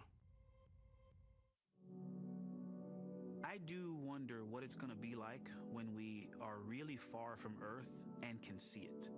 The sensation of being so far away from everything that you know. I had that sensation on the space station the first time I got to sit in the cupola for a really long time. So I can only imagine what that's going to be like from 200,000 plus miles away. My name is Victor Glover, and I'm the pilot for NASA's Artemis II mission around the moon. When I was in 4th grade, I was 10 years old. And that's when the Challenger accident happened. And it helped me understand how the general public felt about the astronaut corps, right? Like, these are the people that we want to be. And that just gave me an easy thing to strive toward. The biggest fear that I've had to overcome in my life is doubting myself. Going to college when no one in my family had gone to college was a huge risk. I had more confidence in my athletic ability than in my academic abilities. I could play football with those college students that I saw on TV. But my classmates that I saw in the lab and around the University Union, I didn't know if I had what they had. I think addressing that self-doubt was a part of, swinging for the fence and trying to go get an engineering degree, not just go to college, but get an engineering degree and then go do something challenging and technical like flying. Apollo is known for sending humans to the moon. Artemis has an opportunity to continue the Apollo story, but I actually think it's important for this story to stand on its own. Artemis is a new program, and we're trying to do new things. And it's great to compare and contrast. When you look at our spaceship, you can see parts that were designed, built, and integrated in another country. When you look at our crew, you see that our crew is international. There are also men and women. And I just think that comparing and contrasting makes the story even richer.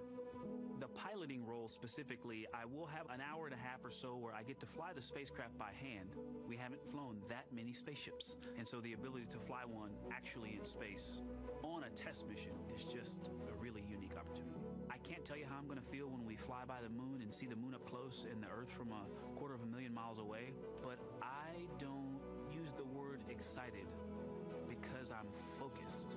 What we do, this is very serious and it's very risky, and we are all intimately familiar with that risk. And so if we go out there and we're successful and we can pass that baton on to Artemis III, that's something to really be excited about. I tell a story, which is one that my dad told me before the Apollo missions when he was just a very little boy. He was looking up at the moon with his mom, and his mom said to him, "Don't worry, Ronnie, we'll never get there." Fast forward maybe 70 years later, it's his daughter that's actually going there. And I think that long arc is something that we can all learn from. The idea that the seemingly impossible becomes possible if you just believe in it and are willing to work hard and come together to achieve it. My name is Christina Cook, and I'm a mission specialist for NASA's Artemis II mission around the moon. When I look back at my dreams as a kid, I definitely never thought I would actually get here. I was very pragmatic. Even though I'm a dreamer, I knew that the odds were way against me again, so I might as well do something I'm loving in the meantime. I definitely loved science and math in school and, did pretty well in those things, but I also loved being active. I was always outside. I loved things that made me feel small. I loved looking at the night sky, oftentimes between the pine tree branches, or I loved the ocean. North Carolina also has mountains, and when we would go there, I just loved the vastness of all of those things. I loved how they made me feel and what they made me think about, and the vastness of the universe and how much out there was to learn. I'm drawn to exploring. I'm drawn to challenges that involve both mental and physical, and I'd much rather be solving problems wearing a whole lot of equipment and in a harsh environment, and that's just something I've carried with me ever since I was a kid.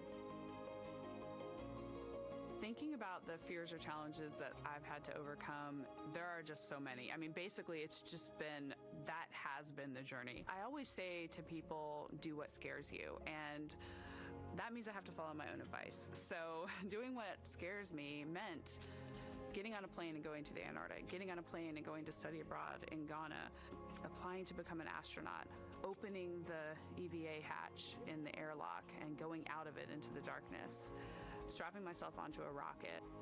And so for me, I think that no matter what the challenge, recognizing that if people believe in you and you believe they believe in you, the challenges seem always a little bit easier. To me, the moon, it represents history. It is a witness plate. Everything that's ever happened to the moon is still written on the moon. Every single person has looked at the moon their entire lives. We see the same moon. That's something really special. It's just the epitome of a symbol of something that's in each of our hearts, but that's also represents exploration and reaching. I have this very distinct memory of seeing an image of an astronaut standing on the moon. It's burnt in my brain because I went back to it so many times in my childhood, and I would look at that image, and I know it had a huge impact on me that humans had walked on the moon. My name is Colonel Jeremy Hansen. I'm an astronaut with the Canadian Space Agency, and I'm a mission specialist on NASA's Artemis II mission around the moon. My elementary school years, I grew up on a farm outside of London, Ontario. I spent as much time as I could with my dad on the farm. I learned the value of hard work, for example. If I wanted to go to work with Dad, it was going to be a long day, and I was going to have to not complain, or I wasn't going to get to go the next day. I had a treehouse. I had a vivid imagination, and I changed my treehouse into a spaceship. I made all these dials and controls. I had circuit breakers for switches that I found in the barn, and I was exploring space in my imagination. The most important thing I did to get to where I wanted to go in life, which was flying fighter jets and eventually becoming an astronaut, is I shared those desires with other people. And it turns out, just like you don't go to the moon on your own, if you could, I would have done it a long time ago in my treehouse as a kid. You have to go as a team. I think the biggest impediment to achieving my goals was, of course, myself. And I think that's a common human experience. There are many times where just little things would get in my way, and my immediate interpretation of that was, well, now that goal's out the window. You know, people must have lifted me back up, and somewhere in the back of my head, that persistence came through. And I think that's a common human experience, to doubt ourselves. I've come to this, I guess, realization that I believe that we all have gifts to contribute, and the goal is to figure out how to use your energy towards adding positively to humanity's existence on this planet. But I love it when humanity sets big goals, like sending humans to the surface of the moon with an eye to eventually going to Mars, because when we do that, we can bring together genius from not just even in one country, but around the world. I've also learned from my indigenous mentors that they refer to the moon as Grandmother Moon. So you've probably heard of Mother Earth. They use Grandmother Moon because Grandmother Moon is responsible for the water in their community, just like the moon moves the water around the planet, affects the tides. And I think that's a really beautiful thing for us as we go back to the moon, to think about all the different cultures around the world and how they view the moon differently. And that's really neat because we all share that same moon in the night sky.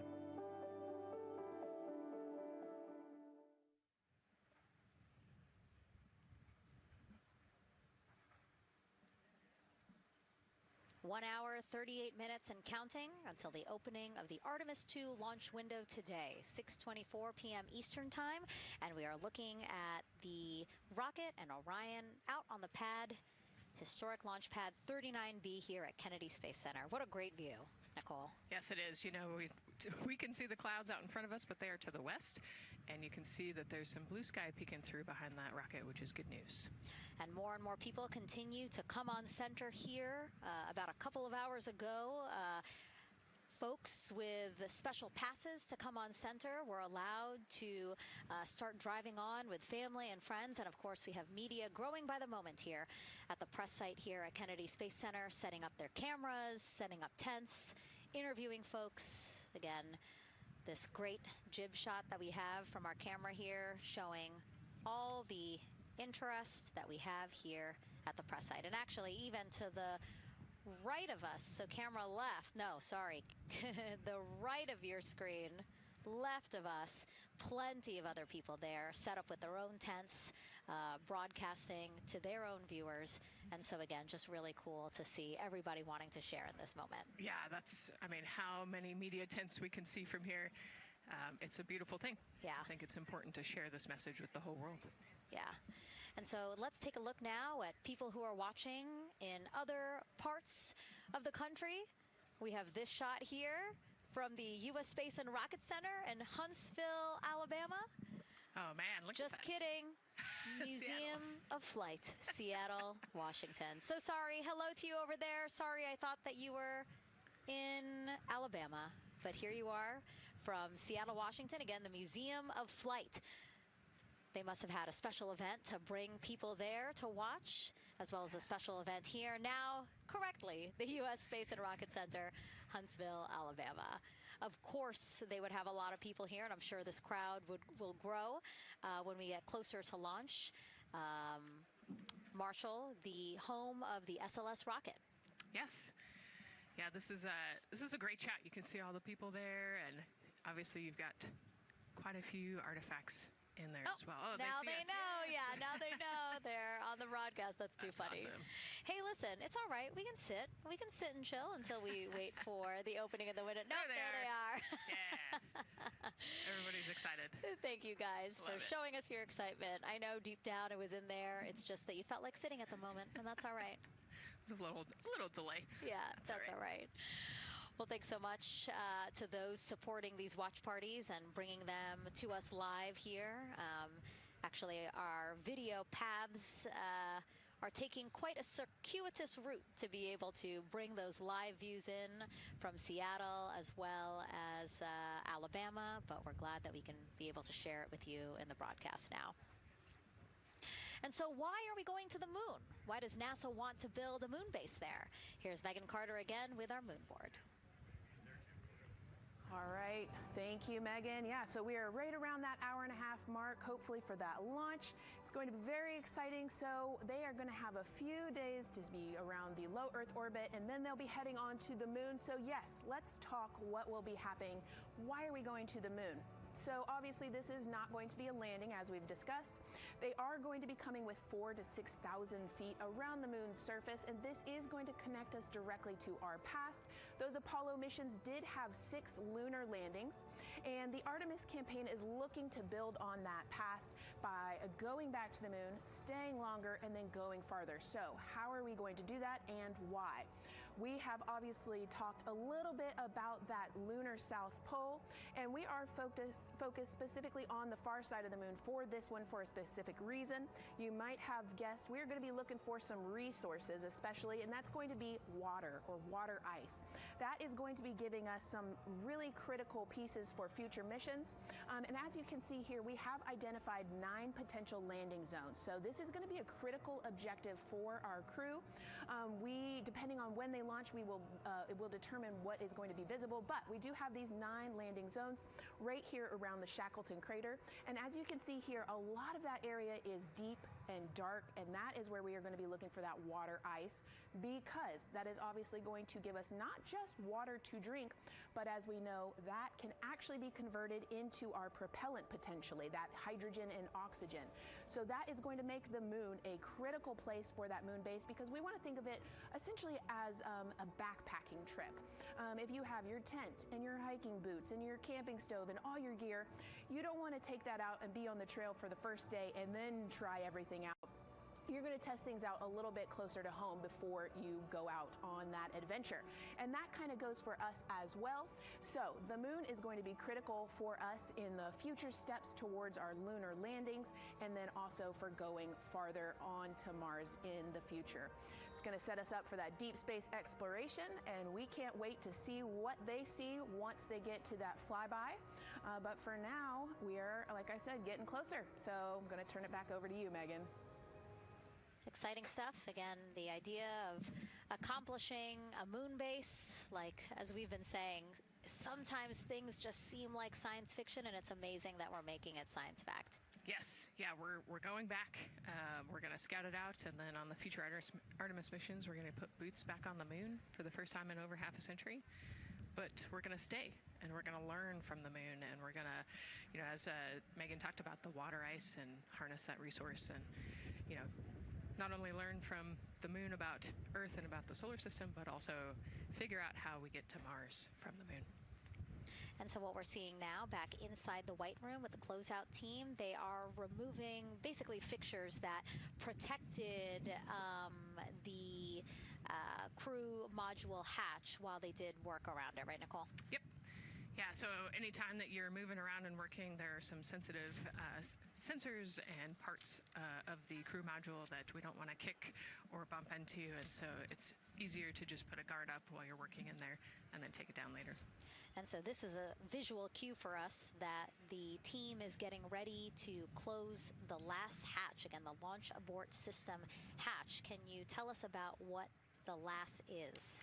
Yeah, so launch abort system, this is, we have the crew module, and then what sits out basically on top of the crew module is the launch abort system, and it has its own motors, so that we'll arm it about 5 minutes prior to launch, and then it stays with the crew module until about the Kármán line, so that 100-kilometer point in space.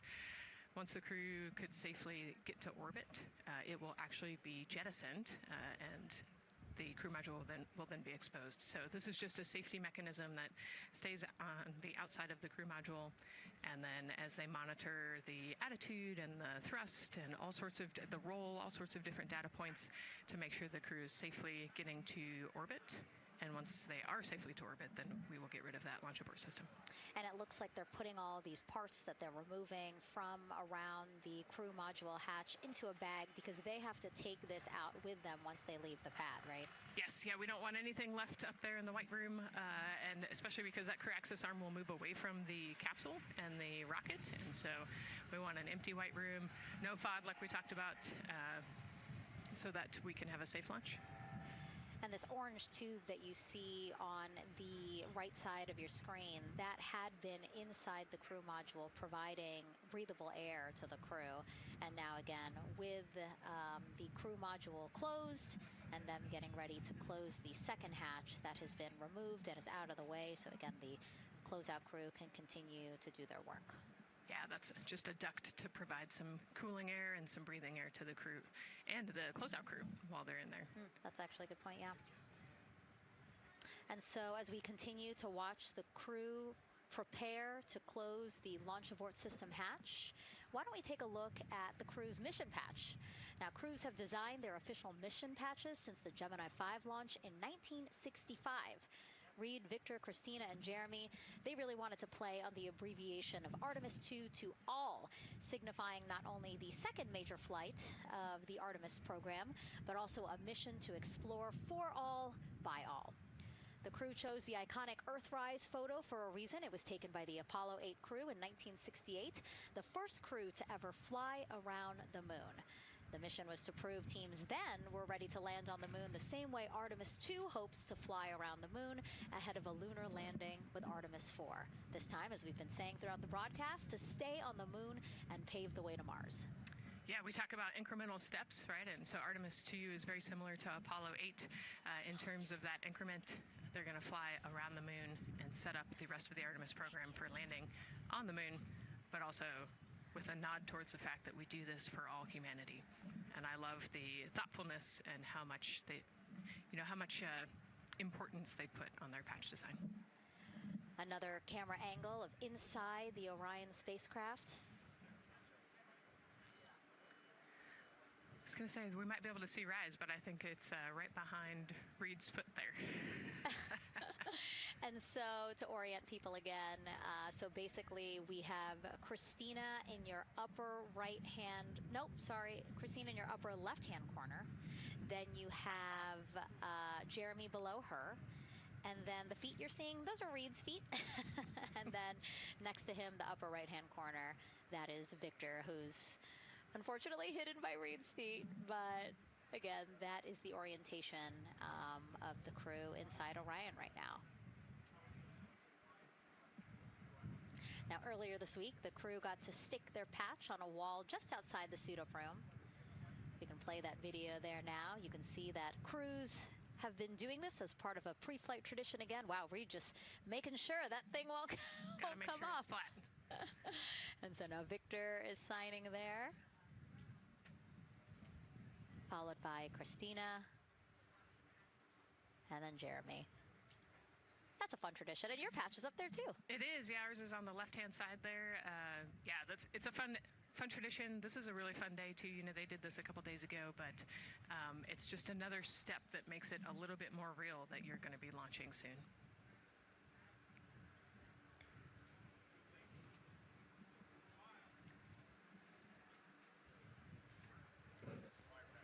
Again, we talked a little bit about this before. The basically like a computer there on Jeremy's leg, a way for him to just check out the data, see some of the data that also Reed and Victor are getting to see, but in those much bigger displays for Orion. Right, yeah, it's basically a tablet on his leg, and it's actually plugged into a cord nearby that allows him to have a screen repeater so he can see what they're looking at. And it looks like he's taking notes. Can you talk a little bit about what that is? It's part of, all of them have like a little procedural book, right? Right, yeah, so they have what we call a knee board, and they'll have blank pages to take notes on. They might have a cue card or procedures, or they can be kind of custom built to what each crew member wants for their knee board. This mission, of course, built by people and companies in all 50 states, as we've been saying throughout the broadcast, and with our international partners as well. Let's take a look at some of the people playing such a big role in today's test flight. What we're doing here is a collaborative effort of hundreds of thousands of people. This is about the parts, the hardware, the software, the services, all coming together to make that mission possible. My dream for this space program is that we would not just push the boundaries, but that we push them together. And liftoff of Artemis I. We rise together, back to the moon and beyond. It takes a team to do great things. And Artemis has an incredible team. We have international partners. We have commercial partners and industry partners. It takes unity to accomplish great things, and that's what this mission's all about. We're not sending our money to the moon and lighting it on fire. We're putting that money right back into the economy in ways that benefit everybody. So every dollar that comes out of the Treasury that goes to support this mission goes back into the Treasury 3 times. What is very important to me is that we do it the right way, and that we do it with our values, that our industries grow, that our communities grow, that our families are healthy and safe and have amazing things to work on.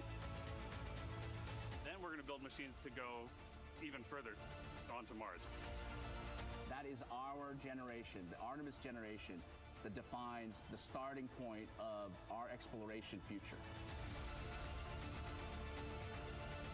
I just want to say thank you to all of the hands that have touched a part of this program and the hearts that have moved everyone to this goal, because we're going to the moon and we're going beyond. One team. One team. One team. One dream. What I really like about that package is, again, just reminding people that this is spurring so many jobs across the country. Yeah, across the country and across the world, right? The whole world has a part of this. The Artemis Accords are signed by over 40, 50 different countries. And so, yeah, we're taking all of the taxpayers' money and we're putting it right back into the jobs here in the U.S. And the money, too. You know, when we have more disposable income because we have good paying jobs, that's money that goes back into our economy as disposable income. So really, it is just an ecosystem that NASA is proud to be a part of. Right. Not only is it about the money and the economy, right, but it's also about the science and what we're going to learn and exploration. You know, on top of all of those things, we benefit the economy as well. Obviously, Nicole is a wealth of knowledge. We're very lucky to have her. We're going to be tapping into that knowledge throughout the broadcast, and we have been for now close to 4 hours. So thank you, Nicole. I hope you're holding up okay. Yeah, I'm loving it out here. It's been great. Let's learn a little bit more about Nicole. Her first mission to space was actually last March. She launched from here at Kennedy Space Center as pilot of NASA's SpaceX Crew 10 mission to the International Space Station. And what a beautiful launch that was. She spent 148 days in space conducting science experiments that could benefit us on Earth. For example, one studied the physics of liquids, which could help researchers deliver medicines more effectively. She also conducted an almost 6-hour spacewalk to help upgrade the orbiting lab's power system. Nicole is a lieutenant colonel in the U.S. Air Force and flew one of its most advanced aircraft. She was born in San Diego, California, and is a twin. That's a cute photo of the two of you. Oh, that one too. Young explorers, yeah. Yes. That's so great to just see how far you've come. Again, I think that speaks to what we've been saying. Like, you know, just if you're passionate about something, go for it and see where that takes you. Yeah, I think that's a great example. You know, I was a serious little kid with really high goals and, you know, just kept working hard and never got bumped off the path and ended up here.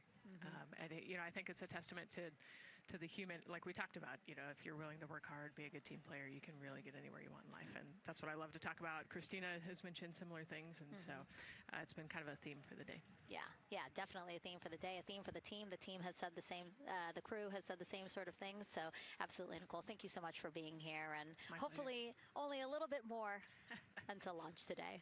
Hopefully.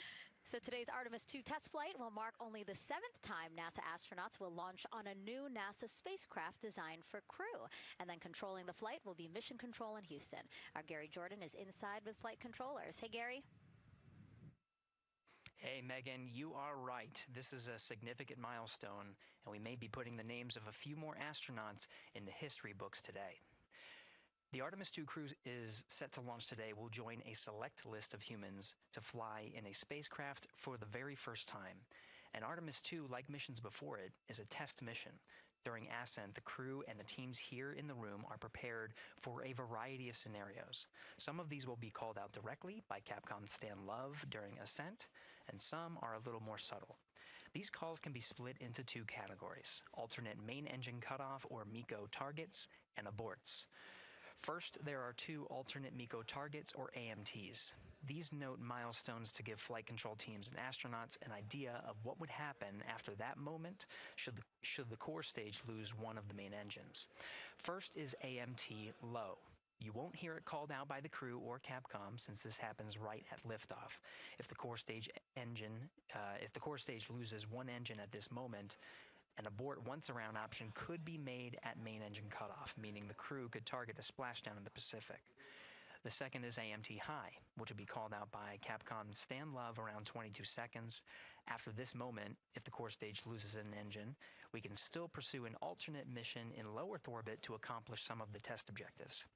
And at about 5 minutes, 16 seconds into the flight, you'll hear the call 3-engine press. This is a good moment. After this point, if the core stage loses an engine, we can still make a nominal main engine cutoff and pursue a moon mission as expected. Again, these MECO targets give the flight control teams and crew an idea of what lies ahead should one main engine be lost, but assumes we are otherwise continuing to a main engine cutoff target. This differs from an abort, where the Orion capsule separates from the Space Launch System prior to the planned separation time. There are abort options at every moment that integrity is attached to the Space Launch System, from the pad to more than 3 hours into the mission. During the first 8 or so minutes of powered flight, there are 3 abort options. First is the use of the launch abort system, which you see at the very top of the rocket and here in the White Room, where the hatch is open and teams are working to close it.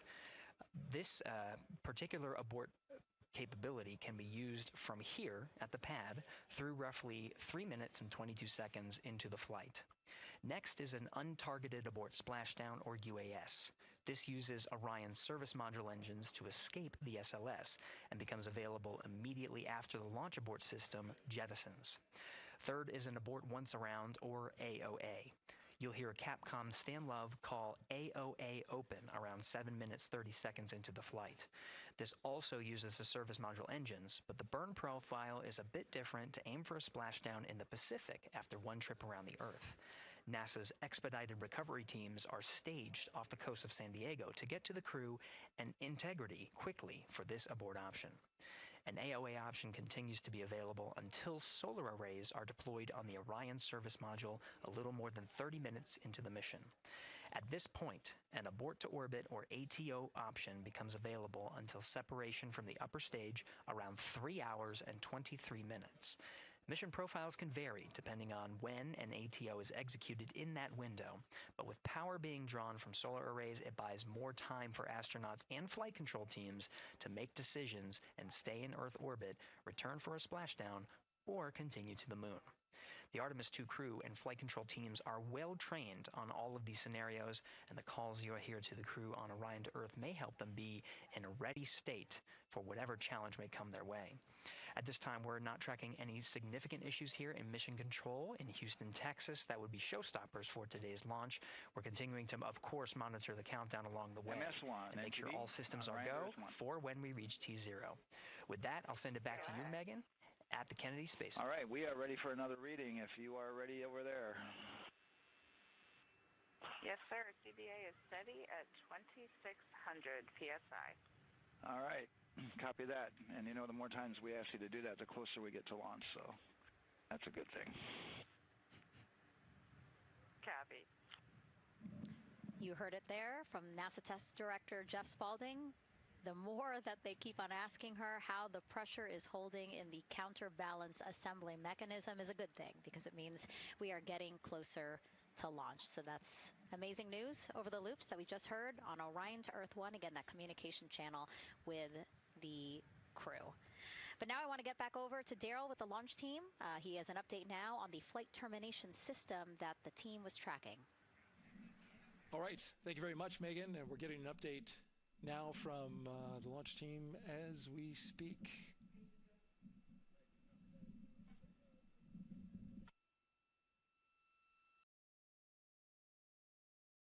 All right, stand by 1 second.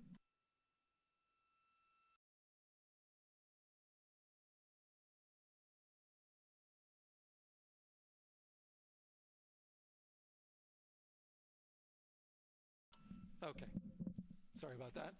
We're just getting an update, in fact, about what I was about to report out on the range. And the good news is the range is go. So we reported that they were working to verify their equipment regarding the FTS system. And they asked for a little of that verification work to be done by one of the FTS engineers here in the firing room. He went out to the VAB to get some legacy hardware to help out with it. But in the end, this is a fix that the range had come up with to get clearance, to clear the range rather, and to as well work the FTS system. And so now they are go. Again, the range is go. That is no longer a constraint. And so you combine that with the fact that the rocket and the ground systems here also working, no constraints, clear board here is great news.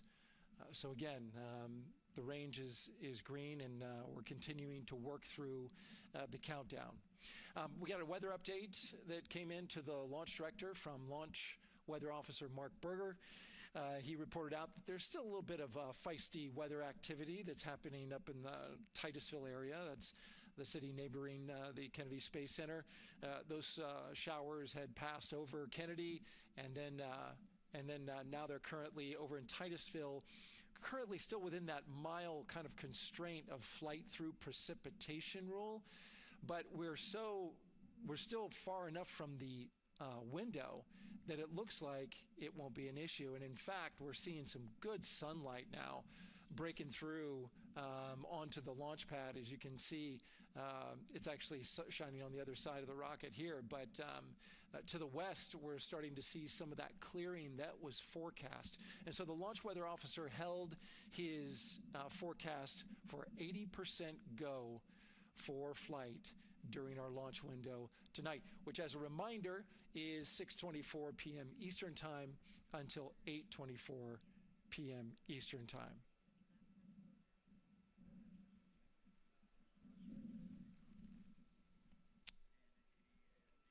And we're also hearing that the last hatch closure, as you can see in the bottom corner of your screen, they're starting to work on that. That's the launch abort system hatch.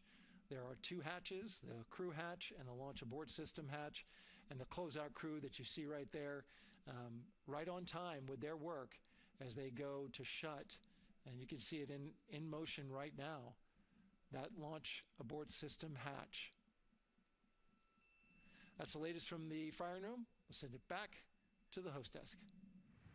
Thank you so much, Daryl. Great news all around. And yes, we did just see them close the last hatch. And now we are looking at a live view of Banana Creek. Lots of people there, I'm sure, relieved to hear that that issue with the flight termination system has been resolved. And we are go for launch. Go for launch from the range, go for weather, and go from all of them, I would imagine. Yes, it's going to be exciting. The crowd is building. And as Daryl said, you can start to see the sun poking out here, and we can see all the clouds are moving north and moving away from us. So it's all good news. And so as we know, we have our Leah Martin down there at the Banana Creek viewing location, and she's standing by with some other guests. Hey, Megan, I don't know if you heard that huge cheer just now. If you heard a big rumble, as soon as Daryl said that the range was clear for launch, everybody clapped. It was super excited as we get to do some final countdowns. Standing next to me, I have Hudson and Maddox, the son of brothers here. And I asked you a little bit earlier, how excited are you to be here for launch? What did you say? I'm very excited. It's our mom's birthday, and you know. Not a better way to celebrate right now. I asked you on a scale of 1 to 10, how excited are you? Would you say? 11. Yeah, 11. I'm very excited. Super excited. Yeah. So, Megan, we've been watching the launch broadcast here and hearing some of the questions that you and Nicole have been asking and answering. And I actually wanted to ask these two kids, if you could take a 10-day trip around the moon and take 3 people with you, who'd you take with you? Well, I'd take my dad and my mom. And I mean, I don't know. Probably my best friend. I'd just say one of my friends, you know. Oh, one of your friends. So brother got left out. Who would you take? That was just what I was thinking. My dad and my mom and my best friend. That's a pretty good answer. Your brother can get his own trip to space, right? Yeah. So I'm actually joined here also by Dad. Now, you were sharing with me that a lot of the work that you've been doing over the last several months has been prepping the launch teams, our engineering teams, our ground systems teams to get ready for launch, to be mindful and to be in this moment. How does it feel to be standing here knowing that the people you've worked so closely with are doing what they're passionate about, or doing what they were born to do moments away from launching this rocket? I mean, this is an exceptionally happy moment for us and all of us and the people that are, about to take off on this historic trip here. And I'm grateful to know that we've helped in some way, shape, or form to help them stay steady and calm, in such an exciting time within the agency. And so to just be here and witness it and know that, they've got some tools to help them stay calm and steady is everything to us. So. Fantastic. Well, Megan, we are standing by ready to go, and we're ready to cheer this team on. Thanks so much, guys. And yes, Leo, we did hear that cheer. That was very exciting.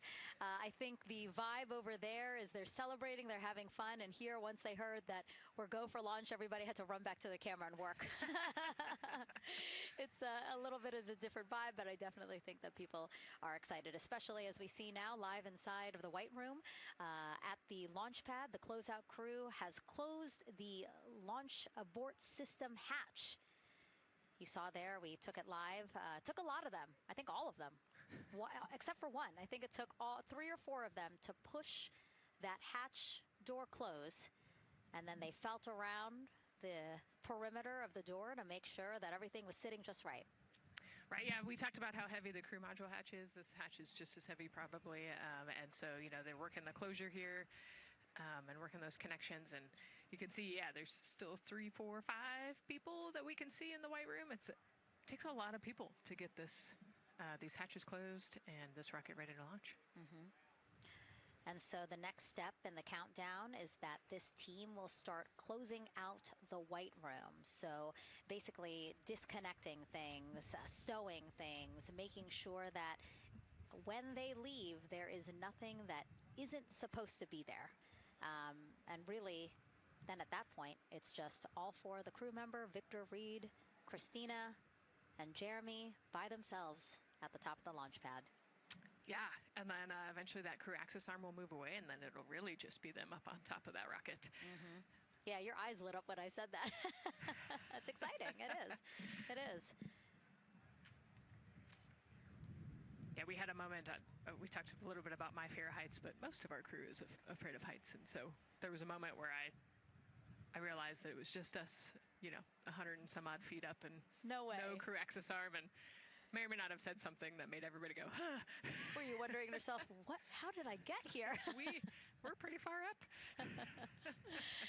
That crew again bringing that drag-on camera.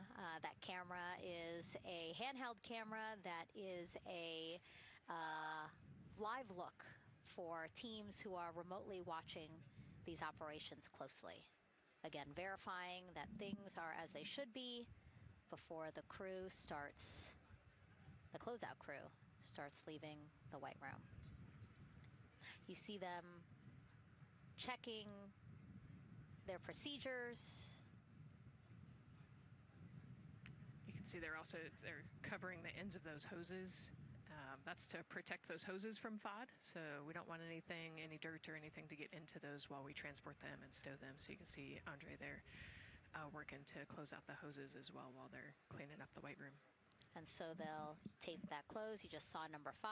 Number 5 holding some tools. Again, we'll stow those away.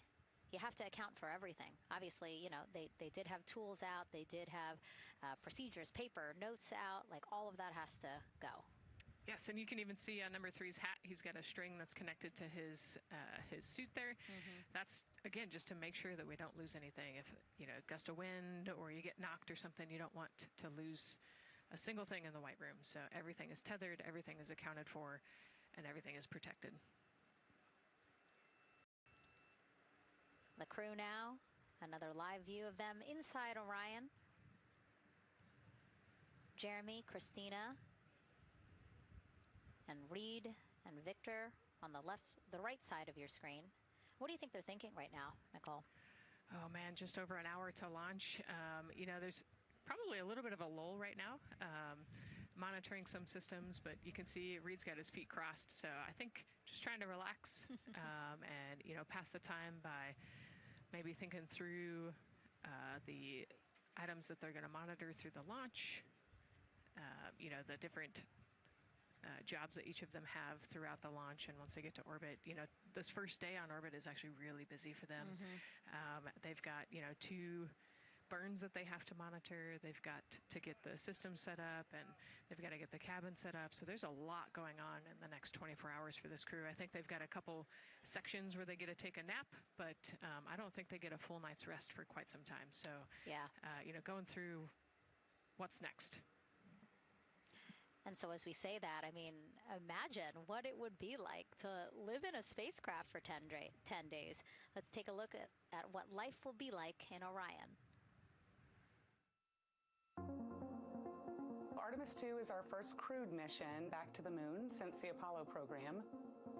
A lot of the focus of Artemis II is really checking out systems to be sure that we're ready and well positioned for continued human exploration.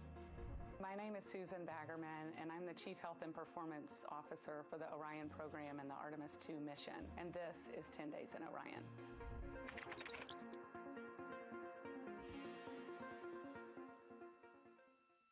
For this mission, the crew will launch in the Orion spacecraft on top of the Space Launch System rocket, or the SLS rocket. Once they've launched and achieved orbit, they'll continue on checking out many of the different critical Orion systems, check out some of the critical medical systems, and be sure that we understand how the crew would do that successfully within the volume of Orion.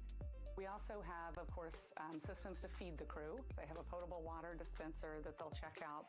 And then we also have a food warmer. Kind of looks like a suitcase that the crew can use to heat their food. They're also going to check out the flywheel system. We'll have the crew perform some initial exercises. Part of that is to ensure that the flywheel is actually working, but part of it is actually to be sure that our environmental control systems are actually working. For sleeping, the crew will sleep in sleeping bags. Some crew members like to be very tightly bound up, and some like to float very free. They'll use the toilet for the first time and be sure that it's able to flush. While they're on their journey, they'll do some testing that they quickly don their suit just to be sure that we would be ready in the future for an emergency.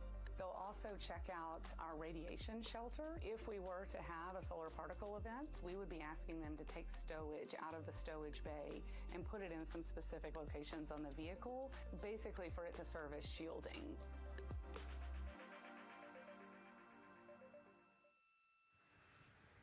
And so I want to talk a little bit more about what we just heard in that package. I am interested in the space food. So Reed, Victor, Christina, and Jeremy have a pretty big menu to choose from, so that's really cool. We're actually going to pull up a graphic now that kind of shows you some of the food that they're going to have with them on their 10-day journey around the moon. We know of more than 10 types of beverages.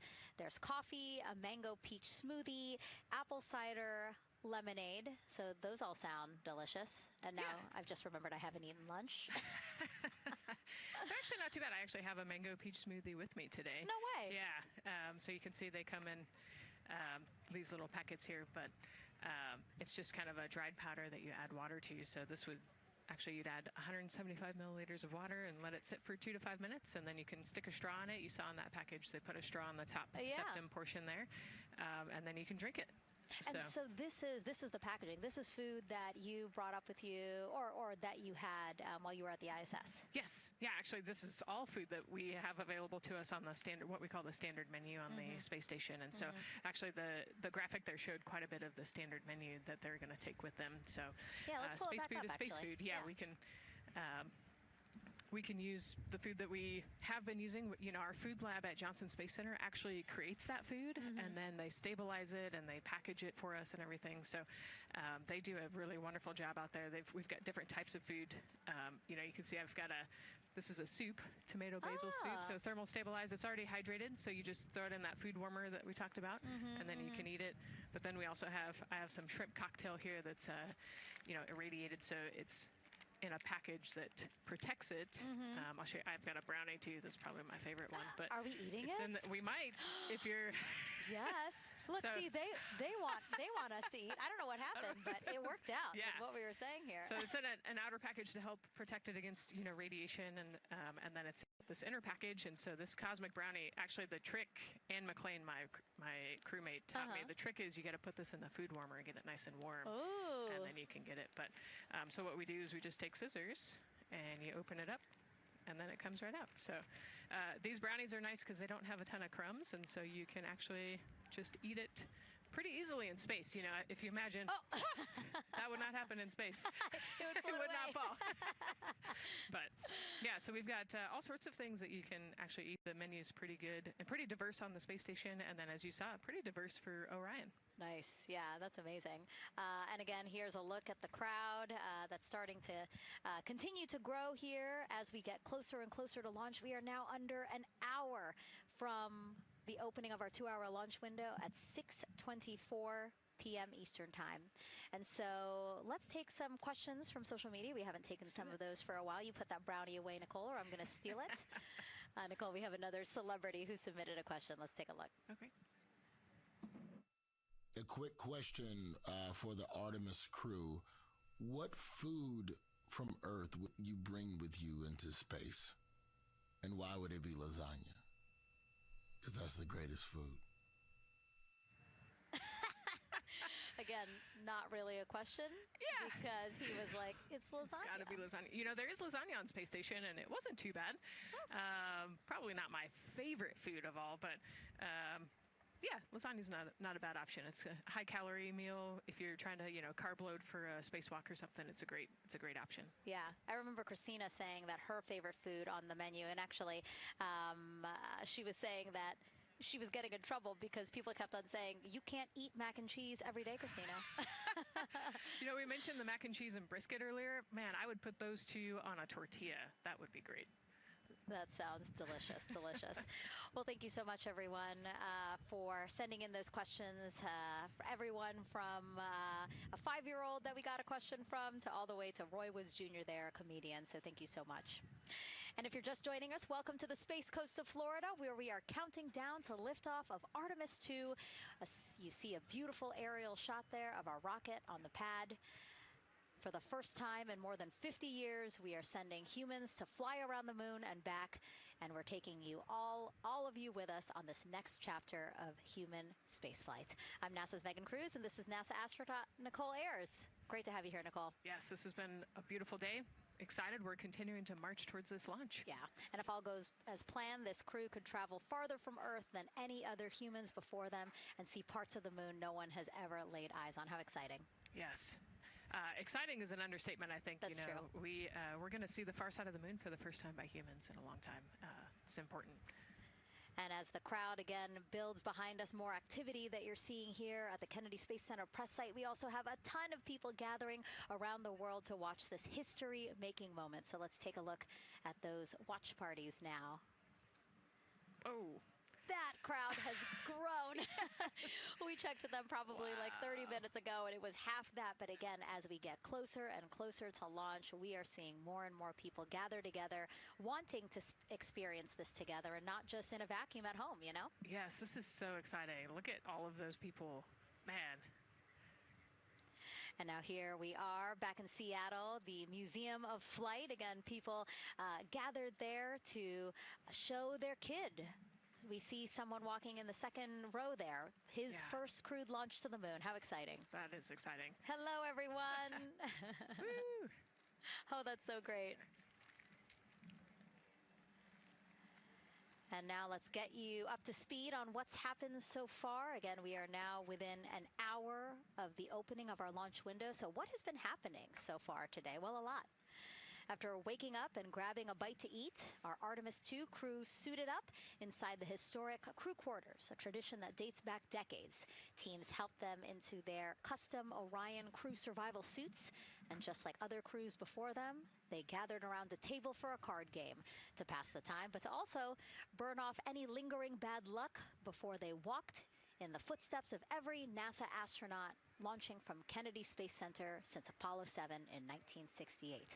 They walked outside the Neil Armstrong Operations and Checkout Building to greet a crowd of family, friends, supporters before getting into their Astrovan for their security-escorted ride out to historic Launch Complex 39B.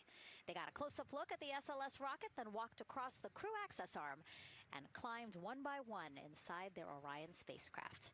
After that, teams conducted final checks with the crew before closing both hatches, the crew module hatch, as well as what you're seeing there, the launch abort system hatch.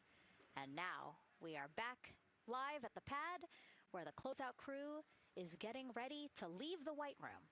They are now tethered, Nicole, because they are about to move some pieces that connect the Orion spacecraft to the White Room, correct? Yes, there's kind of what I would call a shroud. You can see them working that there. So it is actually connected, so that way the gap between the crew access arm and the crew module, and well, I guess that's the LAS there, is covered. But they're about to remove that so that the crew access arm is not connected to the rocket in any way, so that it can retract here in the next few minutes. And for how we're looking with the launch countdown milestones, let's go to Daryl Nail in the Launch Control Center.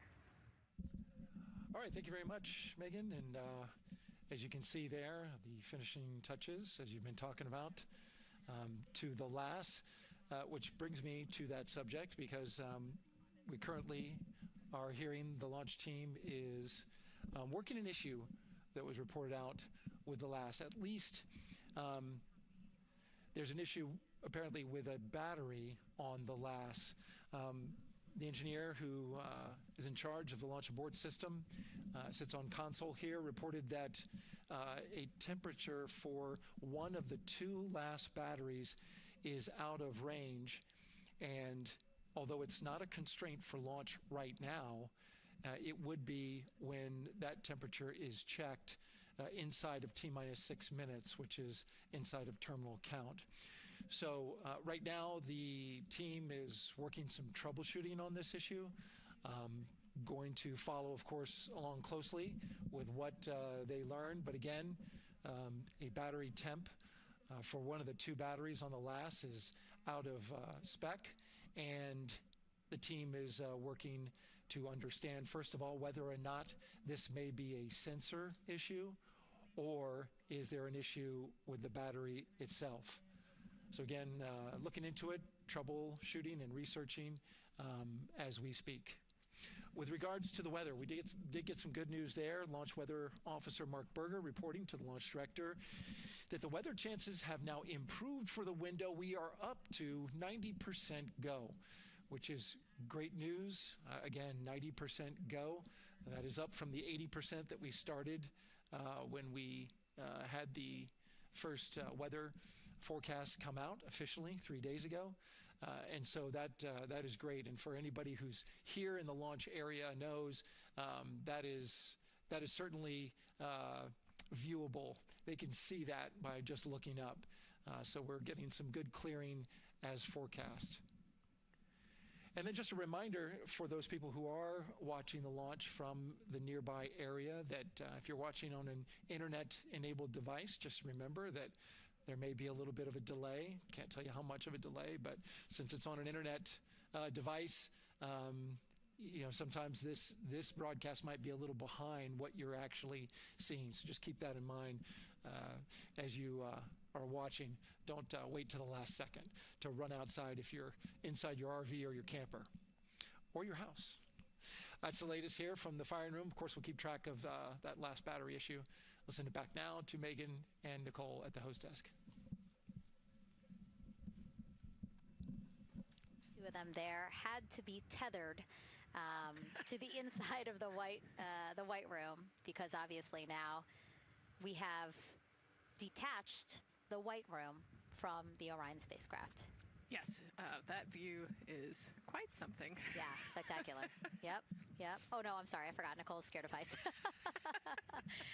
An astronaut afraid of heights is actually not uncommon, as we've learned today.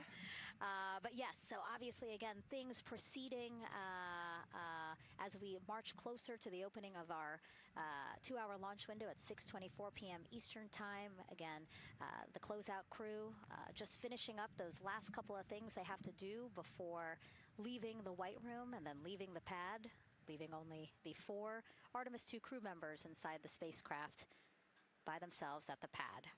Yeah, and then we'll be curious to follow the battery issue on the LAS as well. I think sometimes it's just a sensor issue, sometimes it's a battery issue. So hopefully they figure that out quickly. And so if we can take a shot of the crew inside the capsule, if one's available, why don't we talk a little bit more about each of them? So we have Artemis II Commander Reed Wiseman, Baltimore native, and he's actually, you see his feet in that shot there from inside Orion. He's been in space once before as flight engineer for Expedition 41 aboard the International Space Station from May through November 2014.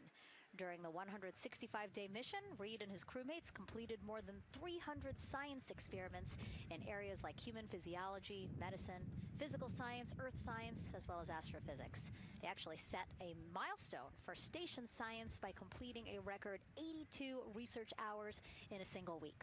He also served as chief of NASA's astronaut office from December 2020 to December 2022. His 2 daughters were out to wave goodbye to him as he made his way to the launch pad. And again, there's Reed's feet. Reed is the one sitting in the seat to the right, closest to our camera there. So looks like he's relaxed by the body language of his feet. Yeah, I think they're kind of in a holding pattern, if you will, or a waiting period. So it makes sense that he's a little bit relaxed. He's also kind of just a relaxed person in general. He's wicked smart, but has a demeanor that keeps everybody calm. And so I think we're seeing that here today. And so in this shot, Reed is the one sitting on the left, and to his right, Artemis II pilot Victor Glover. NASA selected the California native as an astronaut in 2013, and at the time he was actually serving as a legislative fellow in the United States Senate. His first trip to space, November 2020, pilot of NASA's SpaceX Crew 1 mission. That was the first operational mission of NASA's Commercial Crew program, which resumed launching American rockets from American soil to the International Space Station since the end of the shuttle program. Victor is a U.S. Navy captain and naval aviator who served as a test pilot, racking up more than 3,500 flight hours in more than 40 different aircraft. So again, he probably feels pretty at home in the pilot seat of Artemis II. Yeah, I think he does. He got to say goodbye to his wife and 4 kids. Again, those were the family that he had here at Kennedy Space Center before the 4 of them drove out to the pad. Yeah, and you can see there, we talked about Victor's energy earlier, and you can see him working through, pushing some buttons on the displays. Looked like he was pulling up a procedure, so he's following along and ready to go, looks like. And then mission specialist Christina Cook, sitting on the upper left-hand corner of the screen there, native of Grand Rapids, Michigan, was selected to the Astronaut Corps in 2013, same class as Victor, served as flight engineer on the International Space Station from March 2019 to February 2020. During that time, she set a record for the longest single spaceflight by a woman with a total of 328 consecutive days in space. How cool. She also participated in the first ever all-female spacewalk. And before becoming an astronaut, Christina helped build space science instruments and led scientific fieldwork in some of the most remote environments on the planet. Her hobbies include surfing, rock climbing, And community CDR, service, yoga, and photography. Go ahead, NTD. There's a couple of suppressed overvolt messages. We're going to go ahead and clear those off your screen. We see them and we copy. All right. NASA test director. We're still working here, trying to get through everything. So we're getting close, and then trying to talk that other issue that we just picked up a little bit ago. But I think work-wise, we're doing really well. Sounds good, NTD. We're doing great on board. Glad to hear it. NASA test director giving an update to the crew. Some messages flashed on their displays. Just wanted to say that they didn't have to worry about that. We're going to clear that. And that also just reassuring the crew, again, that they are tracking and working the issue with the launch abort system battery. Yeah.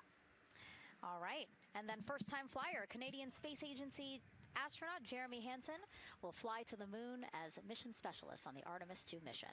The London, Ontario native selected as an astronaut in 2009. After that, he worked as Capcom at NASA's Mission Control Center in Houston.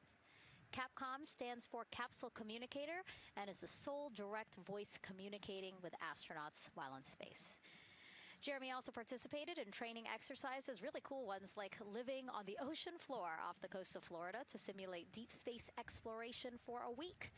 In 2017, he became the first Canadian to lead a NASA astronaut class.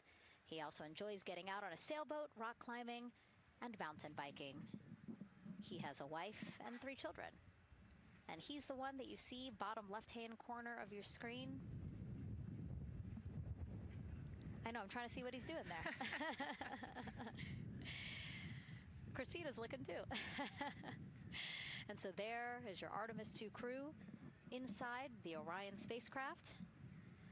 And this is actually the 7th time NASA astronauts will launch on a new NASA spacecraft designed for crew. And if you're wondering about the first 6 crewed test flights, here they are.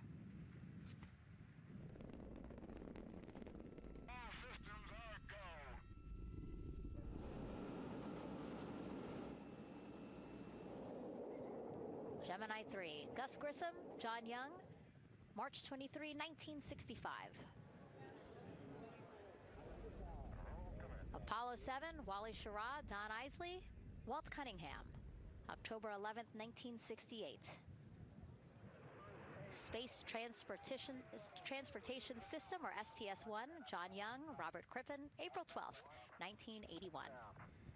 Then NASA's SpaceX Demo 2, Doug Hurley, Bob Behnken, May 30th, 2020, followed by NASA's Boeing crew flight test. Butch Wilmore, Sonny Williams, June 5th, 2024. And now,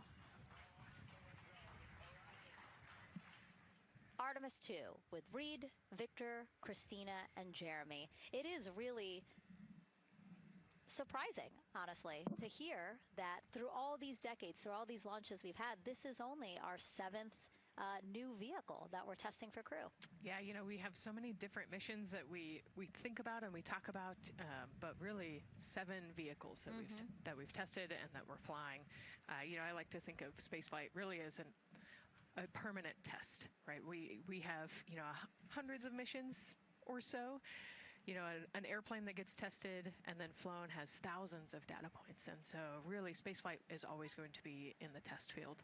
And I think it's important to remember that, especially as we put humans on rockets that we never have before, or for the 7th time we start a new vehicle and a new mission.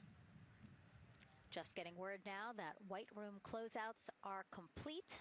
And so the closeout crew is preparing to leave the pad. It's exciting stuff. We are making good time, and the closeout crew is doing really well. 41 minutes, 43 seconds and counting until the opening of our window. And Artemis II is a 10-day mission that will send the 4-person crew on a journey around the moon and back to Earth. It will be a critical step towards future lunar and Mars missions.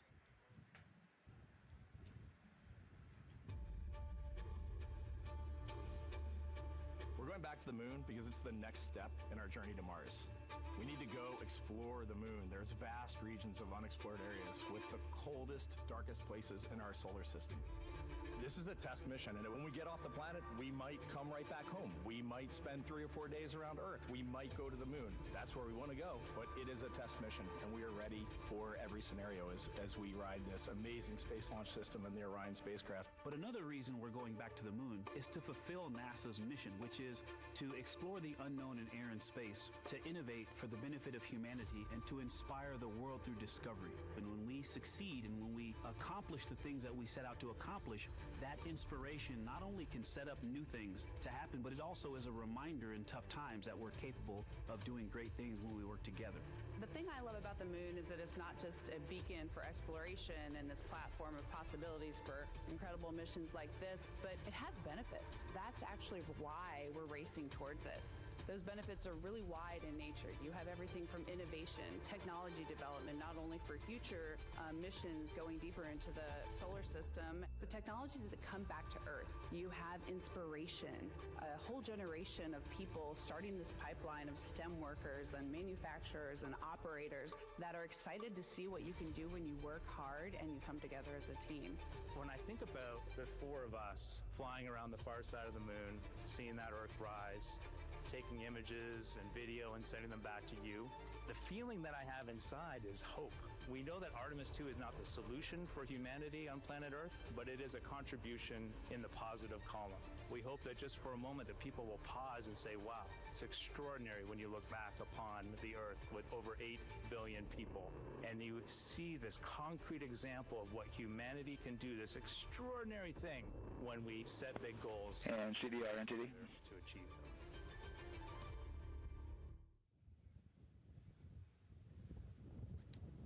And so Mission Control Houston will control the flight of Orion after a liftoff here at Kennedy Space Center. Here's Gary Jordan, who's embedded with that team. Gary, you might have to pause because we did just hear a call out to the commander in Orion. Will do, Megan. I think that was Commander Reed Wiseman responding to prepare for some of the next steps. We are now holding at the T-minus 10-minute hold. Expected a 30-minute hold. So we are well on the countdown. We are well on the timeline to meet this L- time and launch towards the beginning of the window, but continuing to track progress along the way. Again, I'm here with the Artemis II flight control teams in Mission Control Houston. The team in the room behind me has been monitoring the countdown and verifying their own mission-specific launch criteria of the Space Launch System, the Orion spacecraft integrity, and its crew. During the final poll before launch, if all looks good from each of the flight controllers in this room, Flight Director Judd Freeling will report a go for launch from Houston Flight. Upon liftoff, teams here take control of the mission and communicate with the crew while they fly on the Space Launch System. This phase of flight is highly dynamic, and each console position has a dedicated and important role of looking after critical systems. You'll hear calls from Capcom and NASA astronaut Stan Love in this room to the Artemis II crew as milestones are reached during the more than 8 minutes of powered flight on the core stage. Liftoff and Ascent are just the beginning. This room will be staffed around the clock over the next 10 days to oversee every moment of the mission through splashdown.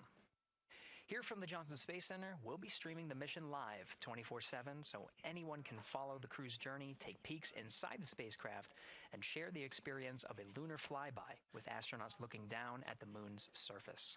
Teams here have been rehearsing tirelessly in simulations to throw every conceivable and inconceivable scenario their way.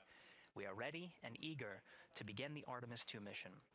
Still milestones to come as we continue the countdown, but we'll be right back with you during the Ascent phase of today's flight. With that, Megan, I will send it back over to you at the Space Coast. Thanks so much, Gary. Under 37 minutes until the opening of our 2-hour launch window, 6:24 p.m. Eastern. I've never been more excited for a time. But why don't we send it back over to Megan Carter with the moon board to learn more about what happens after Ascent. Absolutely. I am definitely also getting excited. Things feel like they're starting to pick up a little pace here. A lot is about to happen within the first 10 minutes of launch, but what happens after those first 10 minutes? Let me take you over here to my mission map so we can kind of jump ahead and let me explain a few things. So, our main engine cutoff is going to stand for MECO, and that is essentially where the rocket's job is done, and it is then going to turn the propulsion duties over to our ICPS. That stands for Interim Cryogenic Propulsion Stage. Don't try and say that too many times fast, but the ICPS is going to be right here, and that's our in-space propulsion. About 50 minutes into, after about 50 minutes into launch, it is going to conduct that first burn, and that's going to be the Perigee raise maneuver. Essentially what that is going to do is going to raise the spacecraft from a lowest point of Earth just a little bit higher into space, and then they are going to conduct that nice path. It's going to set them on that nice circular path around the Earth. That's when they're going to start to be able to really check out the spacecraft. The Orion spacecraft is going to be able to, like we've talked about, be maneuvered by the crew. They're going to check out those life support systems, and communication checkout's going to be vital at that point as well, obviously. Then they will be conducting that another burn, and that's going to raise them just a little bit higher again. And then they will, it'll be about time for the ICPS to separate, and they will start another lap around the Earth as well. Now, the ICPS, but even after it separates, its job will not be done because they will have the opportunity to conduct something called the Proximity Operations Demonstration. And this is going to be really important for our future lunar missions because the ICPS actually has a target on it, and the crew is going to have the opportunity to manually maneuver these spacecraft like we've mentioned and practice those docking maneuvers. Now, obviously, they will not be docking for this mission, but that is, again, going to be critical for those lunar missions in the future. Now, all right, after that ICPS has separated and they've done that second lap, they're going to conduct 2 more burns. And what these burns are going to do is set them up to the high enough orbit and a fast enough speed in order to conduct the translunar injection. This is going to be that critical moment and that critical milestone where they are going to produce about 6,000 pounds of thrust. And this is that point that is going to take them out of low Earth orbit into deep space, and it's going to set them on that nice path towards that lunar flyby. And I know we have talked a little bit about why this could be a record-breaking flyby and journey to the moon. And with that, I'm going to turn it back over to Megan so she can tell us just why. Yeah, she's talking about the distance record set by the Apollo 13 astronauts in 1970. They were 248,655 miles away from Earth, and this Artemis II crew might surpass that on flight day 6 when they fly around the moon by more than 4,000 miles. Yeah, it's a long ways. It's tough to fathom 250,000 miles from Earth, right? I mean, space, the space station is only 250 miles, and so we're going, I don't want to do the public math, but we're going much further than that.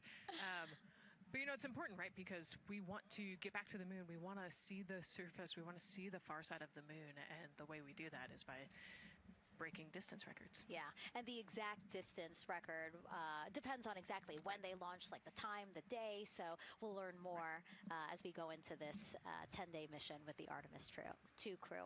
But here we are, 32 minutes, 50 seconds and counting from the opening of our launch window. Feels really, really surreal here as more and more people come to gather on the press site lawn here at Kennedy Space Center. Why don't we take a look at this video that we have here? Some familiar faces who wanted to wish our Artemis II crew a safe journey. Reed, Victor, Christina, and Jeremy, you are the real deal. You're flying to the moon for all of us, and we are in awe. You're the true heroes. You are not just astronauts. You are pioneers, venturing deeper into the unknown. But you are not alone. We will be all cheering you on from planet Earth. Hey, I'm Victor Wembanyama, and I play basketball in the NBA. But I'm not only interested in shooting hoops. I'm also interested in shooting stars, dark matter, and all other types of astronomical phenomenon. And to the Artemis II astronauts who are shooting for the moon, I wish them good luck and Godspeed. Hi everybody, I'm Ryan Gosling, and I play a biologist who goes to space to save the planet in the film Project Hail Mary. But the Artemis II astronauts are going to space for real, and they will travel farther from Earth than any humans in history. Sending all our best wishes to the Artemis II crew. I just want to say how proud I am of each of you and how inspired you make me. But it's not just about me. Your mission is going to inspire future generations of scientists, engineers, athletes, and dreamers to do something that they never thought possible. Hey, it's Roy Wood Jr., and I want to wish the Artemis II crew a happy and safe journey to the moon. Well, around the moon. To go around. I know what you're doing. You got to look for a parking space. This is to go around the moon, make sure somewhere to park, and then you park. Journey. Good luck. It's actually a really good way to explain what how this mission builds. Again, we are hoping to land astronauts on the surface of the moon in maybe 2 years. So yes, we are looking around the moon on this lunar flyby mission to see where we might park. Thank you, Roy Wood Jr. Okay, and as we look at this live view of the rocket on the pad, there is a spectacular place here at Kennedy Space Center to watch launch from, and that's the Banana Creek viewing area. Why don't we go back there where the crowd is excited, and Leah has the best assignment ever, talking to people who are super excited about being here for Artemis II. Oh my gosh, Megan, you talk about the excitement being palpable. I'm telling you, everybody here on pins and needles as we get just about half an hour away from launch. I've been walking around talking to people, and I'm just struck again and again by how many people are here from across the agency. I want to introduce you to just a small portion of the people across NASA who have been supporting this mission. Patty Ortiz, NASA Armstrong Flight Research Center, Orion program. Orion. Kathy Graves, Glenn Research Center, Office of STEM Engagement. Here we go. David Alexander, NASA Glenn Research Center, Office of STEM Engagement. Jennifer Becerra, Johnson Space Center, the Office of STEM Engagement. Here we go. Right back here. Where are you from? I'm from NASA Glenn Research Center, Joseph Panakitis. Joseph, here we go. Wes Furman from APL. Maria Arredondo from Headquarters, Next Gen STEM. Mark Robinson, Stennis Space Center, Commercial Space. Amira Flores, Armstrong, Office of the STEM Engagement. Molly Kearns, NASA Glenn, Space Communications and Navigation. Matthew Pierce, Goddard Institute for Space Studies in New York City. Here we go, and right over here. Lauren Ring, Ames Research Center, Data Integration. So we're coming together. We're one big NASA team, one big NASA family, and we have one major message before we launch tonight. Okay, guys, what are we going to say? 1, 2, 3. Go Artemis!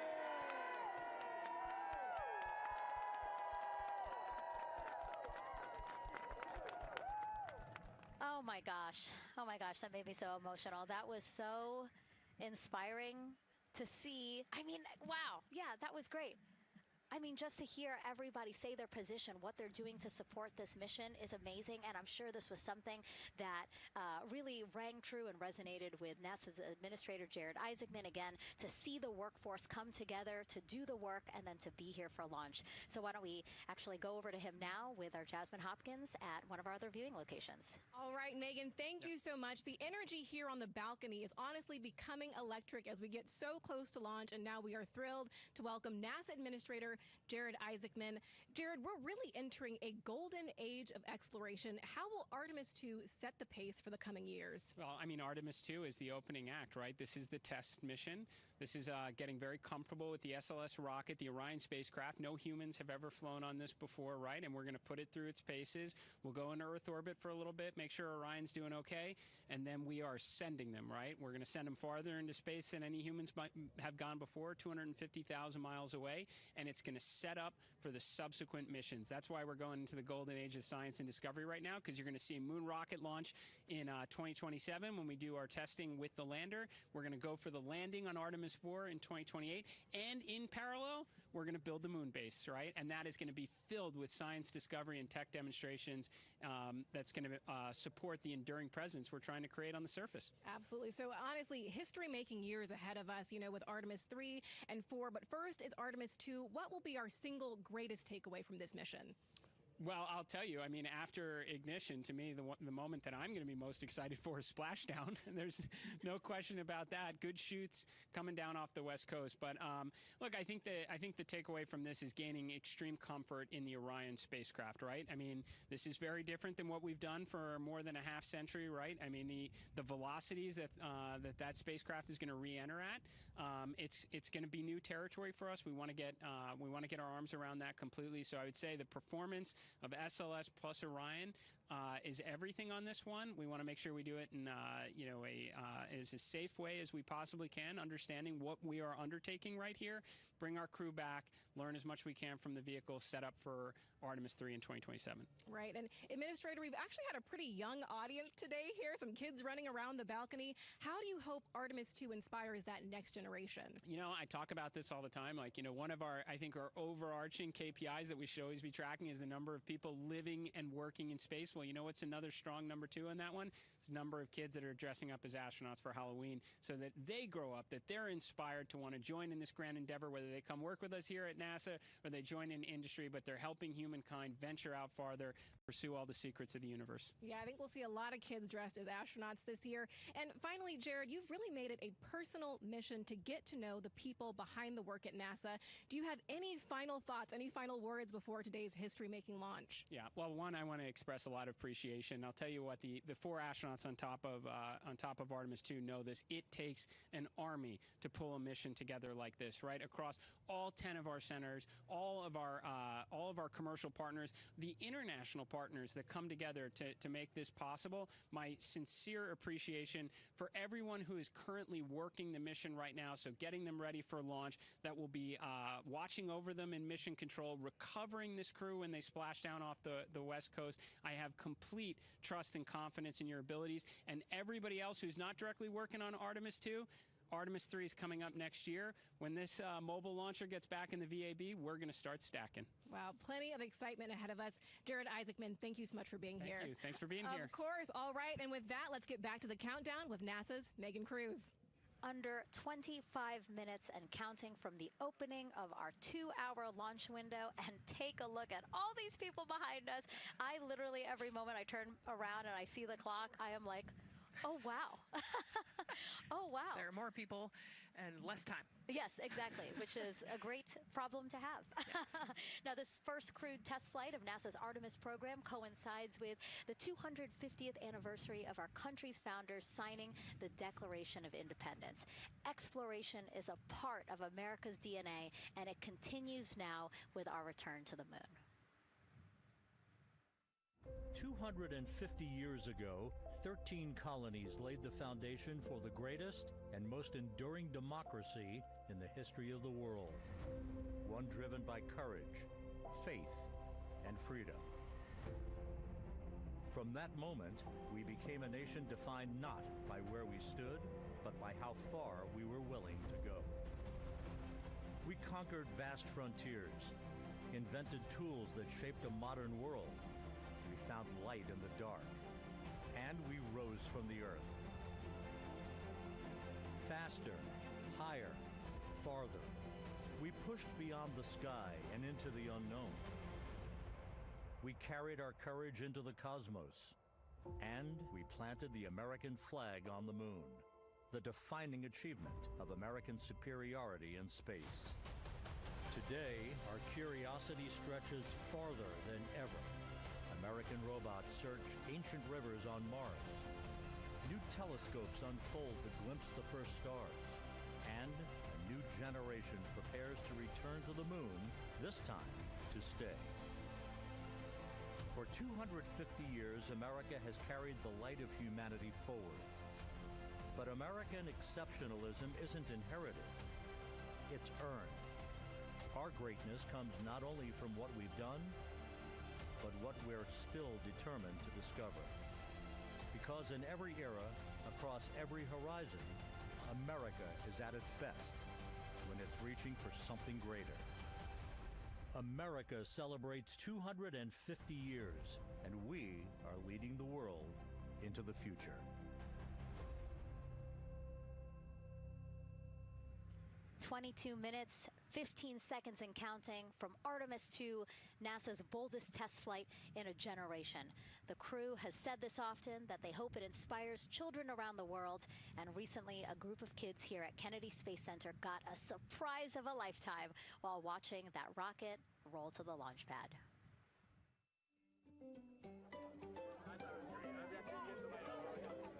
Tell me what color it is. And who's going to be on that rocket? We're going to be on that rocket.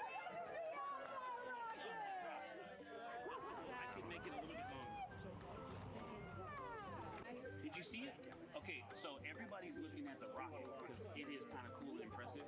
One of the coolest things happening over there right now, though, is it's on top of a giant tractor. Doesn't all food come in like tubes? It's in these like little plastic bags. You have to like rehydrate it. Sushi. There's not. I haven't seen sushi in space. It's probably hard to keep that back. Constructed sushi mashed together. My favorite part was this one little girl. She had a question. She had patiently held her hand for a long time, and Christina turns to her and says, "Okay, what's your question?" She just goes, "I forgot." It was like, that's a perfect little kid moment. I just Wait, are you my mother's cartoon astronauts? What? Say that again? Never mind. It's a little hard to say. Go Artemis! These two? Yeah. You can put it on Yeah. There you go. I like your dabbing astronaut back there. It's just so fun to see the enthusiasm, the energy, and a little bit of chaos. 3, 2, 1. Wasn't that so cute? I love kids and their excitement and, you know, even just being real. Like, I don't remember what I was I know, gonna he ask. goes, but I'm glad you're here.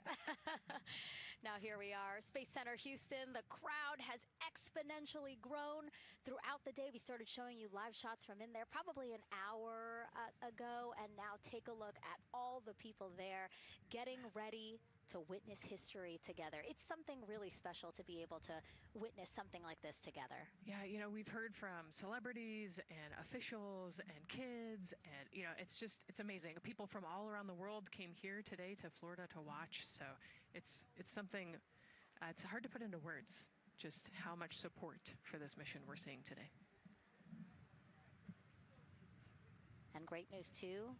Remember, the team was tracking an issue with the launch abort system battery. They appear to have cleared that issue, so we are go for a launch. Yes, it's exciting.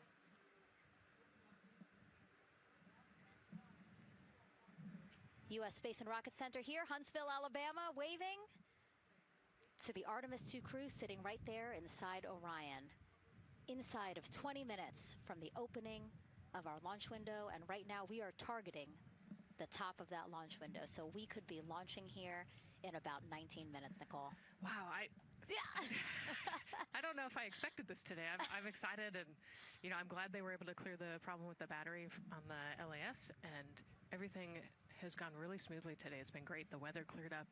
It's a beautiful day for a launch. And so now, as we are so close to possibly launch now, just what are your final thoughts as we are about to embark on a mission back to the moon, the first time in more than 50 years? Yeah, you know, just so proud of the crew and all of the teams here on the ground that made this happen. You know, they are carrying the torch from the Apollo era into the Artemis era. And, you know, as the crew likes to say, they want to be the shoulders that the next generation. And let's see, GLS, can you help us with that, please?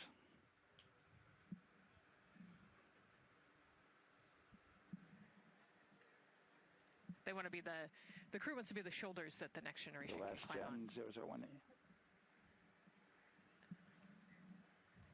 You know, I think it's in their patch. We're going for all. It's in the name of their capsule, integrity, representing humility and the professionalism of everyone that got them there today. So proud of them. We love them. We're excited for them, and we cannot wait to see what they see.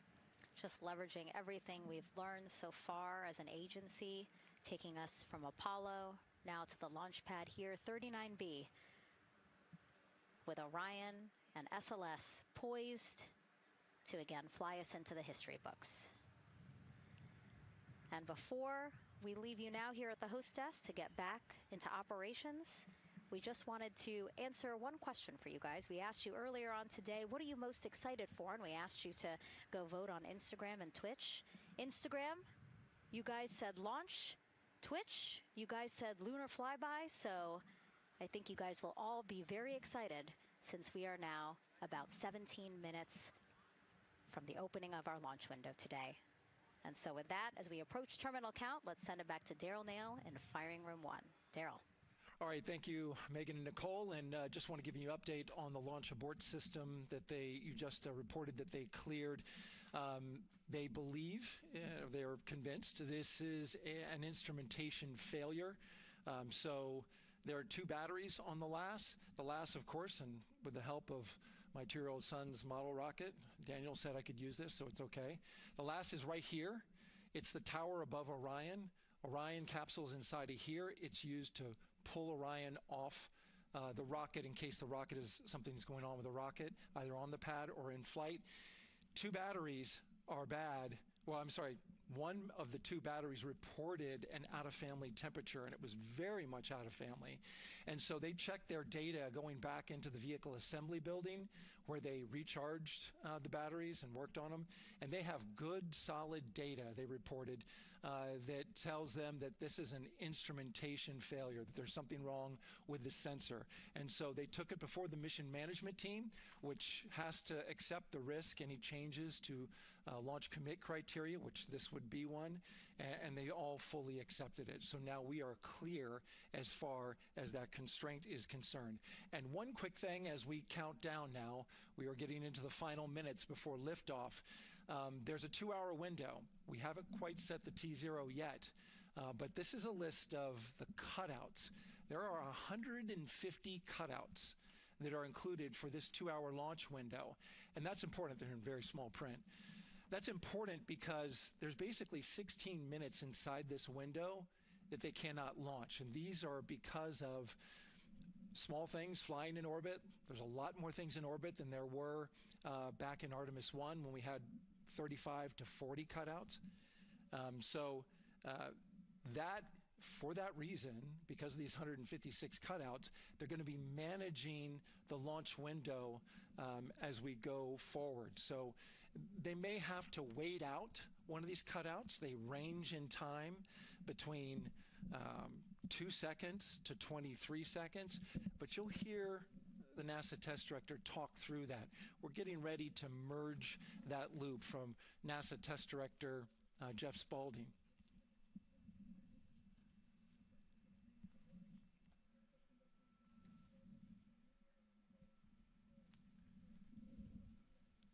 And so now I'm listening to the launch team get ready to merge their operational channel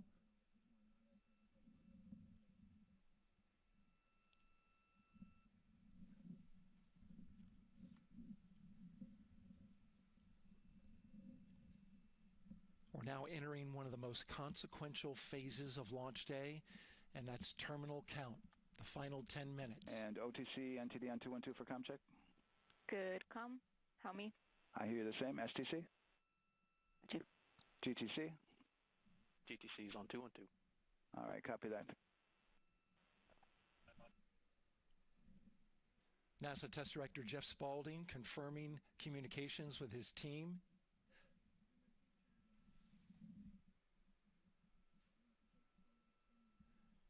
There will be 2 polls that we'll hear. One from Spaulding, the NASA Test Director, confirming the ground systems and the launch team are ready to proceed. At this point, we have a clear board,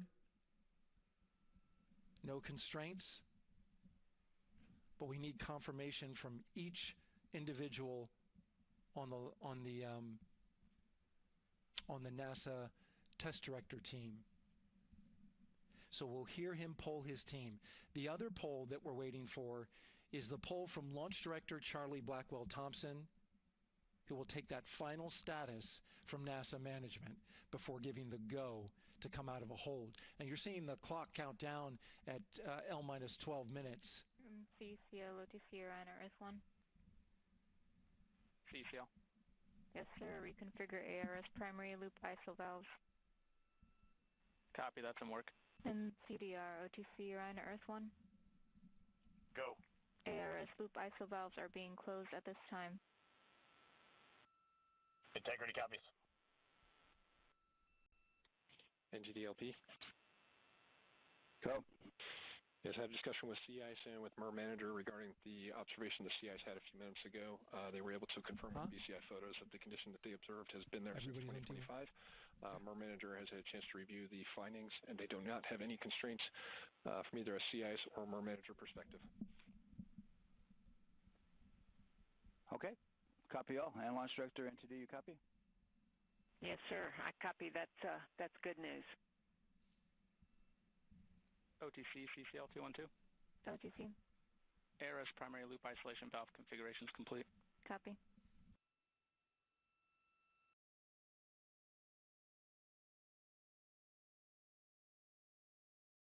And CGLS NTD, cancel pending, please. CLS copies, and that's complete.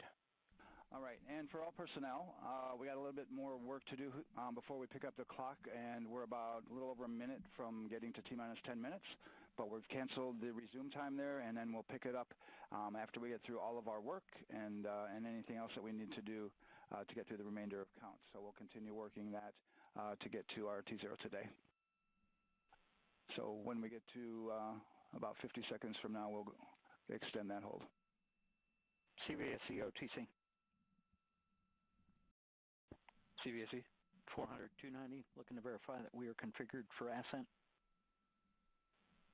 Yep, give me about 2 more minutes. I'm going to start CMA2 streaming. Copy. NTD COSE hold requested. Copy that. I have an LCC violation of O-CT-004, S-band transponder anomaly. This was a transient LCC violation, so transponder 1 had a demodulated SNR estimate that went down to 2 dBm when it should have been between 10 and 13. It is now back up to 12, but we did lose that for just a moment. It does not appear that we lost our bit sync or carrier lock, which would be indicative that we lost our lock with the vehicle. So at this point, recommendation would still be go. However, we do have a pre-planned contingency procedure if we want to look at that. But again, this is transient, so we're back in a nominal range. All right, let's see, LPE NTD. Yeah, we're not seeing that hit, so I guess the question for COSE, was that less than 3 samples? Is that below our persistence? Stand by, let me look. It did look like it did persist for several seconds on mine, but let me take a look at the number of samples. Could I get a repeat on the affected LCC, please? Yes, ma'am, that's going to be O-CT-004. Thank you.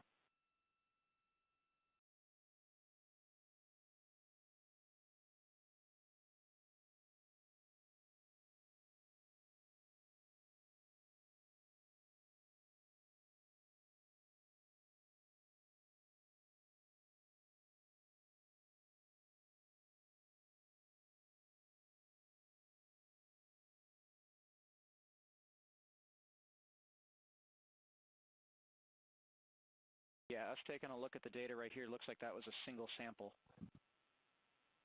Yeah, copy that. RFTS does report that they also lost lock for about 5 seconds. So I would love to ask KUS and see if they also lost lock with the vehicle for any extended amount of period.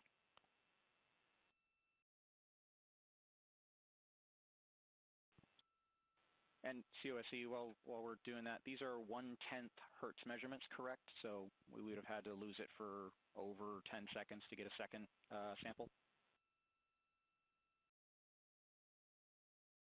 Yes, sir, that's correct. It is 1/10 hertz. Yeah, so from our perspective, the allowance is effectively up to 30 seconds, up to 3 samples based on the 1/10 hertz. This is not an LCC violation, I believe. Yes, sir, I would agree with that at this point. Copy that. We're checking with KUS on 232. I don't think they have 212 access. We're trying to verify, but it sounds like they have a loss of lock as well. About 2 seconds. Okay. And I guess for both KUS and COSE, do we have lock now? That's affirmed. We do have lock for COSE.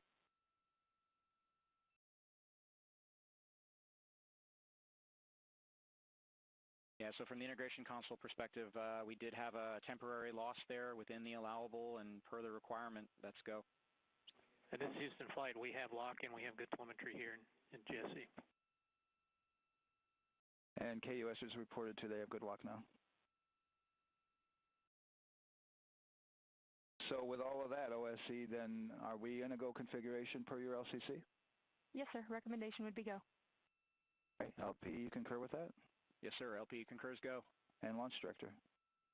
Yes, sir. Launch Director concurs go. All right, and I'm going to go ahead and just verify everybody has everything else complete, Launch Director, and if we do, we'll be ready to pick up the poll at that time, unless there's something else that you're aware of. No, sir. Let's verify all our work is complete, and I would like one last check of our constraints list. All right, let's see. OTC, are you still waiting for ComConfig, or are you complete? That is affirmed, sir. Okay, yeah, you on the open item? Yeah, OTC, this is CVSC. That 400 step 290 is complete. Copy. Okay, so OTC, you're complete with all of your work? That's affirmed. All right, copy that. STC? STC is complete. And GTC? GTC is complete. Okay, excellent. All right, and LPE, just want to verify we have no open constraints at this time. No open constraints. We have a clear board, sir. Okay, tracking the same here. And Launch Director, with that, we are clear and ready to pick up the launch readiness poll with your go. All right, sir. I am go for the poll. All right. And for all personnel, this is the NTD conducting the Artemis II launch readiness check. Verify ready to resume count and go for launch. OTC. OTC is go. STC. STC is go. GTC. C's go. MCO. CO's go. Safety Console. The Safety Console is go. LPE. LPE's go. RTD. RTD's go. Houston Flight. Houston Flight is go. ROC. ROC is go. And CDR. Crew is go. Copy that. Thank you, Reed. And Launch Director, NTD, our launch team is ready to proceed at this time. All right, NTD, I copy all. At this time, I'll perform my poll. Attention on the net. This is the Launch Director performing the final poll for launch, verifying no constraints, and go for launch. EGS, Program Chief Engineer. Artemis Chief Engineers are go. Copy, thank you. EGS, Chief Safety Officer. The Artemis CSOs are go. Copy, thank you. Range Weather. Launch weather is go. Thank you, LWO. And Artemis MMT Chair. MMT's go. Thank you, John. And Integrity Launch Director. Good air your voice, Charlie. PLT. Thank you, Charlie. This is Victor. We are going for our families. MS1. This is Christina. We are going for our teammates. MS2. This is Jeremy. We are going for all humanity. All right, Charlie, your Artemis II crew is go for launch. Full send. I copy that. Reed, Victor, Christina, and Jeremy. On this historic mission, you take with you the heart of this Artemis team, the daring spirit of the American people and our partners across the globe, and the hopes and dreams of a new generation. Good luck. Godspeed, Artemis II. Let's go.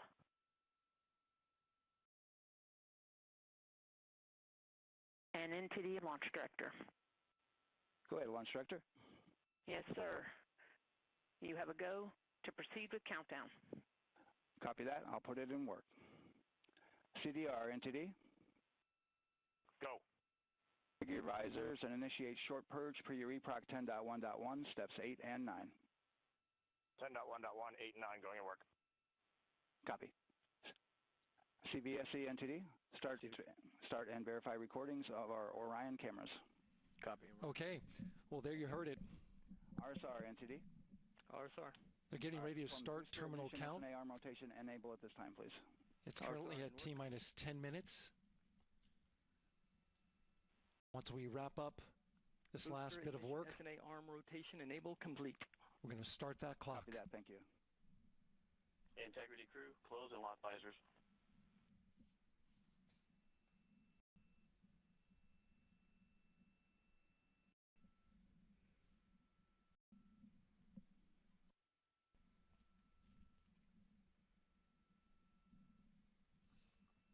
You heard an issue, worked in real time with telemetry lock on the Orion.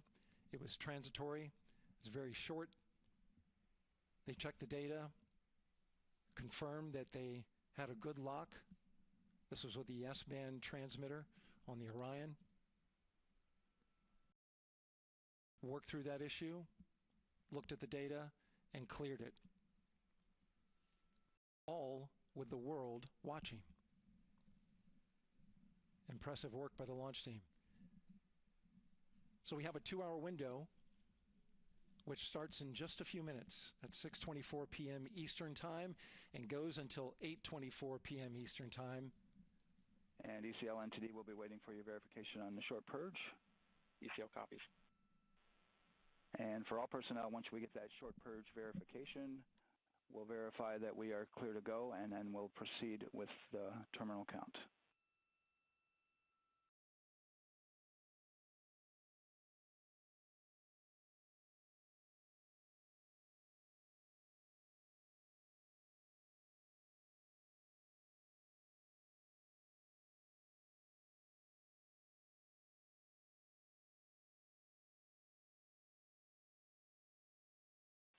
ECL time estimate? About a minute. Copy.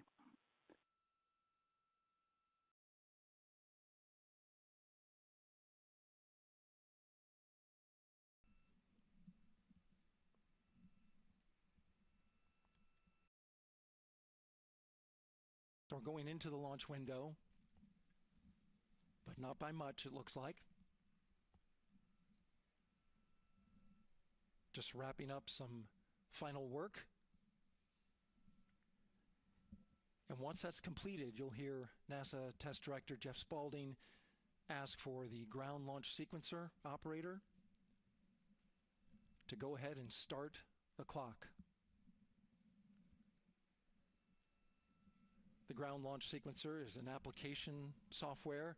It runs on top of the launch control system in the firing room, acts like a conductor of an orchestra, executing hundreds of commands in precise order and timing. It's all autonomous. NTD CCL 212, short purge initiation is verified. All right, copy that, and we're verifying our constraints.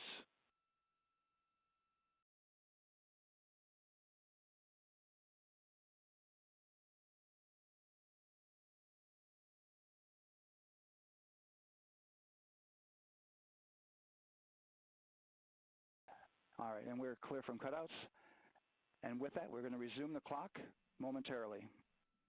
And CGLS, you can resume the clock on your mark. GLS copies.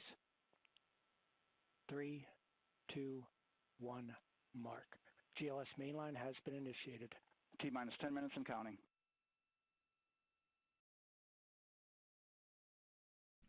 And that begins terminal count. Our new T0 is 6:35 p.m. Eastern Time. 6:35 p.m. Eastern Time. We are now counting down to liftoff of Artemis II.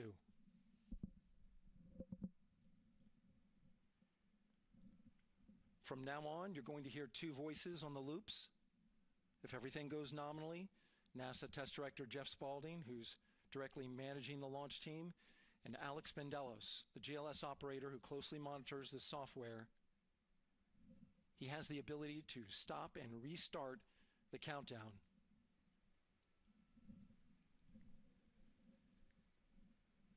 A lot of people ask about whether there's a launch button. There certainly is not. Flight and Rock, our new T0 is 22, 35, 12. Houston flight copies. 22, 35, 12. Affirm. There you heard confirmation of the exact T0, 6:35 and 12 seconds p.m. Eastern Time. Again, our T0 is 6:35 and 12 seconds p.m. Eastern Time. But as I was saying, there's no launch button. This is autonomous. But there is a button that keeps you from launching, and that button allows the GLS operator to pause the countdown outside of terminal count and during terminal count and submit a hold to the next holding point. So the clock won't stop right away. If there's an issue, we'll go to the next stable holding point. This is how GLS configures the rocket and ground systems to a stable point where they can stop the countdown if that's needed. But right now, we are counting down. Our next big milestone, looking to retract the crew access arm. GLS is go for crew access arm retract. And there you see the crew access arm moving away.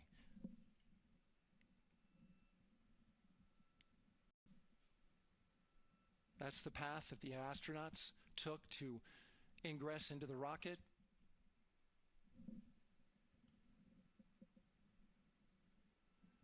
Until this point, that was their way off the pad if they needed to evacuate. But now with that arm retracting, the backup transitions to a launch abort system, and they'll begin arming that shortly.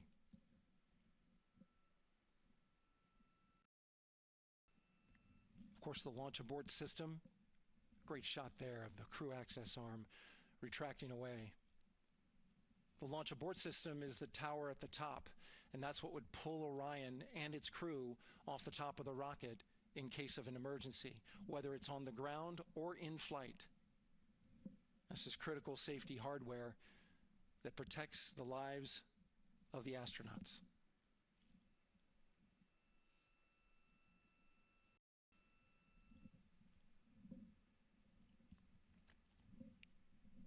Starting at T-minus 6 minutes, the GLS will start bringing that and other high-energy systems online, starting with core stage pressurization.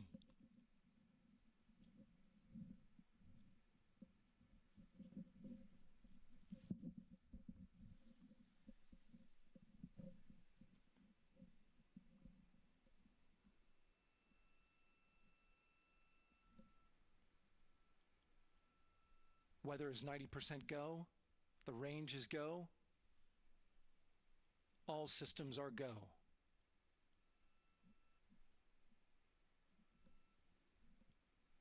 GLS is go for core stage tank pressurization. That means the replenish valve for the liquid hydrogen tank has now closed, and that tank is beginning to pressurize to flight levels because that hydrogen is naturally boiling inside the tank. We'll get the liquid oxygen tank a little later in the count. Now the team is waiting for verification that, if needed, the Artemis II crew could use the launch abort system to pull Orion safely off the top of the rocket in an emergency. Let's listen in for that call. GLS verifies last capability available. And CDR, do you copy? CDR copies, last available. That's great news, and you heard the NTD verify that with the commander of the mission. GLS is go for FTS arm. Now work is being done to arm the flight termination system. This is so the range safety can send a flight termination command if the rocket flies too far off track. There's a brief built-in delay, so the launch abort system has time to pull the astronauts to safety GLS is go for first. LH2 high flow bleed check. All right, the high flow bleed check. That's so the cryo team gets verification that the RS-25 engines, all 4 of them, are in the proper temperature range for launch.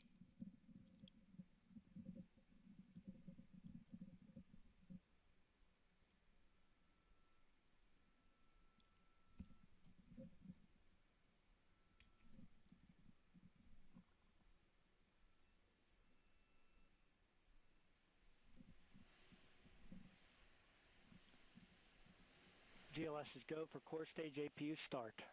Core stage APUs start. Those are auxiliary power units, high-speed turbines which provide pressure to hydraulic pumps that steer the RS-25 engines. We're going to see a gimbal test a little later at T-minus 2 minutes and 30 seconds. This is what allows that to happen.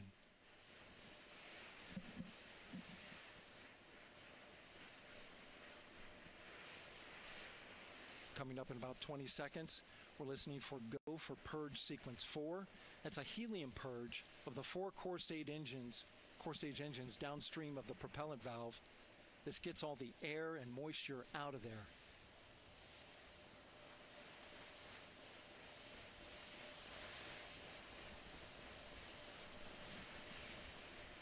GLS is go for purge sequence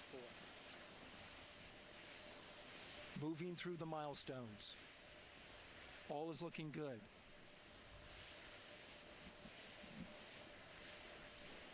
Coming up in just a few seconds, we're going to get that thrust vector control actuator test. This is a gimbaling of the engines.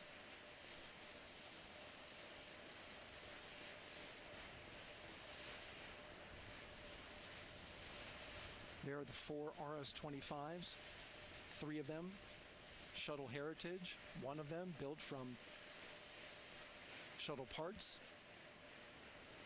And there you see them moving.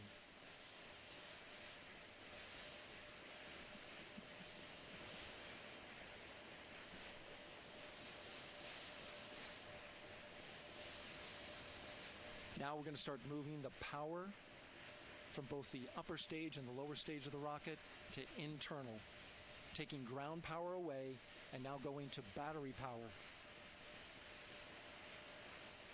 GLS is go for upper stage to internal power. All right, power is removed from the rocket's upper stage, the ICPS, and it's been switched to battery. Same milestone for the lower core stage coming up at T-minus 1 minute and 30 seconds. Right now, the 4-person Artemis II crew is 248,000 miles away from the moon. And if all goes well, they will fly by it in 6 days. GLS is go for core stage to internal power. All right, there's the rocket's core stage, which houses 3 flight computers, is now on its own power. There's no more hold time because there's no more margin on these batteries. So we would have to recycle back to T-minus 10 to recharge if we had a hold.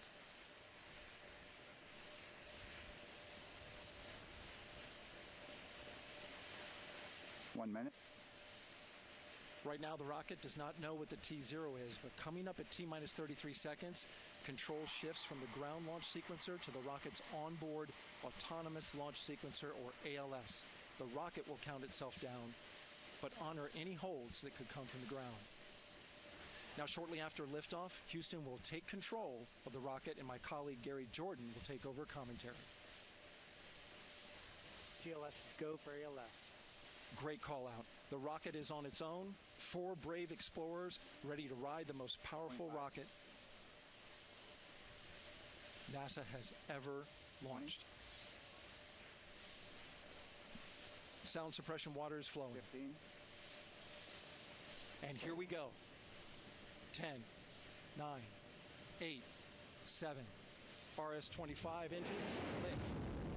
4, 3, 2, 1. Booster ignition. And liftoff. The crew of Artemis II now bound for the moon. Humanity's next great voyage begins.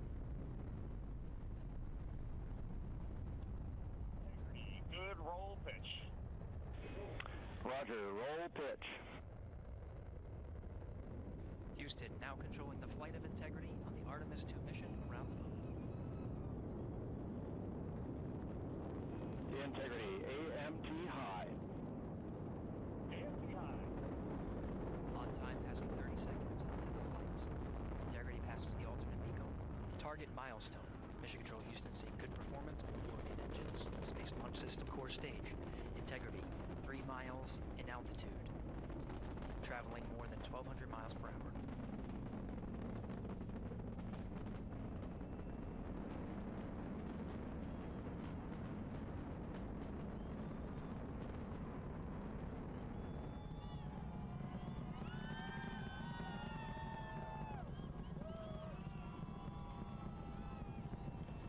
Mission elapsed time, passing 1 minute, approaching max Q. On, Ponce de Leon. Stan, we have you loud and clear on Ponce de Leon. Have you the same? Communication signal transfer confirmed as Integrity and its crew go supersonic. Approaching 90 seconds into the Artemis II mission. Integrity is 14 miles in altitude, 8 miles downrange, traveling more than 2,600 miles per hour.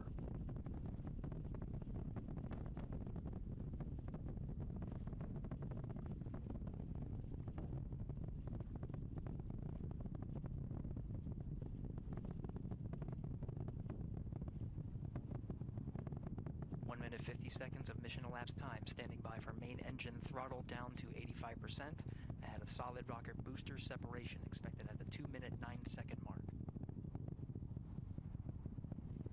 We see throttle down.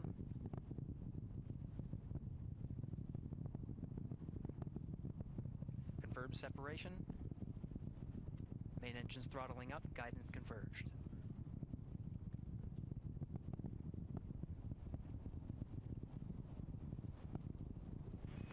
Integrity, guidance converged, performance nominal, upper stage RCS ready. Copy all, Stan. Integrity, SM priming complete. SM priming complete. 2 minutes 45 seconds of mission elapsed time into the Artemis II mission. Thrusters on Integrity and upper stage confirmed in a ready state ahead of service module fairing separation.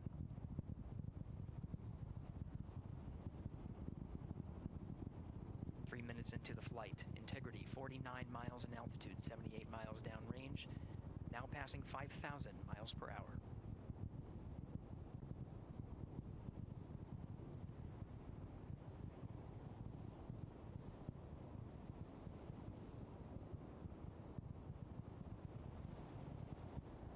Standing by for launch abort system jettison. Houston Integrity, good last jettison, great view. Copy jettison, Team Eco 8+02. We see the same on board, Stan. And Houston has you loud and clear on TDRS at the Kármán line. Outstanding, Stan, we have you the same. 3 minutes 50 seconds into the flight of Artemis II, Wiseman, Glover, Cook, and Hansen cross the boundary to space with good comm checks. GPS signals acquired after last jettison now working on internal checks to verify accuracy. Flight Dynamics Officer analyzed the time of main engine cutoff, confirmed at 8 minutes 2 seconds, time of MECO.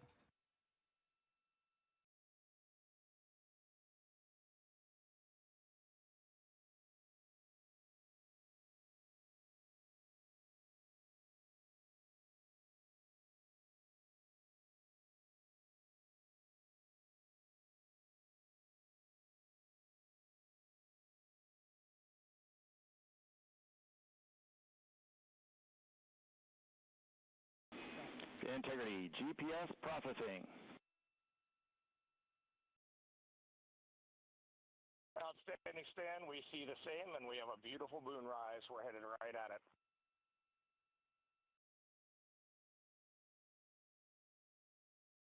Approaching 5 minutes into the flight, Commander Reed Wiseman confirms he has visuals of his destination. GPS guidance, navigation, and control software finishes internal checks and sends to navigation channels.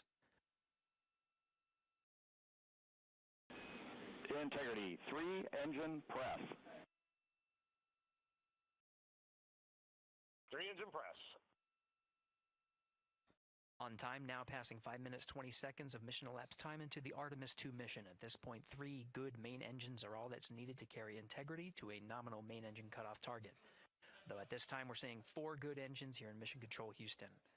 Integrity, 75 miles in altitude, 330 miles downrange, approaching 10,000 miles per hour.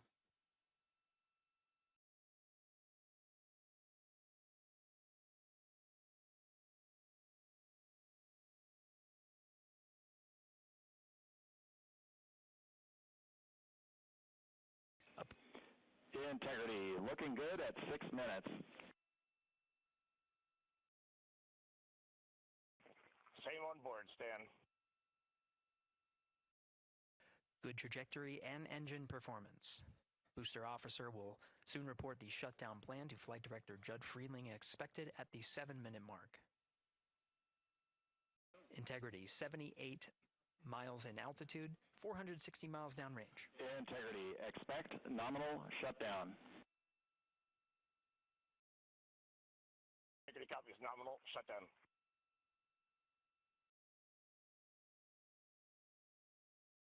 Six minutes 40 seconds of mission elapsed time. Shutdown plan is as expected. Again, the time of MECO was confirmed at 8 minutes 2 seconds into the flight.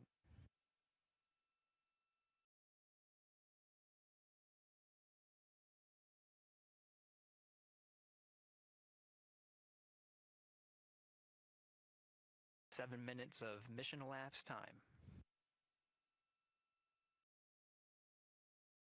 Throttling down as we approach the abort once around option. Milestone at the 7-minute 30-second mark.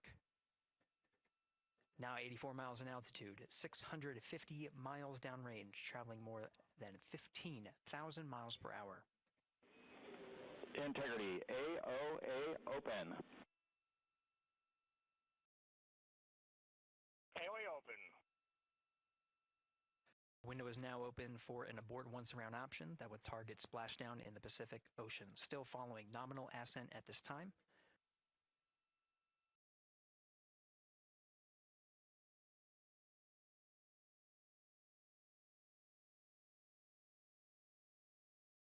About 10 seconds remaining until the main engine cutoff of the Space Launch System core stage. Standing by for confirmation of MECO and core stage separation.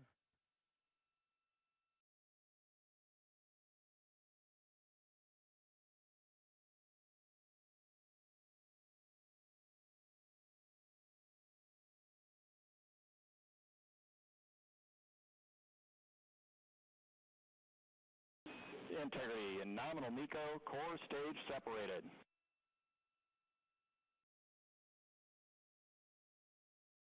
We see the same on board, Stan.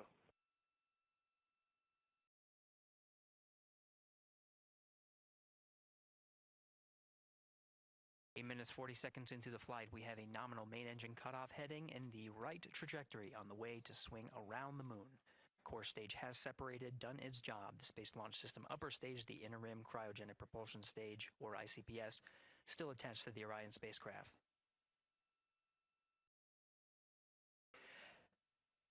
Nine minutes of mission elapsed time. Integrity crew of Reed Wiseman, Victor Glover, Christina Cook, and Jeremy Hansen now in orbit around the Earth at the beginning of their journey to the moon.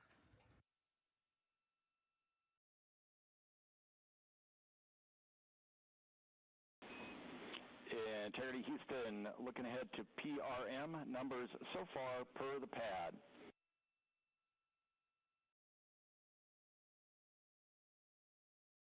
Copy that, Stan. Numbers for the pad.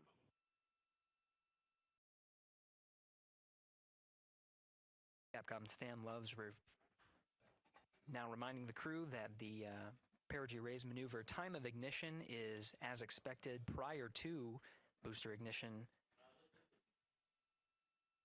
That time being 49 minutes 50 seconds of mission elapsed time.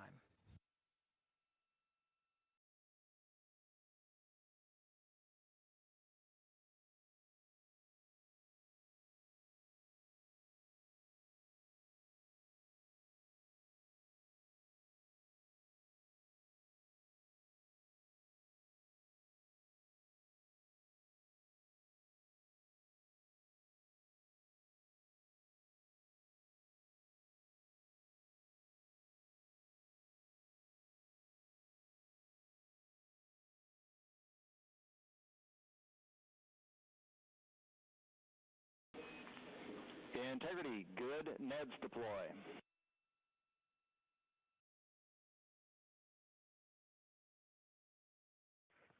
Copy that, Stan. Good, Neds.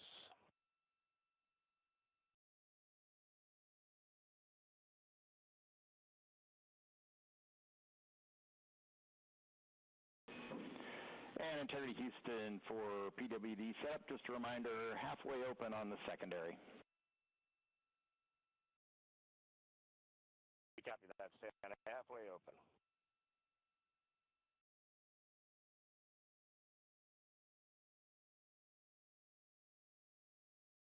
Passing 11 minutes of mission elapsed time. Here, overhearing the conversation between Capcom Stan Love and Commander Reed Wiseman, already passing some milestones. We have a good nozzle extension deployment system. That is confirmed. Complete. We also have the visors are confirmed up. Now past the dynamic phase of flight, that is Ascent. Their launch and entry suits that provided them an extra layer of protection. Now not as needed. They're going to raise those visors. And later in today's mission, they will begin to egress or get out of the suits to begin some of their initial tasks of activating some of the systems aboard in the Integrity spacecraft.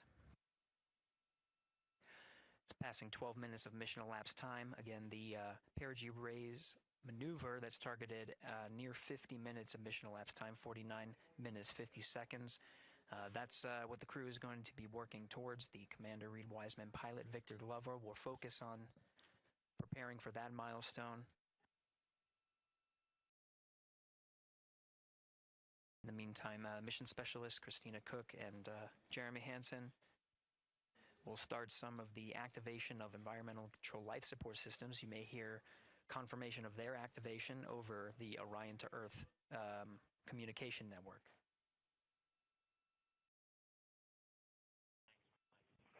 Houston, C3 aux power back in auto. Copy C3 aux, and we're 2 minutes to maneuver.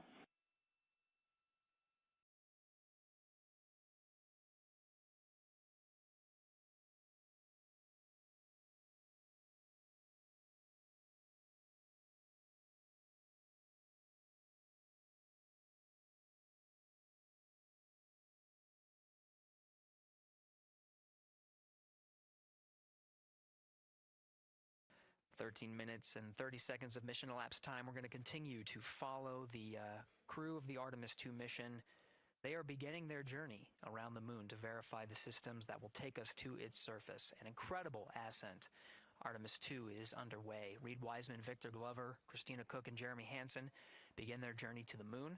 Still milestones to come up as we await solar array deploy and the critical burns that will get integrity into high Earth orbit around the Earth before engines are fired to get us around the moon. We'll keep tabs on Integrity and its crew from here in Mission Control Houston. But for now, we're going to send it back to you, Megan and Nicole at the Kennedy Space Center. Very jealous to hear how the launch experience was over on the Space Coast.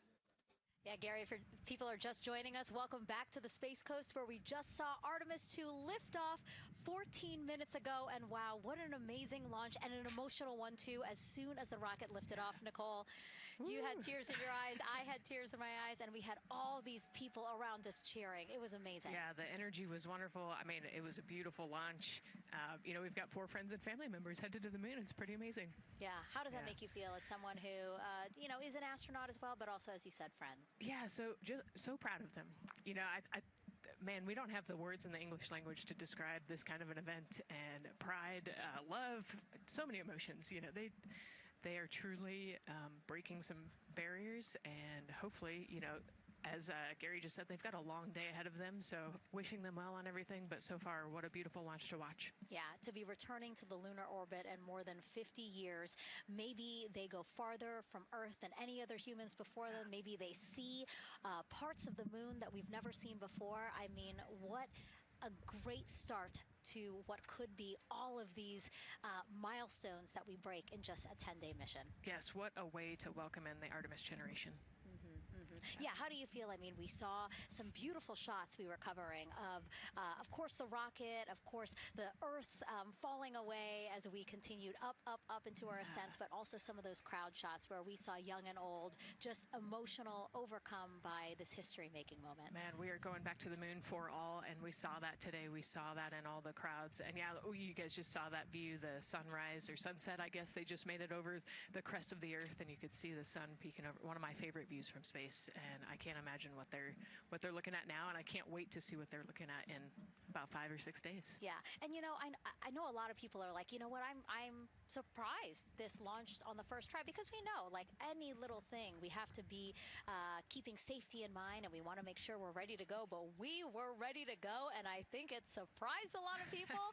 What a wonderful surprise on this Wednesday evening. It did, you know, and it kind of surprised me as well. But you know, it's just a testament to the team here that has been working so hard on Artemis. You know, Artemis 1, we learned a ton of lessons. We learned a ton from the wet dress for Artemis 2. We were able to go in, fix those things. We even had a couple mishaps today, not mishaps, but a couple, you know, anomalies today that the team creatively came up with solutions for. It's just a testament to the teamwork that gets us to the moon. And so we can continue to watch Christina, Reed, Victor, and Jeremy on their way now to the moon in Earth's orbit, and awaiting the next in-flight milestones, deploying Orion's solar arrays. So why don't we get back in with the mission control and Gary. Hey, thank you, Megan. Again, we're following along in the action. It is a long day. They have a number of procedures they need to get to immediately in their timeline. And Integrity Houston, cross tie is on board per the ETSI We copy Houston. Thank you.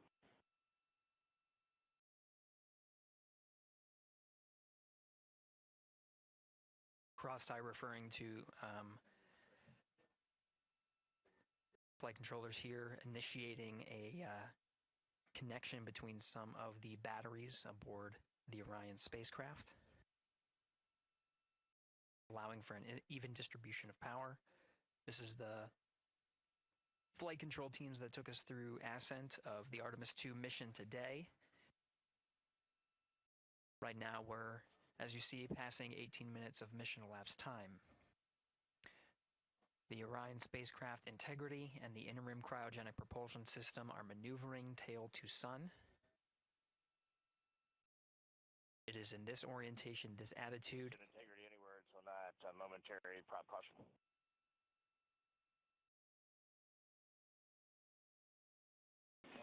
And read no action, we're looking at it.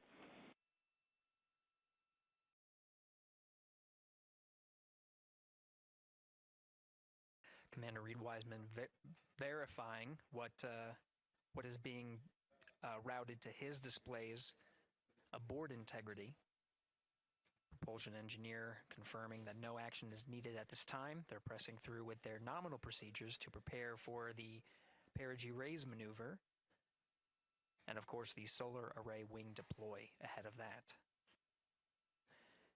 The solar wing deploy is a critical milestone. We'll continue to have our coverage follow the mission until that deployment. Successful launch is just the beginning. The deployment of the solar arrays and successful confirmation that those solar array wings are drawing power is a significant milestone and says to the flight control teams that we will continue on today's mission. Power needs to be drawn to continue through some of the next milestones. Until then, the AOA open option that was called up upon ascent, the aboard once around, is the current option, and the board to orbit option ATO will be switched to a preferred mode at the time that the solar array wings are deployed and latched. It gives the flight control teams a little bit more flexibility. Yeah, Integrity Houston, update on TDRS handover for your pad.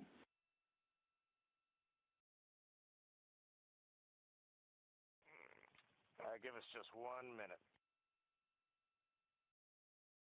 And Stan, you can read it. Ike is ready to copy. Roger. TDRS handover east to west expected 1 second earlier at 5:1 minutes, 26 seconds.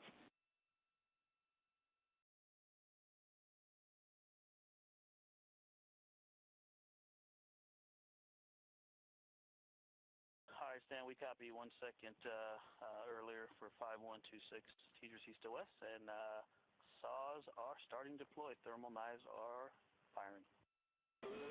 We concur. Thanks for the report.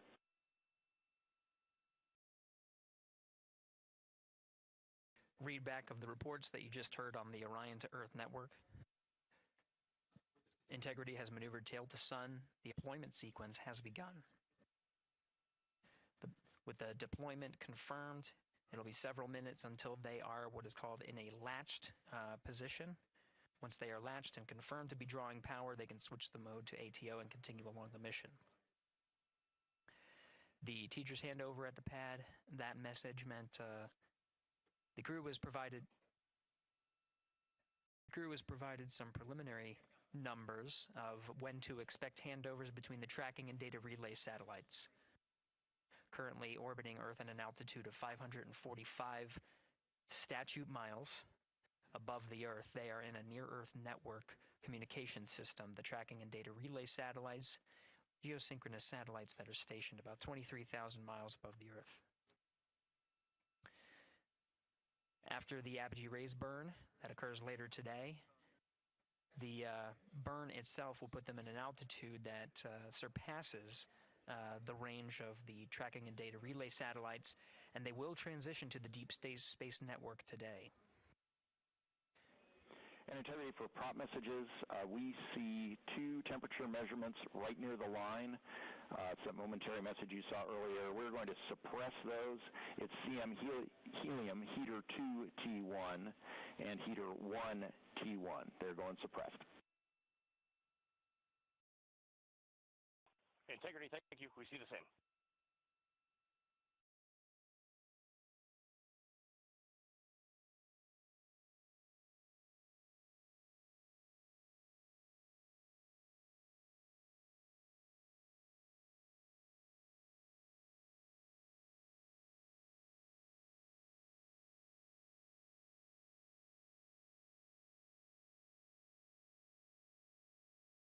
This is Mission Control Houston, passing 23 minutes of mission elapsed time into the Artemis II mission.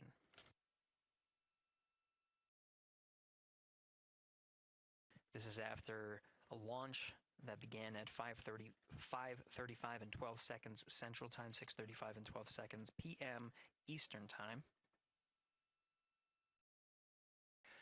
Right now, the orientation you're seeing from our arrow visualization that translates some of the telemetry that we're getting from the spacecraft and puts it into a model so you can follow along on some of the milestones that we are following here.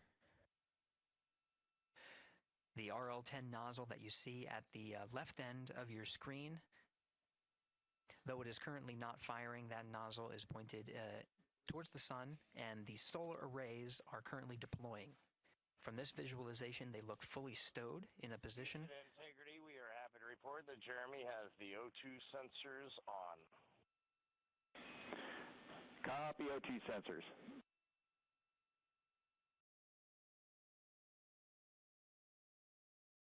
Again, Commander Reed Wiseman and pilot Victor Glover overseeing the deployment of the solar arrays. And we'll follow the attitude maneuver changes ahead of the first burn of the ICPS engine, the Perigee raise maneuver. Integrity Houston, we see 4 saws deployed and latched, ready for ATO preferred. Yeah, we're almost there in the procedure stand, and we see the same thing. In Integrity Houston, we are seeing a 7-second miscompare between the MET on Orion and ICPS. We'd like you to read us the MET from your center status bar and for the ICPS on StackSum.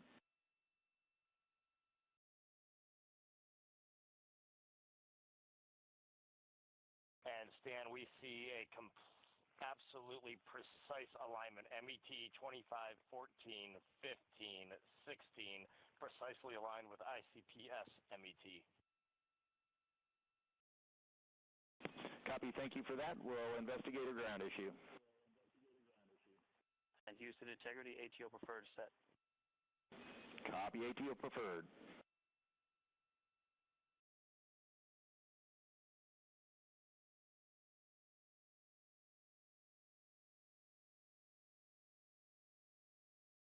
This is Mission Control Houston, 25 minutes, 45 seconds into the flight of Artemis II.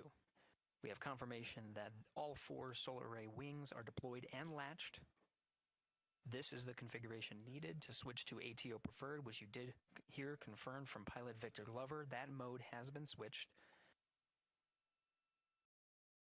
There's also a discussion with Capcom Stan Love and Commander Reed Wiseman about the alignment of the MET clocks on the Orion spacecraft and the ICPS. Commander Reed Wiseman confirmed the clocks are in sync, no issues, they're going to investigate it on the ground. We're proceeding with today's mission. 26 minutes of mission elapsed time and counting.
This is Mission Control Houston. We're approaching 28 minutes of mission elapsed time into the Artemis II mission. At this point, we've had a successful liftoff from the pad at 5:35 p.m. and 12 seconds p.m. Central Time, 6:35 and 12 seconds p.m. Eastern Time. We've had a good main engine cutoff, core stage separation, and a good trajectory to begin today's mission. Right now, the spacecraft has maneuvered tail to sun. We're standing by for another maneuver to maneuver into the burn attitude. This is where the RL-10 engine of the ICPS is pointed in the correct orientation for the Perigee raise maneuver. We did hear confirmation that the Perigee raise maneuver time of ignition has been confirmed per the pad, which means it was the predicted time prior to liftoff. Integrity for G and C, we're taking channel 1 to unfiltered and to BFS. Okay, Stan, we're watching. Go ahead.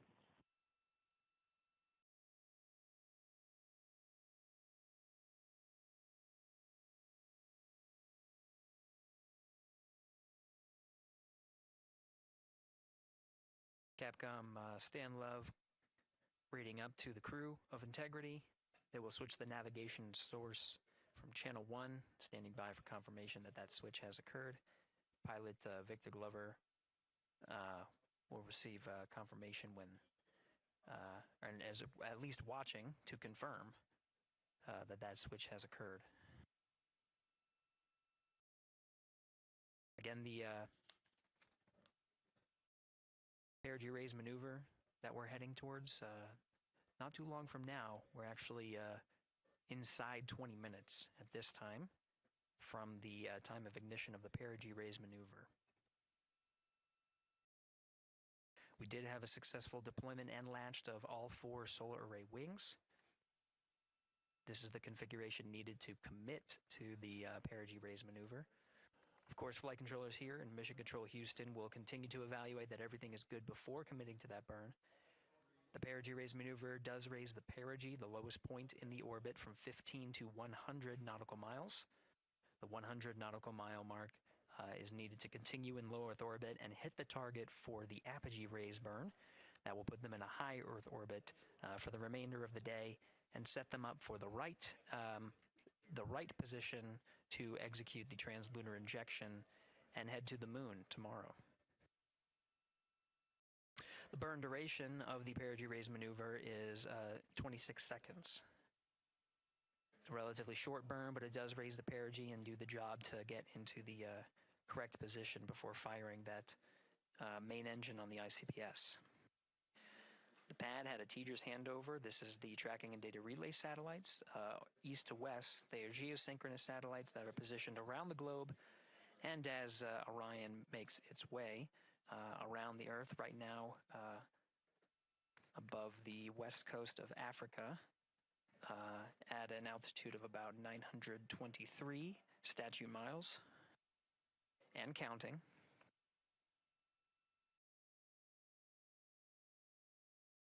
The Perigee raise maneuver is not executed at the Perigee. It is rather executed on the, actually closer to the apogee.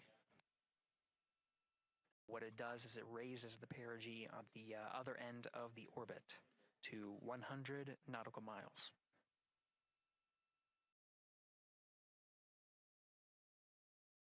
The 26-second duration burn does not conflict with the time that they've reported of the tracking and data relay satellite handover from Tejas east to west. Again, geosynchronous satellites that are used not only by Integrity today, but the International Space Station as well.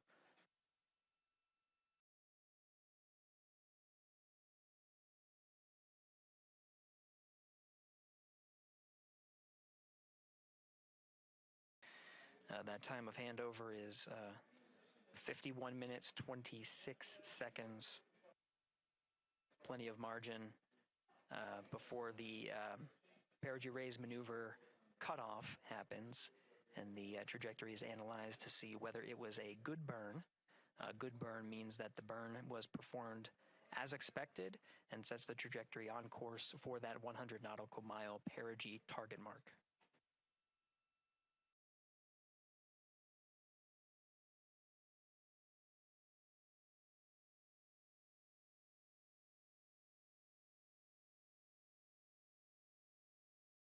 Again, for those sticking with us on NASA Plus and following along on our coverage, we will continue to follow and to cover the mission until, actually, we'll continue to cover the mission 24/7.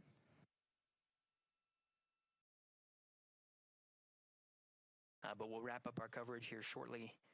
And now that solar array wing deployment has occurred on NASA Plus and Amazon Prime. Again, we will continue coverage 24/7 at the NASA YouTube channel. For those that want to see all of the upcoming milestones, there are select times where we will be coming back to NASA Plus and other streaming platforms. You can go to nasa.gov to find the latest on when to find those activities. Given that this is an operational mission, we do want to make sure that we are maintaining transparency in the mission and providing you all the information on what's happening in space as Reed Wiseman, Victor Glover, Christina Cook, and Jeremy Hansen head on their mission around the moon.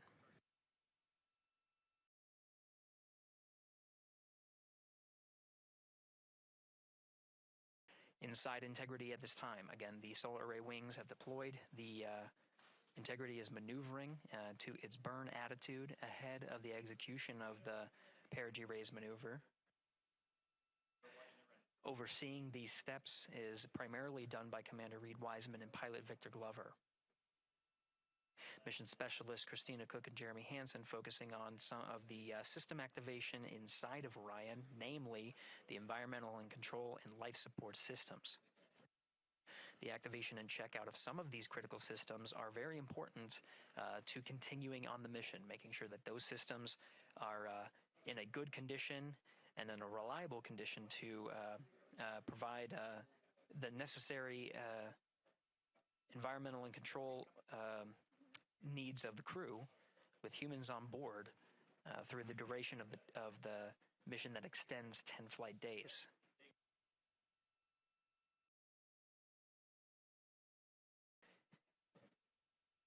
Standing by for an update to the perigee raise maneuver time of ignition. Should be right up to the crew very shortly. Integrity Houston, updated PRM numbers when you're ready to copy. All right, Houston, we are ready to copy. TIG is 2 seconds earlier at 4 minutes, 48 seconds. TIGO unchanged at 26 seconds. 49, 48, TIGO 26.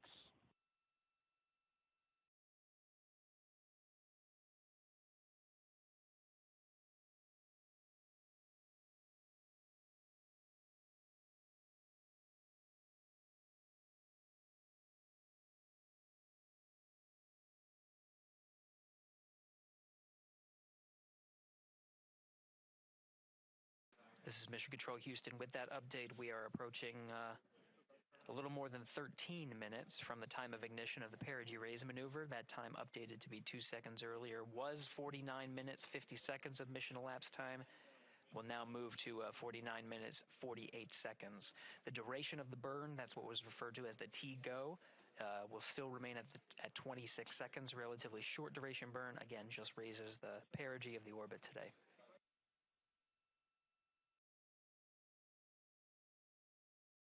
Making sure they hit the mark on that time of ignition is the primary concern of Commander Reed Wiseman and pilot Victor Glover.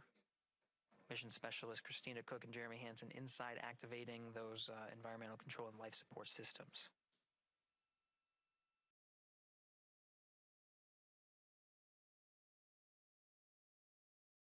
At this time, all 4 crew members are wearing the launch and entry suits. Integrity Houston, for Optimus on the PCD, we have time update instructions when you're ready.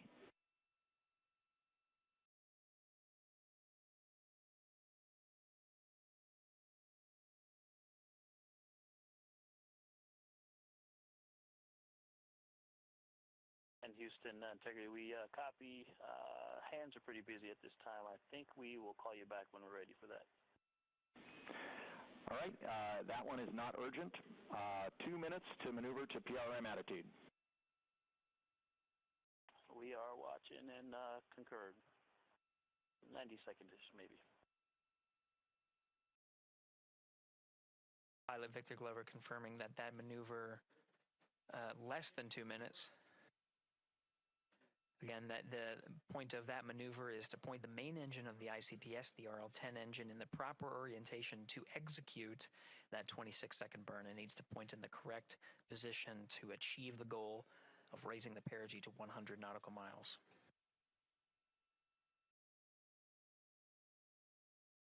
You heard some of the environmental control system activations over Orion to Earth. Jeremy Hansen activated the O2 sensors. They'll be measuring the cabin of Orion.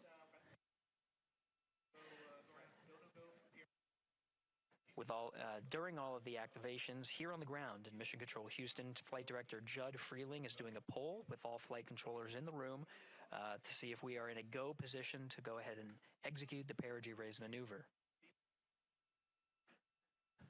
Once concluded, Stan Love will report it back up to the crew, and we'll stand by for that.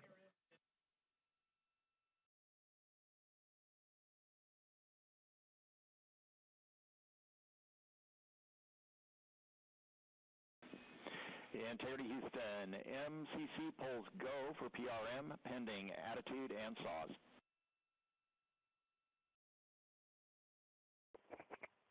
Hey, we copy. MCC is go. Maneuver starting.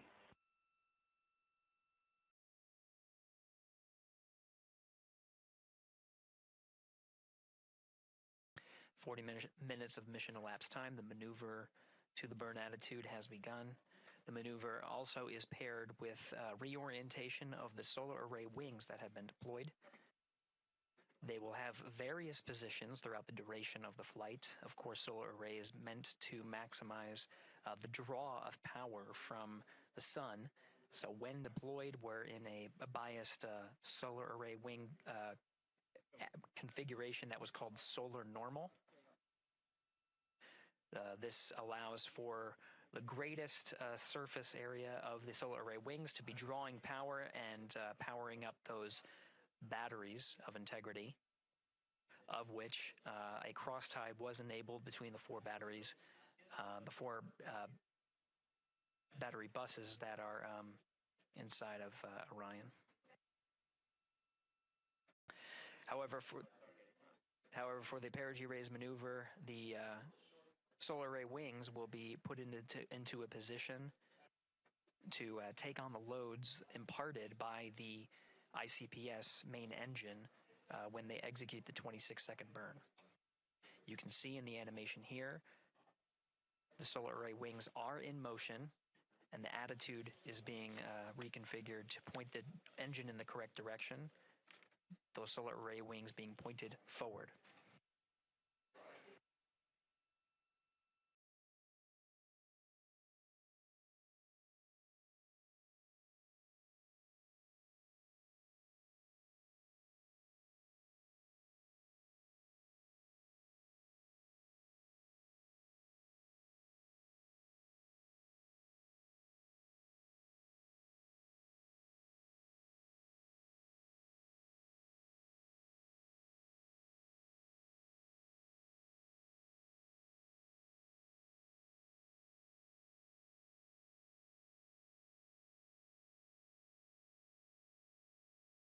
You're getting a live look inside the Artemis II mission flight control room. The team you see here oversaw the ascent of our four astronauts inside Integrity, launching at 6:35 and 12 seconds p.m. Eastern Time.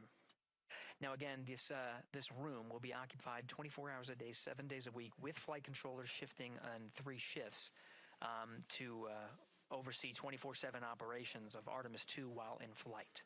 We will cover that live on the NASA YouTube channel, and we'll be covering that around the clock as we begin to wrap up our coverage here on NASA Plus. Before I do want to send it over to our colleagues at the Kennedy Space Center. And to my colleagues, it was a pleasure to join the teams at the Kennedy Space Center and be a part of such a historic launch. Here in Houston, again, we're turning our attention to the mission. And for now, we'll say farewell and thank you to our colleagues there for today's launch coverage. We'll see you again soon for Splashdown. This is Mission Control Houston, sending it back over to Megan and Nicole at the host desk. Thank you, Gary. And yes, it was such a pleasure to be a part of this historic mission that started right here at Kennedy Space Center. It was such an amazing sight to be a part of.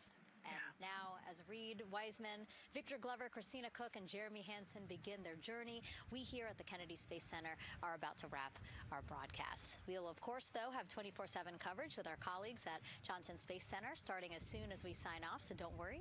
You can follow along our 4 astronauts every minute of their nearly 10-day journey to the moon and back. Nicole, I'll definitely be watching it, and I'm sure you will, too. Yes, of course. You know, they just started, right? The launch was beautiful. This was a historic day. They're on their way back to the moon for the first time in over half a century, but they've got a lot of work ahead of them, and so we're excited to see what they have to do and excited to test out the Orion spacecraft. This is a test flight after all, and we're excited to see what we can learn from this mission. Very humbling, inspiring. It was really amazing to be a part of this, and I'm so glad that so many people joined along by either watching here in person or watching online. And of course, Nicole, thank you so much for sitting through this, answering questions, adding so much context and information that really brought a lot out of what we saw today. Oh man, I had a blast. You're a rock star. You're a professional. Gosh, this was great. You're great. So this was a wonderful day. Well, again, thank you so much, and thank you to you for watching at home. You know, tonight we didn't just launch a rocket, we launched the next chapter of human exploration. Our Artemis II crew now on their way back to the moon, and we're taking you with us. So thank you again for watching, and go Artemis II.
Quick recap, the thermal roll is complete, distributing. Dan, when you got Equus.N2H2O up, give me a call. I'm looking at it. Tab stop 17, we show that valve closed, if that helps you. That is also what we see, and that's exactly the valve we're looking at. Related to that, question for Jeremy. For the PWD checkout, did you check out the primary first or the secondary first?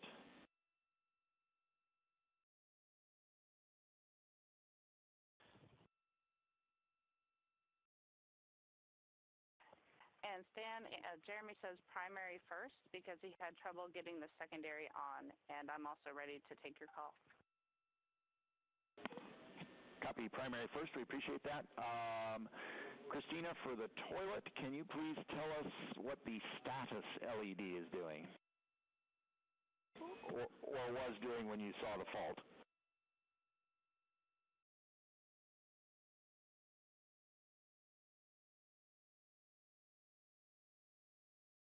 It had been on per normal, and there was good suction, and then it turned off when the fault started blinking. That's valuable information. Thank you. Teams on the ground continuing to troubleshoot the waste management systems aboard Integrity.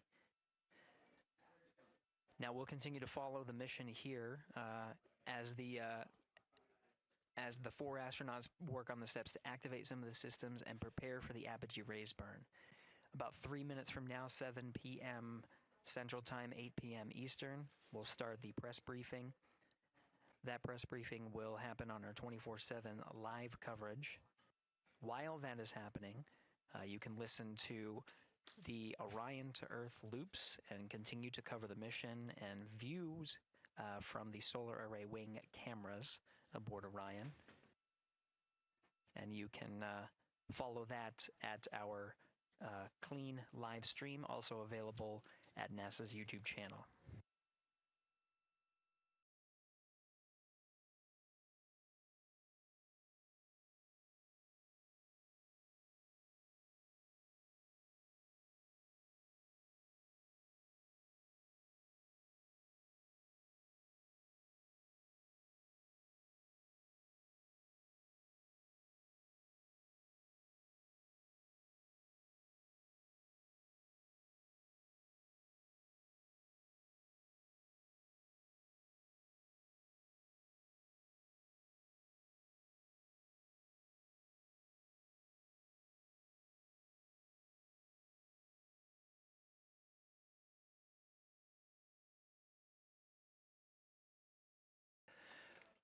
This is Mission Control Houston, passing 1 hour and 23 minutes of mission elapsed time into the Artemis II mission.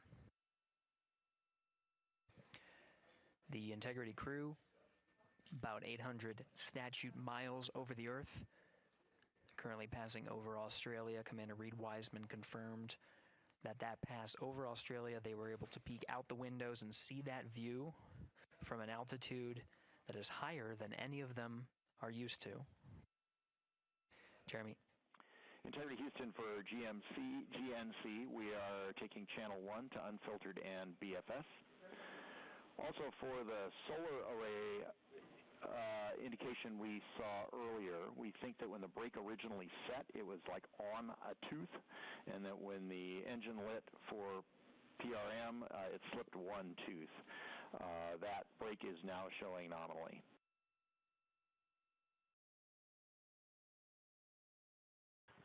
Okay, Tanya, we copy that, and I'm just curious, I feel like about a half an hour ago you took 1 to unfiltered in BFS. Is this nominal, or did something happen? Victor, this is nominal. Okay, thanks. Copy.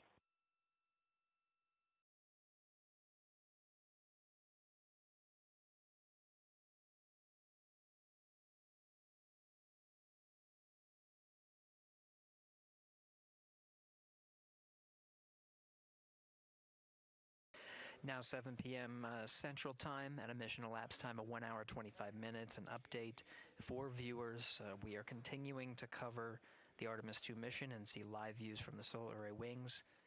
The press conference scheduled for 7 p.m. The current start time for that press conference is 7:05 p.m. Central Time, 8:05 p.m. Eastern Time. During the conference, we are expected to execute the apogee raise burn. We're a little more than 20 minutes from the time of ignition of that burn. We do know that the time of ignition has been updated from the pad. This is the predicted time of ignition and trajectory that was uploaded to the crew prior to liftoff. The current time of ignition is 1 hour 46 minutes and 9 seconds of mission elapsed time.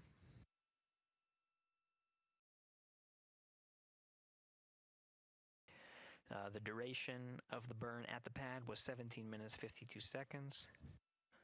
Ahead of the execution of the burn, any changes in that duration will be reported to the crew and uploaded to ensure that the apogee raise burn goes as expected and puts them on the predicted trajectory.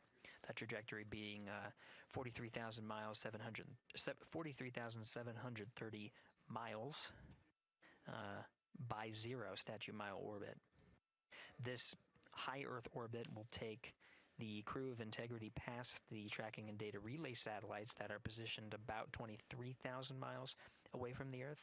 Again, they're currently on TDRS West. And they will transition to the Deep Space Network. The apogee raise burn time of ignition again at 1 hour 46 minutes and 9 seconds of mission elapsed time. That is expected and will occur during the post-launch press briefing. So as part of our 24/7 coverage, the briefing itself will overlap with that particular milestone. To follow along on our 24/7 coverage, we won't necessarily stop our coverage. The clean Orion to Earth loops will be available on our clean feed. That will show a view similar to what you're seeing now. This is a view from the solar array wings, and you'll also hear the communications between Capcom's Stan Love here and the crew aboard Integrity, and you can listen as they confirm the execution of the burn and any changes of the burn. When we come back from the press conference, expected about around 8:05 p.m. Central Time, 9:05 p.m. Eastern, we'll go ahead and recap any of the milestones that occurred while we transitioned to the press briefing to answer the questions that come from the press, and continue along on our 24/7 coverage.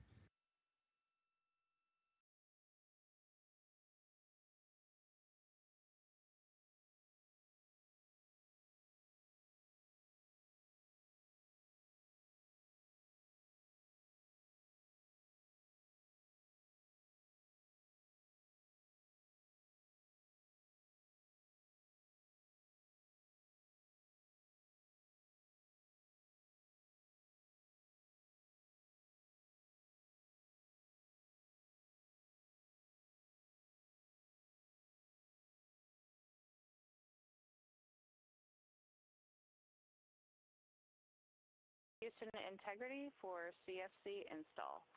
That is complete. Copy CFC, thank you.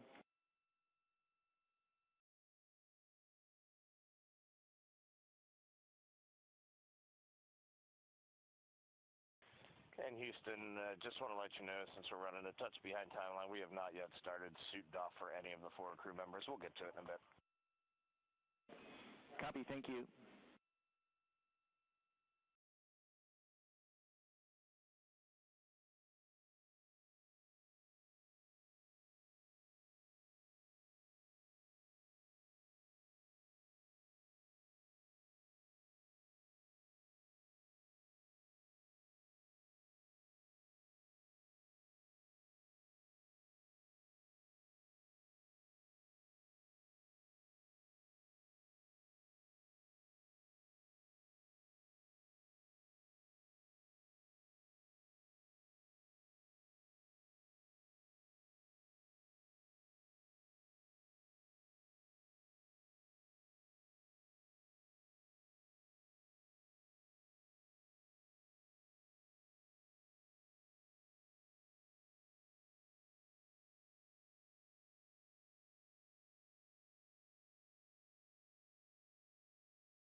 Integrity Houston, updated ARB numbers when you're ready.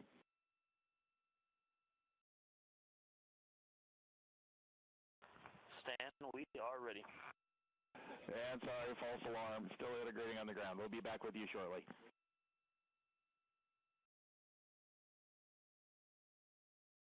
Good practice call. Talk to you in a second. Roger.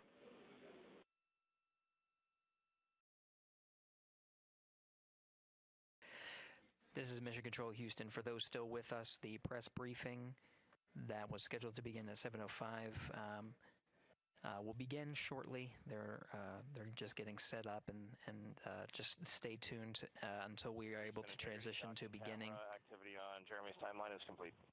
To the beginning of the press briefing. Copy docking camera. Thank you. Teams on the ground are analyzing the time of ignition and what's called T-go, the duration of the burn. At the time ahead of liftoff, the duration of the burn was 17 minutes 52 seconds. There might be some changes. The flight dynamics officer and his support in the back rooms are analyzing to make sure that what they are about to report to the crew is rock solid.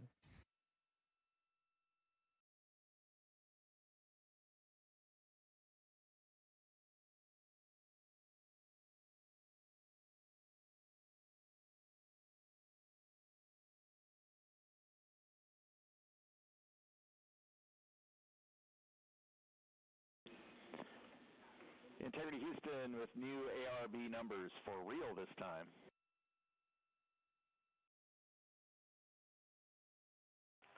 Okay, Stan, we're listening. Go ahead. ARB TIG, 1 hour, 46 minutes, 07 seconds. TIGO is 18 minutes, 06 seconds.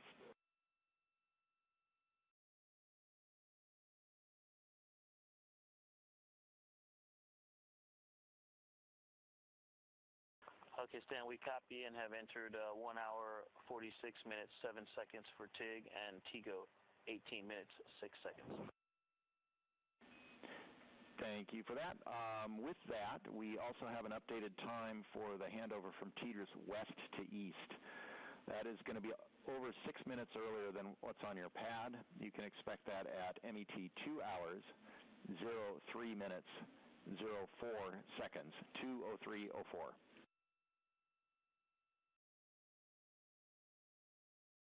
2, 3, 4. For handover west to east. Thanks, Dan. You're welcome.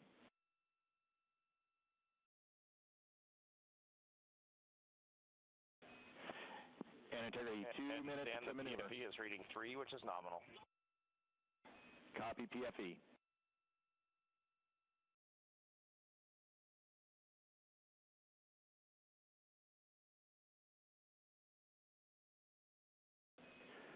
And Integrity, we are ready for the Eclipse power down per your execute note.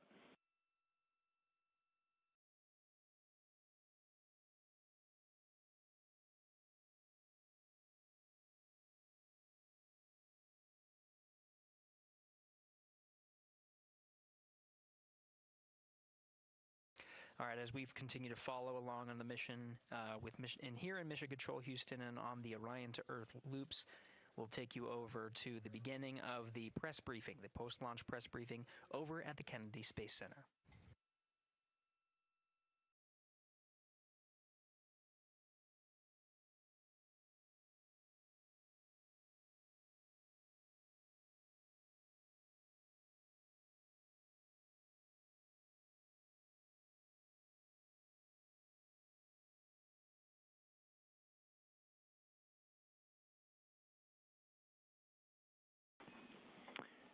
Integrity, MCC pulls go for ARB pending attitude and saws.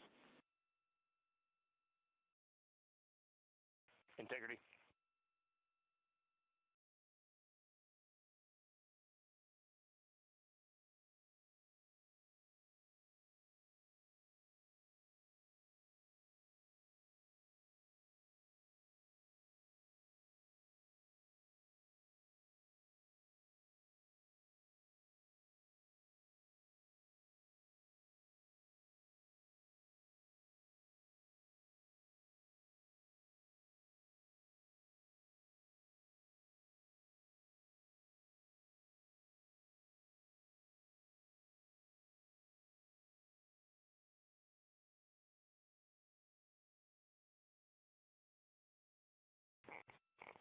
Houston, integrity for power down.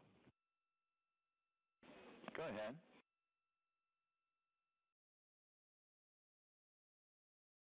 We see the rolls, Dan, and for power down, we believe our steps are complete. If we could get just some situational awareness on the DU brightness, we feel like we have them 50% down, but let us know. Checking.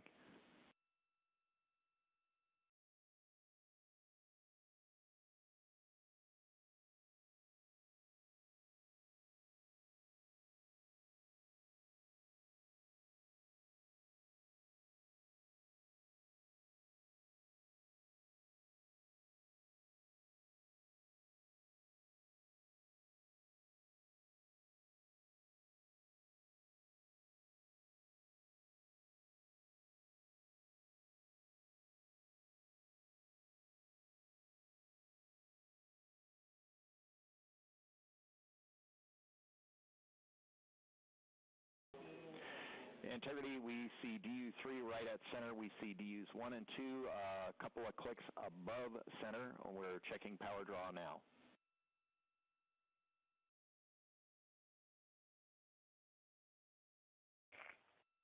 Copy that, Stan, and obviously when we go into eclipse, we can bring them down a bit further. Roger.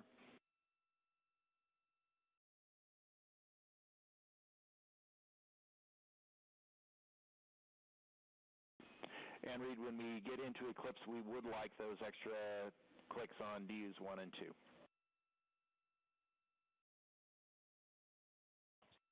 Yeah, you got it. We did bring 1 and 2 down a touch, but we'll bring them down as far as we can when we get into eclipse. That's perfect. Thank you.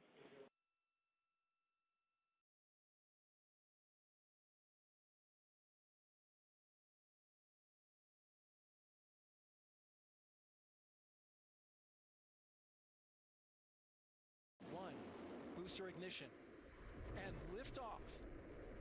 The crew of Artemis II now bound for the moon. Humanity's next great voyage begins. Integrity, good roll pitch. Roger, roll pitch. Houston now controlling the flight of Integrity on the Artemis II mission around the moon.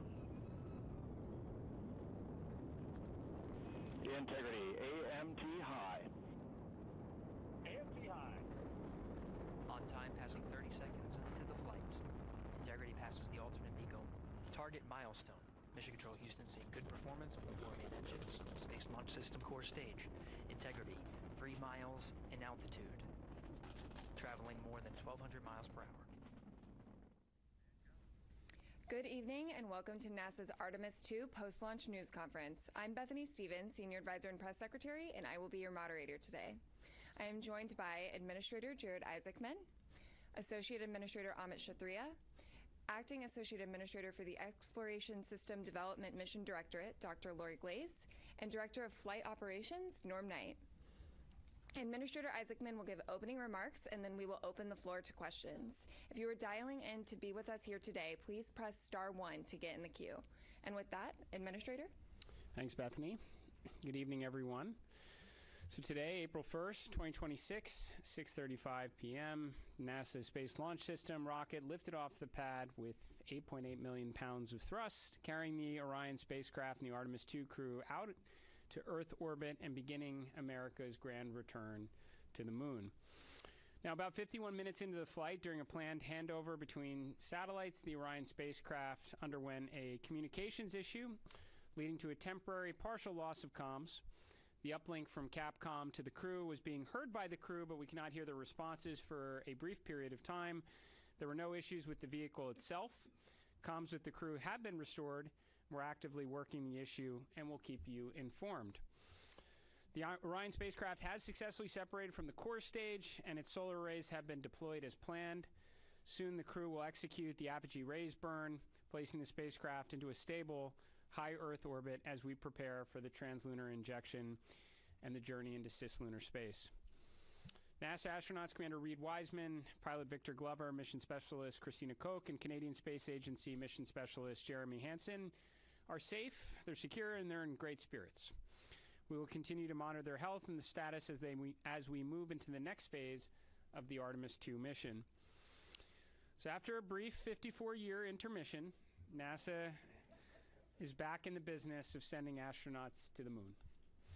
We have arrived at this point through a sustained effort and national commitment and the work of thousands across the agency, our industry partners, and our international allies. I want to personally thank the ground crews, pad controllers, the entire workforce here at Kennedy Space Center. This mission belongs as much to you as it does to the crew. The crew is now in the capable hands of Mission Control Houston, the Johnson Space Center, where teams will guide Orion through each phase of the mission with the same discipline and precision that has brought us to this moment. We have certainly been here before. We know the challenges ahead. We have a lot of checkouts to get through before TLI.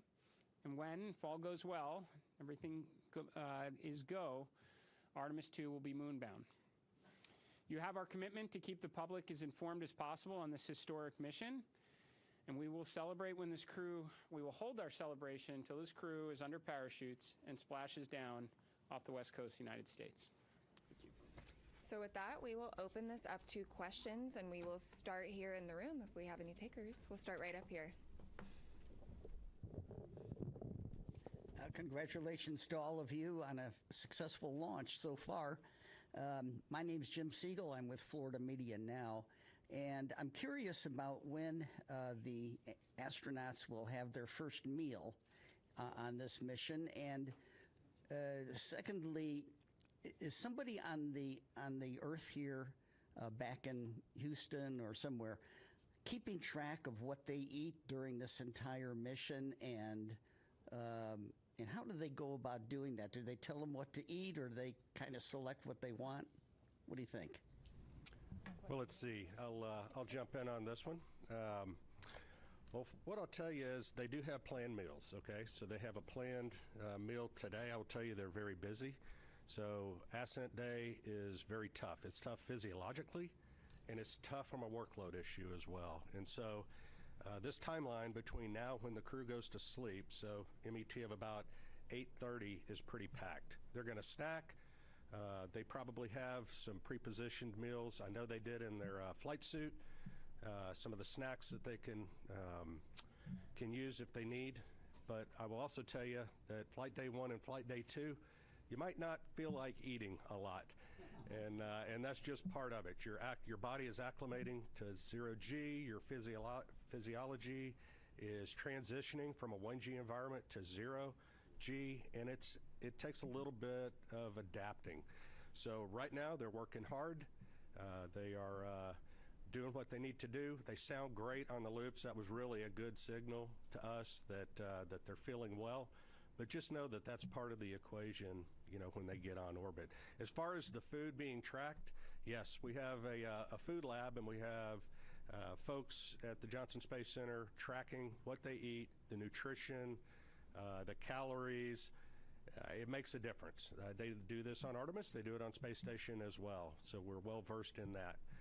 We want to make sure that they're healthy, and we also want to make sure we know what they're doing, what they're eating, so we can also track that and make sure that they don't need any supplements or anything additional. Thank you.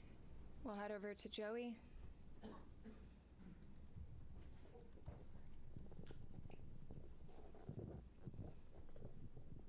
Thanks, guys, and congrats on a clean launch so far. Jared, or whoever wants to answer, how were you able to resolve the communications issue, and do you have any guesses as to what might have caused that? And was there any part of the mission so far that appeared off nominal, or is everything looking good? Just curious to hear how things are going on that. Thanks. Well, on the comms issue, and I don't know, there may be someone here that has a little more detail than I do of having to run around quite a bit, but I think they're still looking into trying to really understand exactly what was going on there. But it's restored, which is important. I think it just.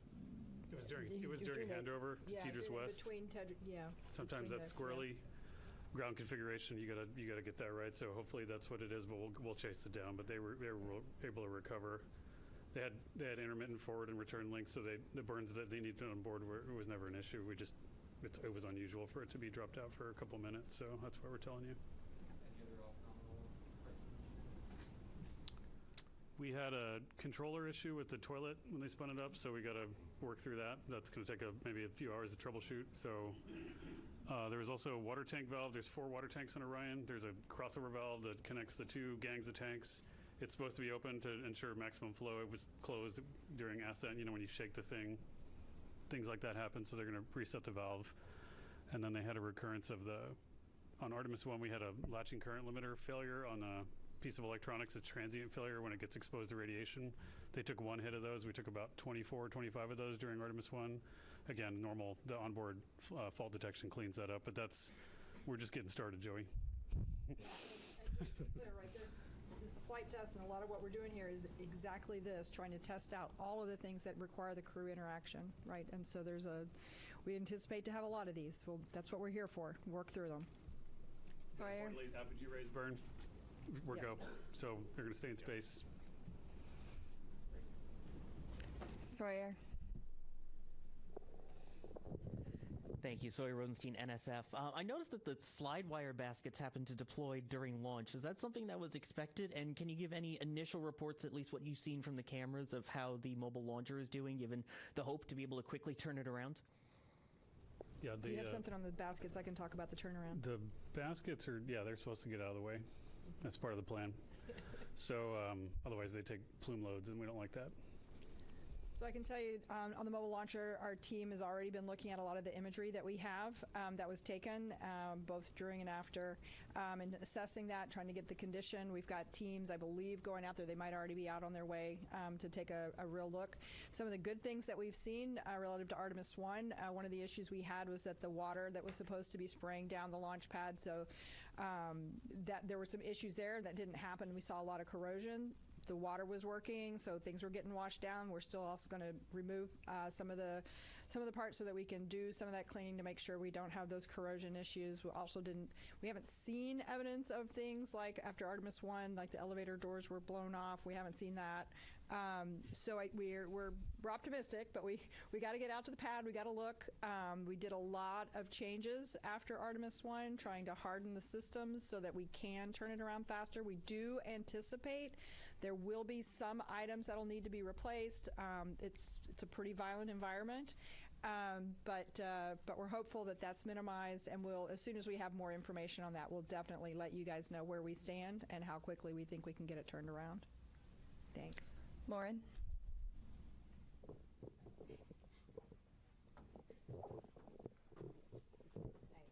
Lauren Grush with Bloomberg. I just wanted to get a gut check on how we're feeling about the upcoming proximity and ops operation. Do we have any concerns with that TDRS delay, or is that not an issue for that? I would say right now we're on for the proximity operations demo. Haven't heard anything that's keeping us from that, Norm? No. On track, ready to go. Victor Glover's going to be flying it. Reed's going to be working the procedure with him. And cross-checking, and Jeremy and Christina are going to be looking out the windows, also spotting, cross-checking, using cameras and imagery, and it should be beautiful, so we can't wait. We'll go right over here. Yes, Bert Dicht at Astra Magazine, National Space Society. Just wondering if the astronauts reported what the ride was like to orbit. I know with the space shuttle, it was a pretty rough ride until there was SRB SEP. Was this similar? Have you heard? I have not heard a report yet. I know we will get a report. Again, yes. When MECO happened, immediately they were getting prepped to do their Perigee raise maneuver. That's critical. Otherwise, they come back to Earth, which we don't want them to. So they got that. They are working to get their spacesuits off. They just got the ARB burn, which was very important. So now they're working to get their suits off. So they are very busy. Now later today, I anticipate they will call down and give us a full brief as to how the Proxox demo went, how the ride uphill went, and I personally can't wait to hear the comparison between this massive rocket and the shuttle. Sounds great. Thank you. Micah.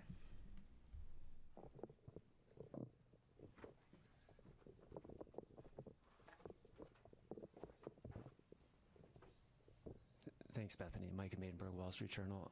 Maybe for the administrator, I'd like to ask you, I know we're early on here, how you're thinking about success for this mission, defining success.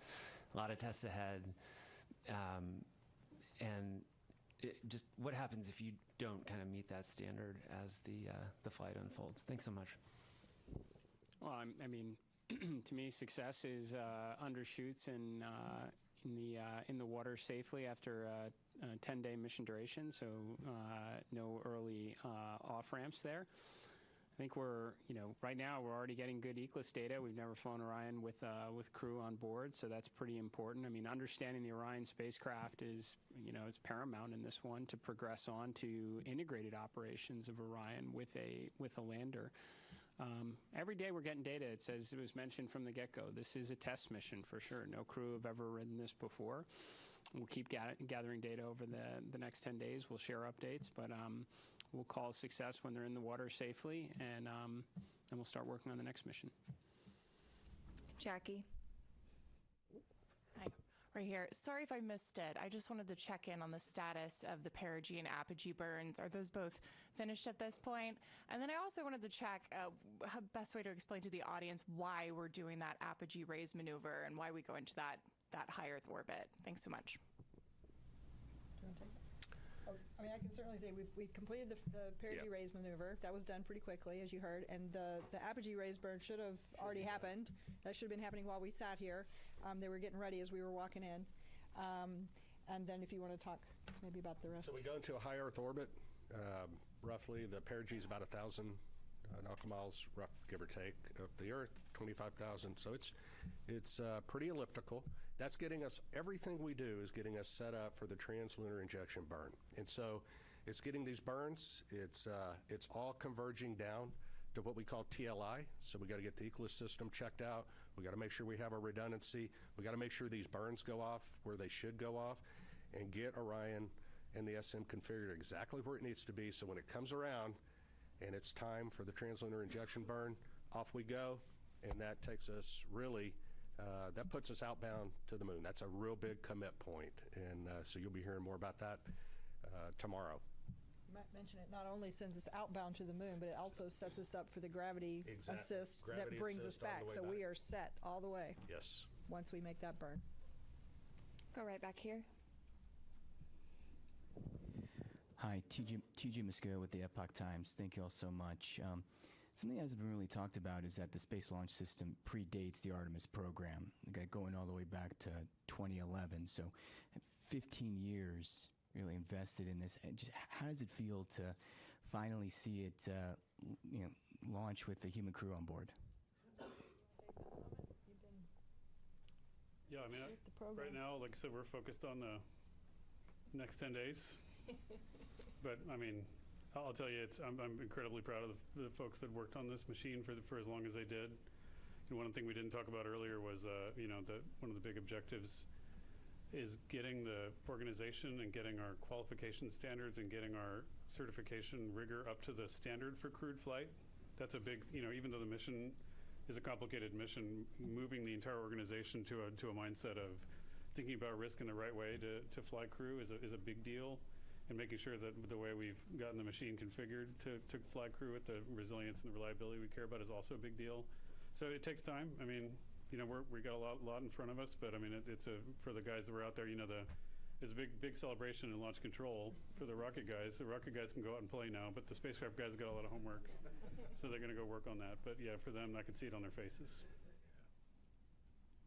Jeff.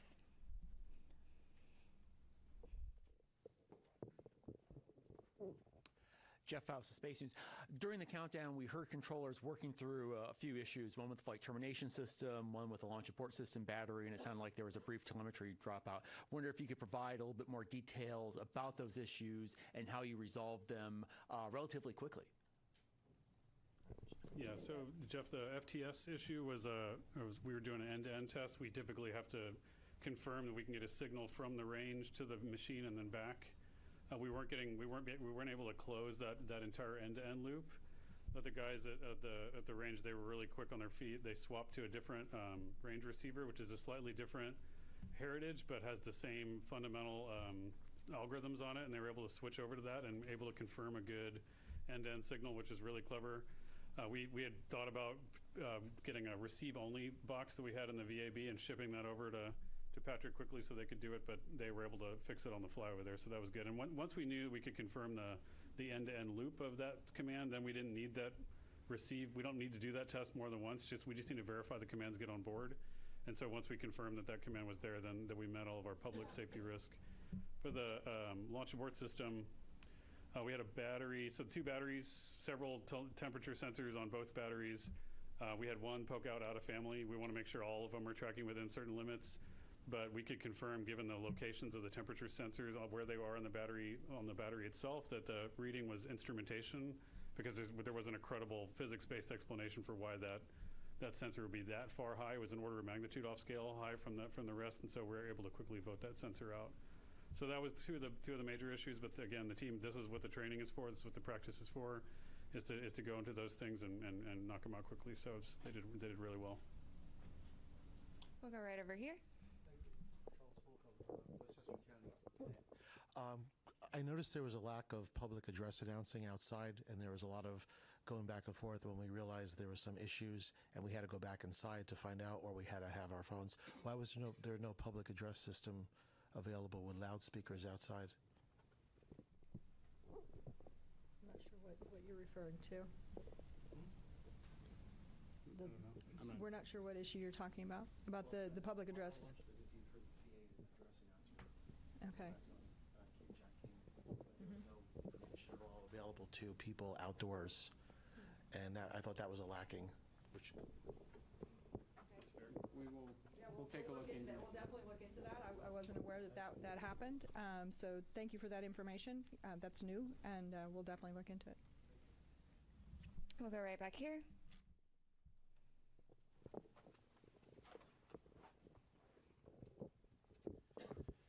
Thomas Moore, Sky News. Administrator Isaacman, as a fellow astronaut, what were your feelings watching your crew rising above Pad 39B? And do you feel that extra sense of responsibility for the crew as they head further into space? I certainly felt that it would be, just from, I guess, my perspective in it, that, I don't know, it is far less stressful to be strapped into the rocket than to be responsible for it here on Earth. So I definitely had those feelings quite a bit. But, you know, you derive a lot of confidence from the process that leads up to this moment. I mean, literally the army of people that came together across NASA, all our contractors, all our partners to prepare for this, every step that leads up to it. This is what I, was really honestly going through my mind through it, is all the testing that goes into it, the integrated testing, the flight readiness review, everything that goes into a flight readiness review. Not to mention you have a truly exceptional crew up there that have been training for years on this. That gives you the confidence to undertake this mission, especially knowing the implications that it is part of a much bigger program. This is America and our partners' return to the moon, and we're trying to do it this time to stay. So, incredibly important mission. Certainly felt the pressure of it, but it was relieved, based on the confidence we have in the team here at NASA and everyone who contributes to it. Thank you for the question. We'll come right up here.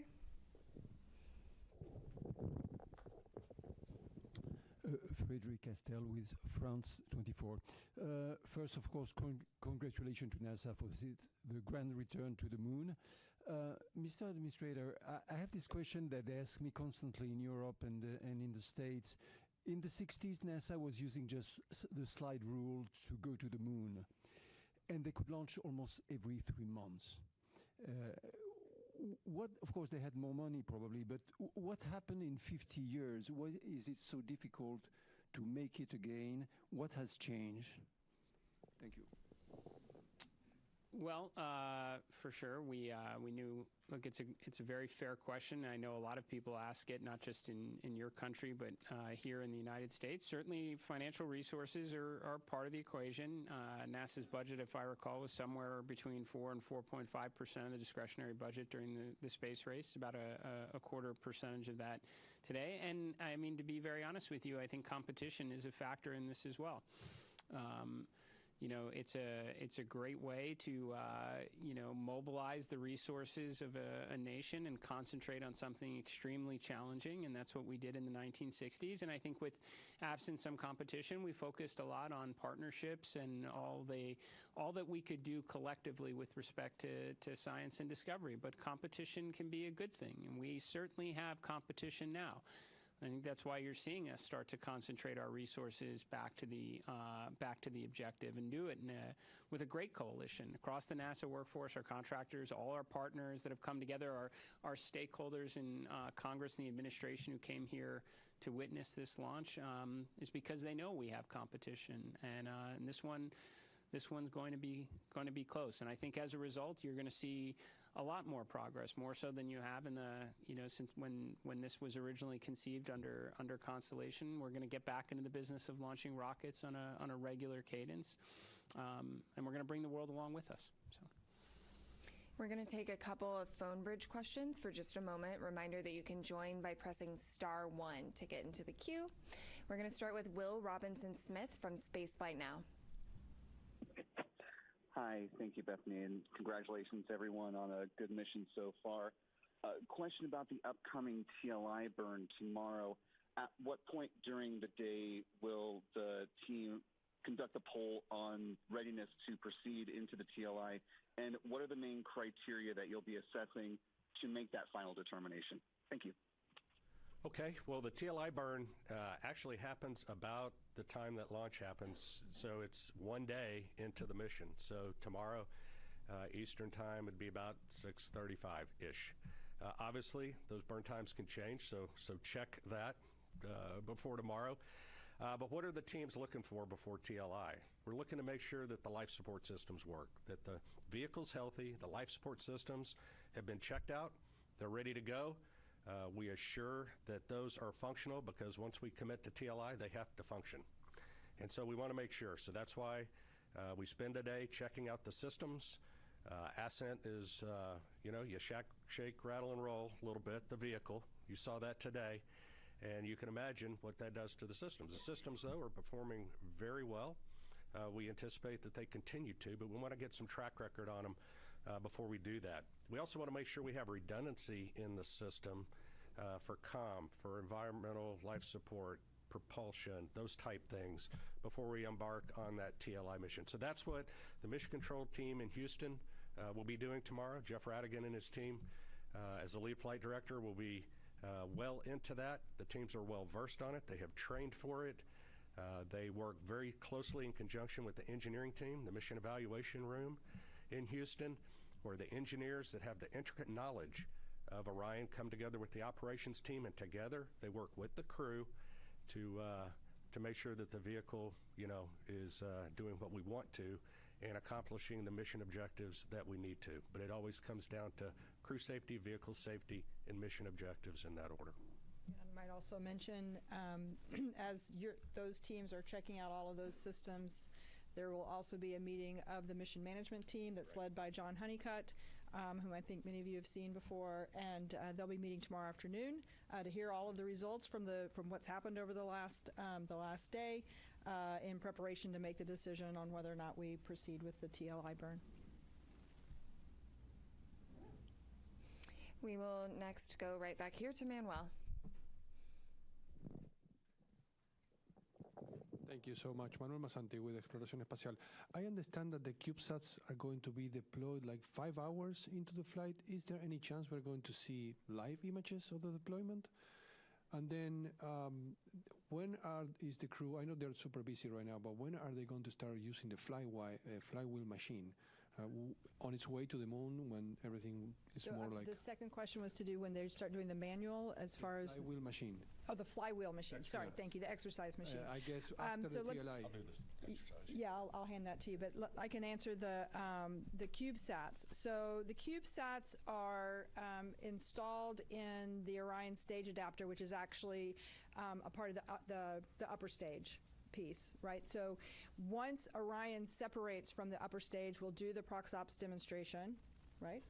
And then once Orion has cleared and we're away, then they will be deployed. So Orion won't be there to take images of them. And once they are deployed, they each of them have their own plans for being able to communicate back down to Earth to various ground stations. They have their own communication plans. So we'll start to get information back from those individual CubeSats.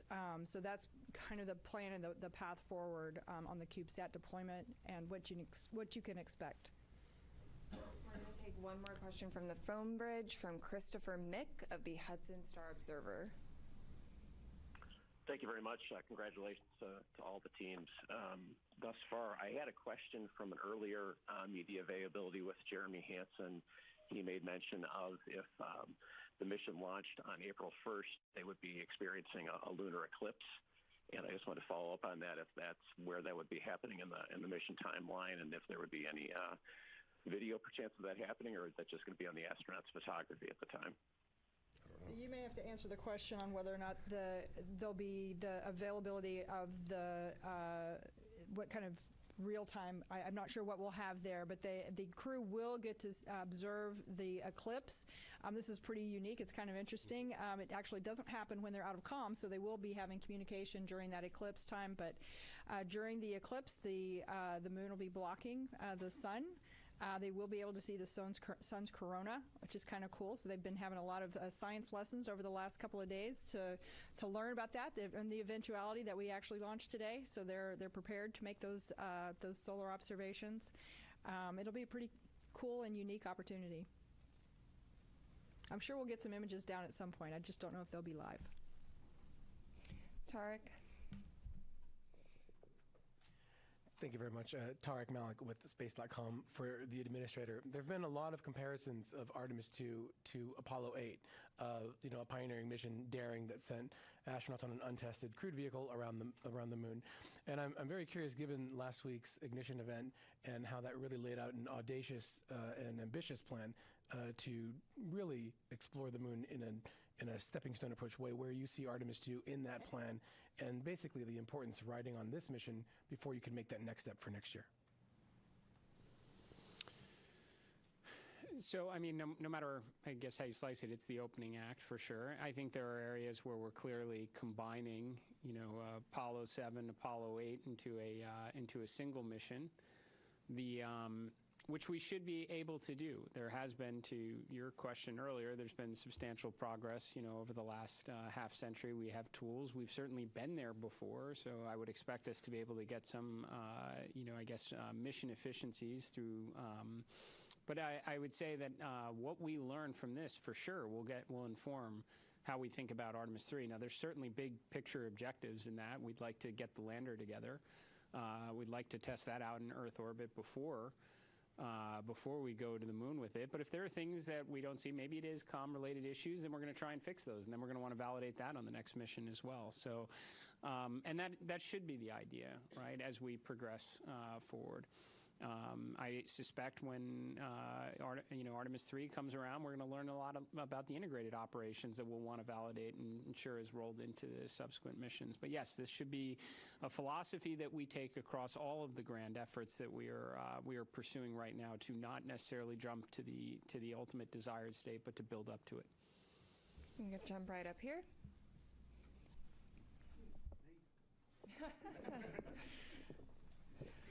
Hi, Richard Hollingham, BBC Future. Related to Apollo 8 in a way, really. I just wondered what plans had gone into a new Earthrise image. A lot has gone into the aspirational nature of this mission. Have you a plan? I assume you have a plan. What is the plan? Oh, go ahead. I do know that the teams have been looking at what the opportunities might look like. They've looked at the different launch dates, and so I know that they're really going to try to make that happen. I can't give you a confirmation on that yet, but stay tuned. My understanding is they have been equipped with additional camera imagery capturing, equipment. So we're going to do everything we can to try and make that happen. It'd be awesome. We're going to go right back here.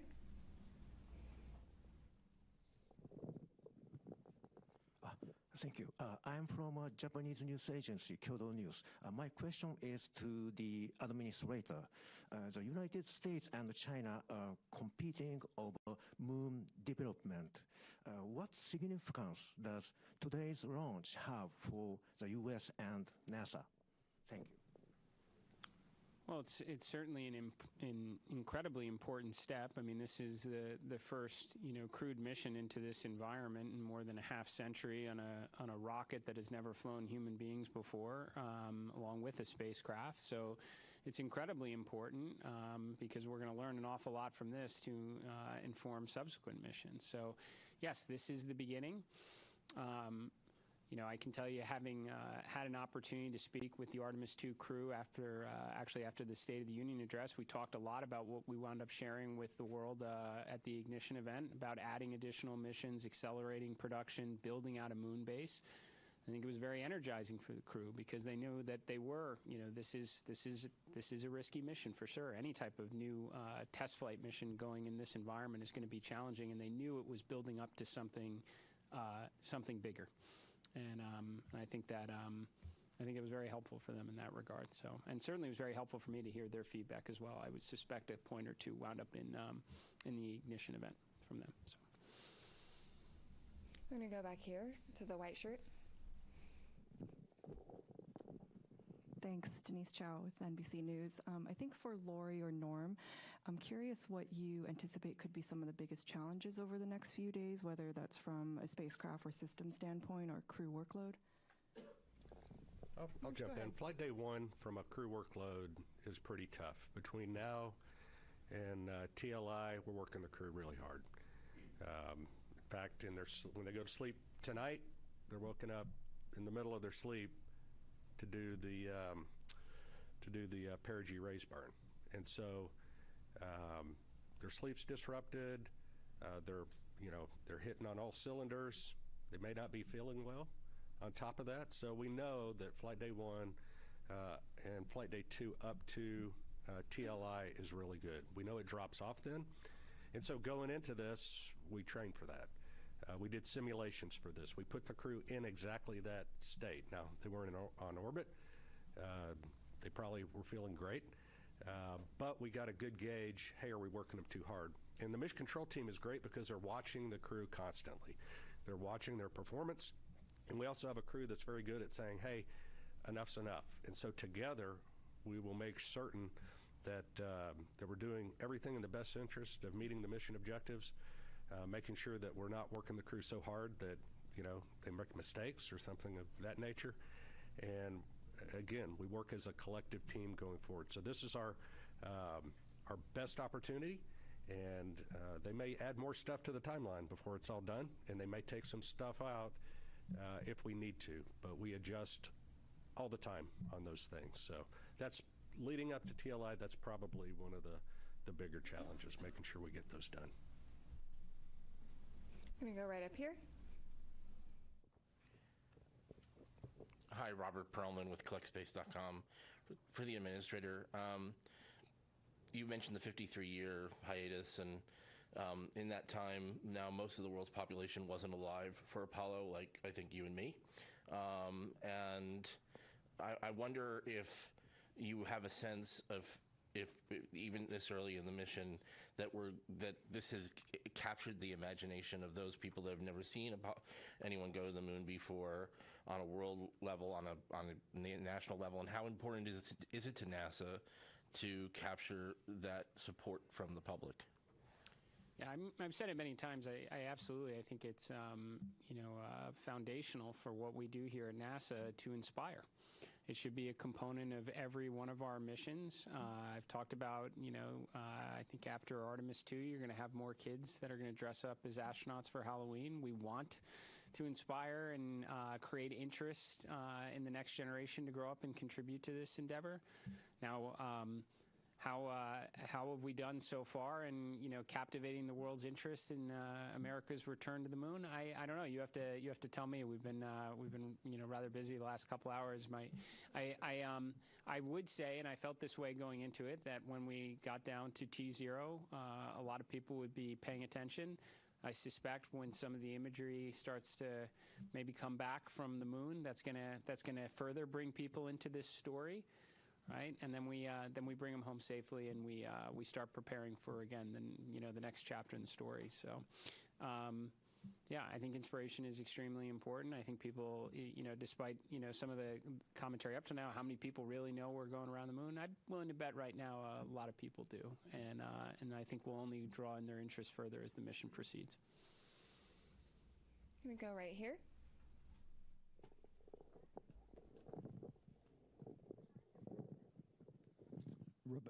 Robert Coppinger, British Interplanetary Society Spaceflight Magazine. Commander Wiseman said during the crew news conference in September last year that when they get off the planet, they may only spend 3 or 4 days going around the Earth. What sequence of events would need to happen for that to occur? I was quite surprised to hear him be so specific about such a scenario. I know you all talk about it being a test flight. So what would need to happen for the mission to be curtailed in such a fashion? I didn't cover the question. So I think the question had, just confirm, it's kind of hard to hear, but the question is that the commander talked about one of the alternate missions where they maybe would stay in Earth orbit for 3 or 4 or 5 days, yes, that sort of thing. What would need to happen so for one of the scenarios that would have led to that is if for some reason during the launch that the SLS did not quite deliver us to where we needed to be, or the upper stage didn't deliver us to the orbit that we needed to be in. That would have been one of the scenarios. I think that's probably the main scenario that would have ended up in that one of those kind of alternate missions.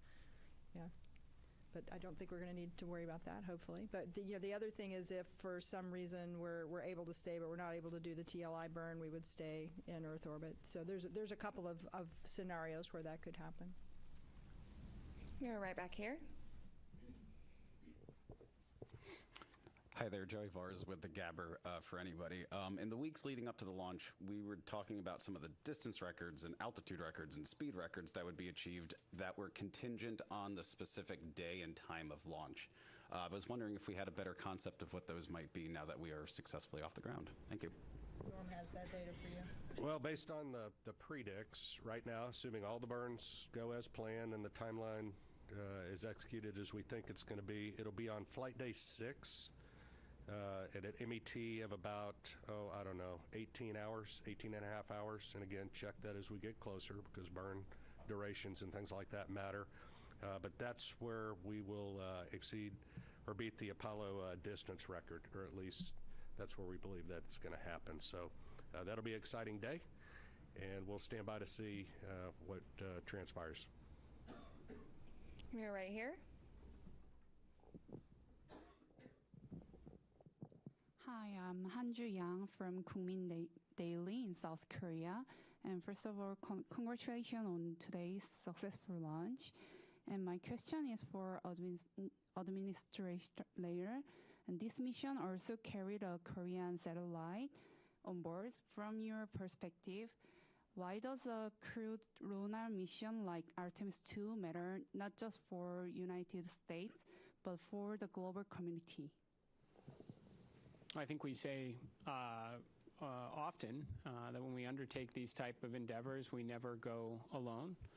We go with our international partners. We have a Canadian Space Agency astronaut that's on board this mission. We are carrying a lot of CubeSats from our Artemis Accords partners, and we are going to continue to do this going forward. JAXA is contributing a pressurized rover, a major contribution to our efforts of having an enduring presence on the lunar surface itself. The Italian Space Agency, just a few days ago, we signed a memorandum of understanding for a habitation module on the surface of the moon, a component of the moon base. And to be honest, it was also a key component to the ignition event from last week. Half of the Artemis Accord partners were present. We spent a good portion of the second day talking together, recognizing that some of our partners can make contributions like a pressurized rover or a habitation module, and many others are going to work with their academic institutions and universities for science instruments that could wind up on the Phase 1 component to the moon base itself, or interesting tech demonstrations. This is something that NASA is extremely proud of and will continue to do so as we as we continue to press forward under this program. So. We're going to do last question here. I'm going to go over to you in the back. It's Paul Brinkman, Aerospace America. Can you just talk a little bit about the propellant loading this morning? Was it flawless? Were there any leaks detected? Was it a repeat of the wet dress rehearsal? Did you learn anything? Yeah, go ahead. I think it went extremely well. What I heard this morning, and Amit may have an update from later, but some of the leaks that we'd seen of the hydrogen during the tanking for the hydrogen, we saw leaks below 1%, which was significantly lower. Again, the seals that we replaced seemed to perform extremely well. We did a pressure test kind of partway through, and the leak went up to about 1.4%. Still, well within the constraints, which 16% is the bound that we have. So I think it performed extremely well. We actually, I think, finished the tanking early, from what I understood. So I think it went extremely well. So again, the seals that we had replaced out at the pad after wet dress number 1, I think that was proved to be very successful. And with that, thank you all for coming out and covering humanity's return to the moon. Stay tuned for updates on NASA's social channels, including our continuous coverage on YouTube and NASA Plus. Go Artemis. Thank you.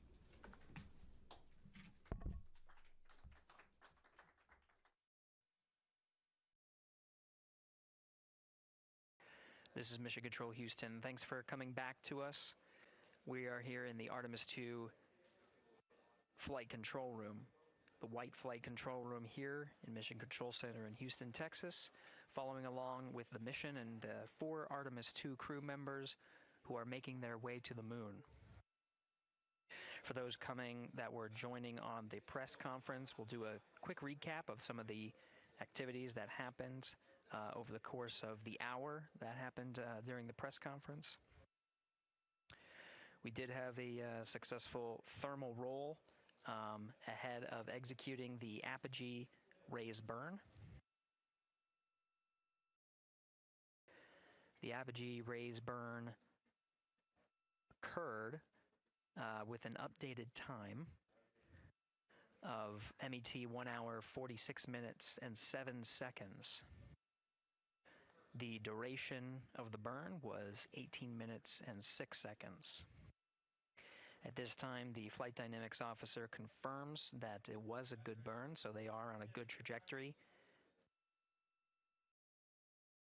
for staying in high Earth orbit for the remainder of this flight day and into next. The high Earth orbit puts them into a 43,730 by 0 statute mile orbit, which orbits the Earth approximately once a day. It's a 23.5-hour orbit. Checking.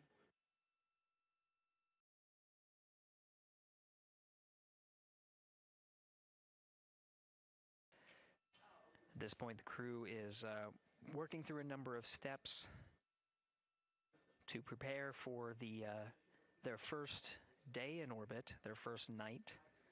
They have a number of activities coming up, including the proximity operations demonstration, where Integrity will separate from the second stage. Integrity, those PCDs are located in Foxtrot 3 large.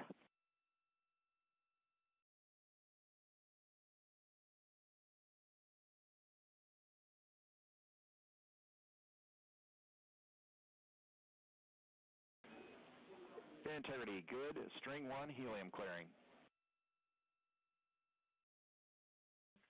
Integrity copies. And stand in the docking camera checkout, step 9. Would you like me to go ahead and configure for RPOD at this time?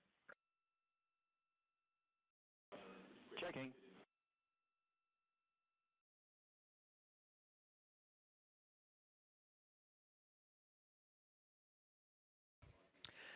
Continuing the recap, starting with the current discussion where Integrity is now beginning a thermal roll. And integrity for docking cam, yes, please configure for RPOD. Copy.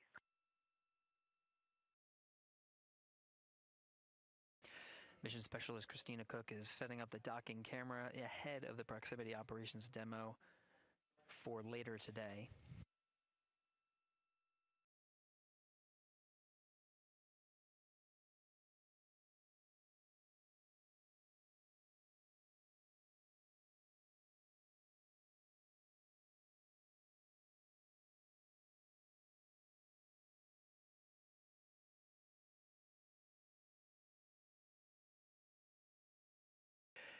Right now, the crew is in the middle of executing a thermal roll.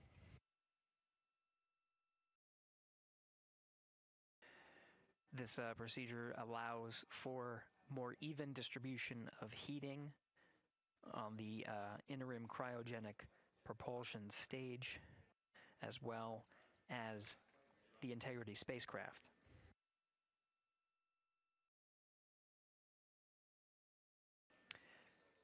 NASA astronaut Christina Cook is also working through troubleshooting steps of the waste management system that's aboard the Integrity spacecraft.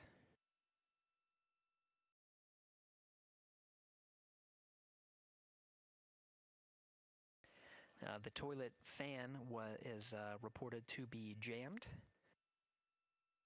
Now the ground teams are coming up with instructions on how to get into the fan and clear that area to revive the toilet for the mission.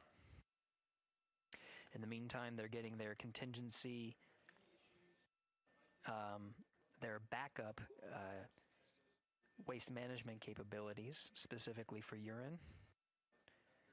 The fecal collection of the toilet, that specific capability can still be used with the waste management system aboard Orion.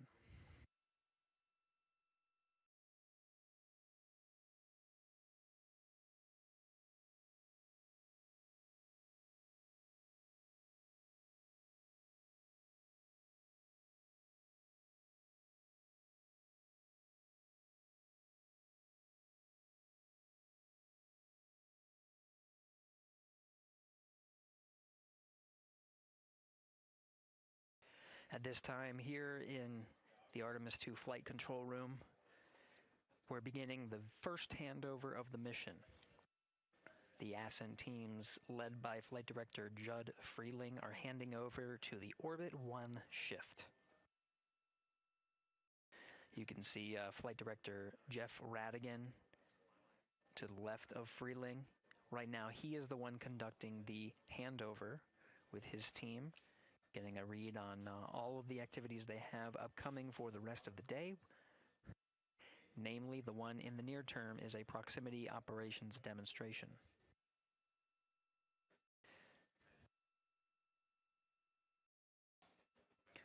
We are also anticipating a crossover of the tracking and data relay satellites. Integrity Houston for GNC. System is still performing nominally, but we are updating unfiltered and BFS with channel 1 again.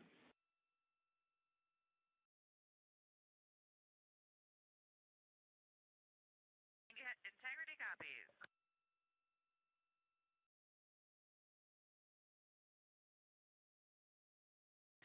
That call from Capcom Stan Love addressing the guidance, navigation, and control system navigation source, specifically channel 1.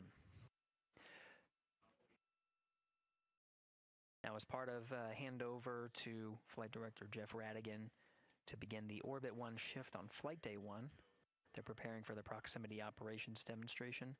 Ahead of that, there's an expected handover from the tracking and data relay satellites to the Deep Space Network.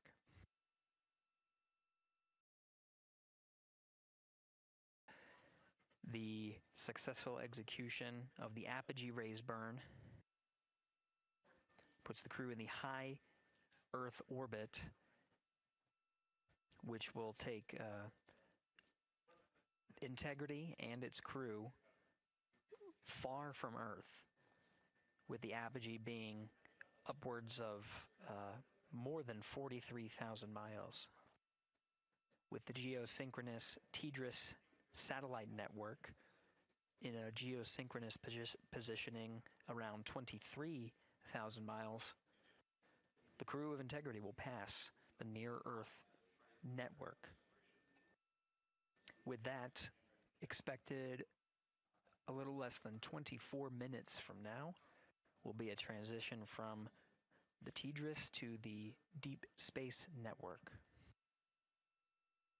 The data rates gathered from the Deep Space Network may allow us to hop on board and get some first preliminary views of the crew prior to them needing to prioritize the proximity operations demonstration.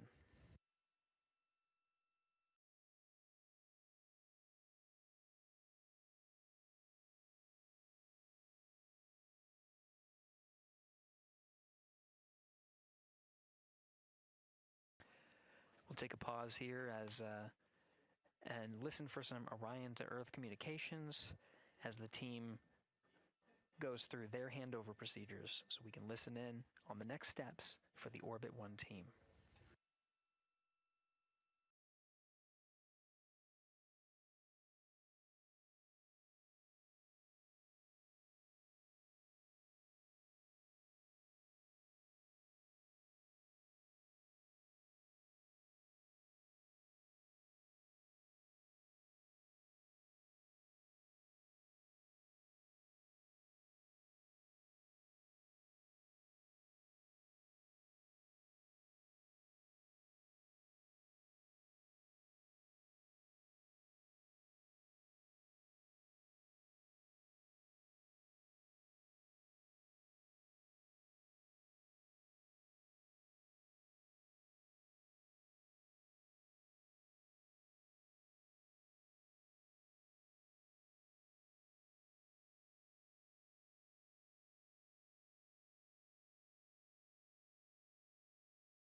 Integrity Houston, about halfway through the eclipse, we're seeing all of our power predicts right on. Thank you for the help with the power down.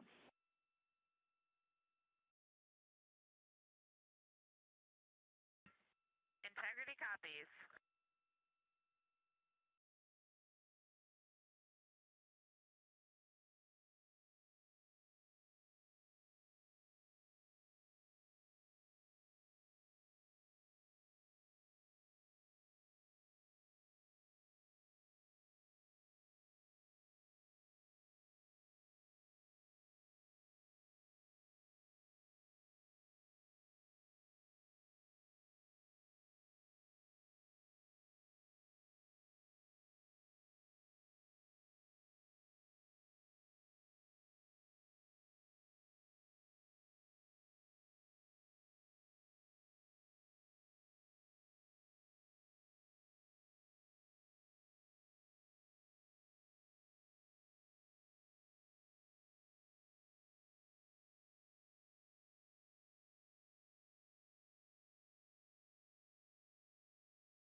is Mission Control Houston. Quick update on what you're seeing. This is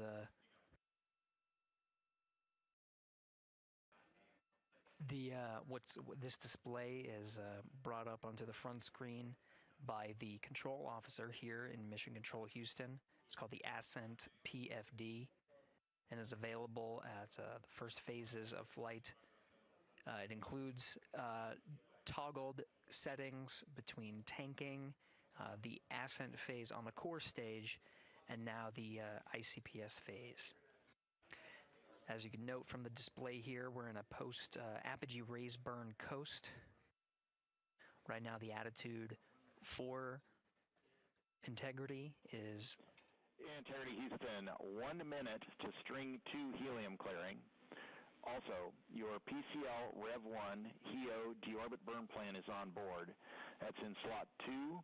The name is HEO D/O Rev 1. Copy helium clearing, and we see the burn plan. Thanks. Outstanding.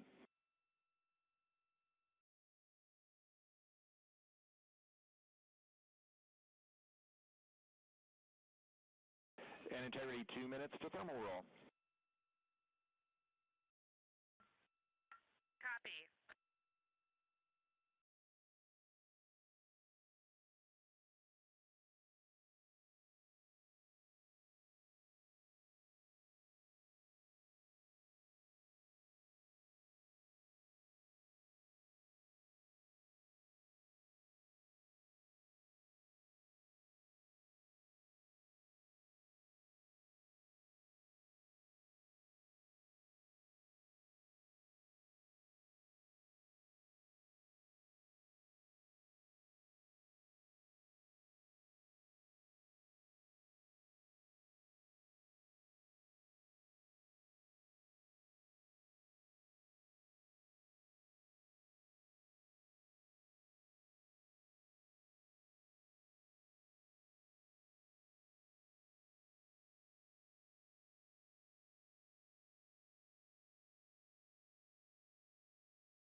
Integrity, good. String 2 helium clearing. Integrity copies, and I've got some AGA readings for you, Stan, when you're ready. Jeremy, also thermal roll is complete. Jeremy, go ahead with your AGA numbers.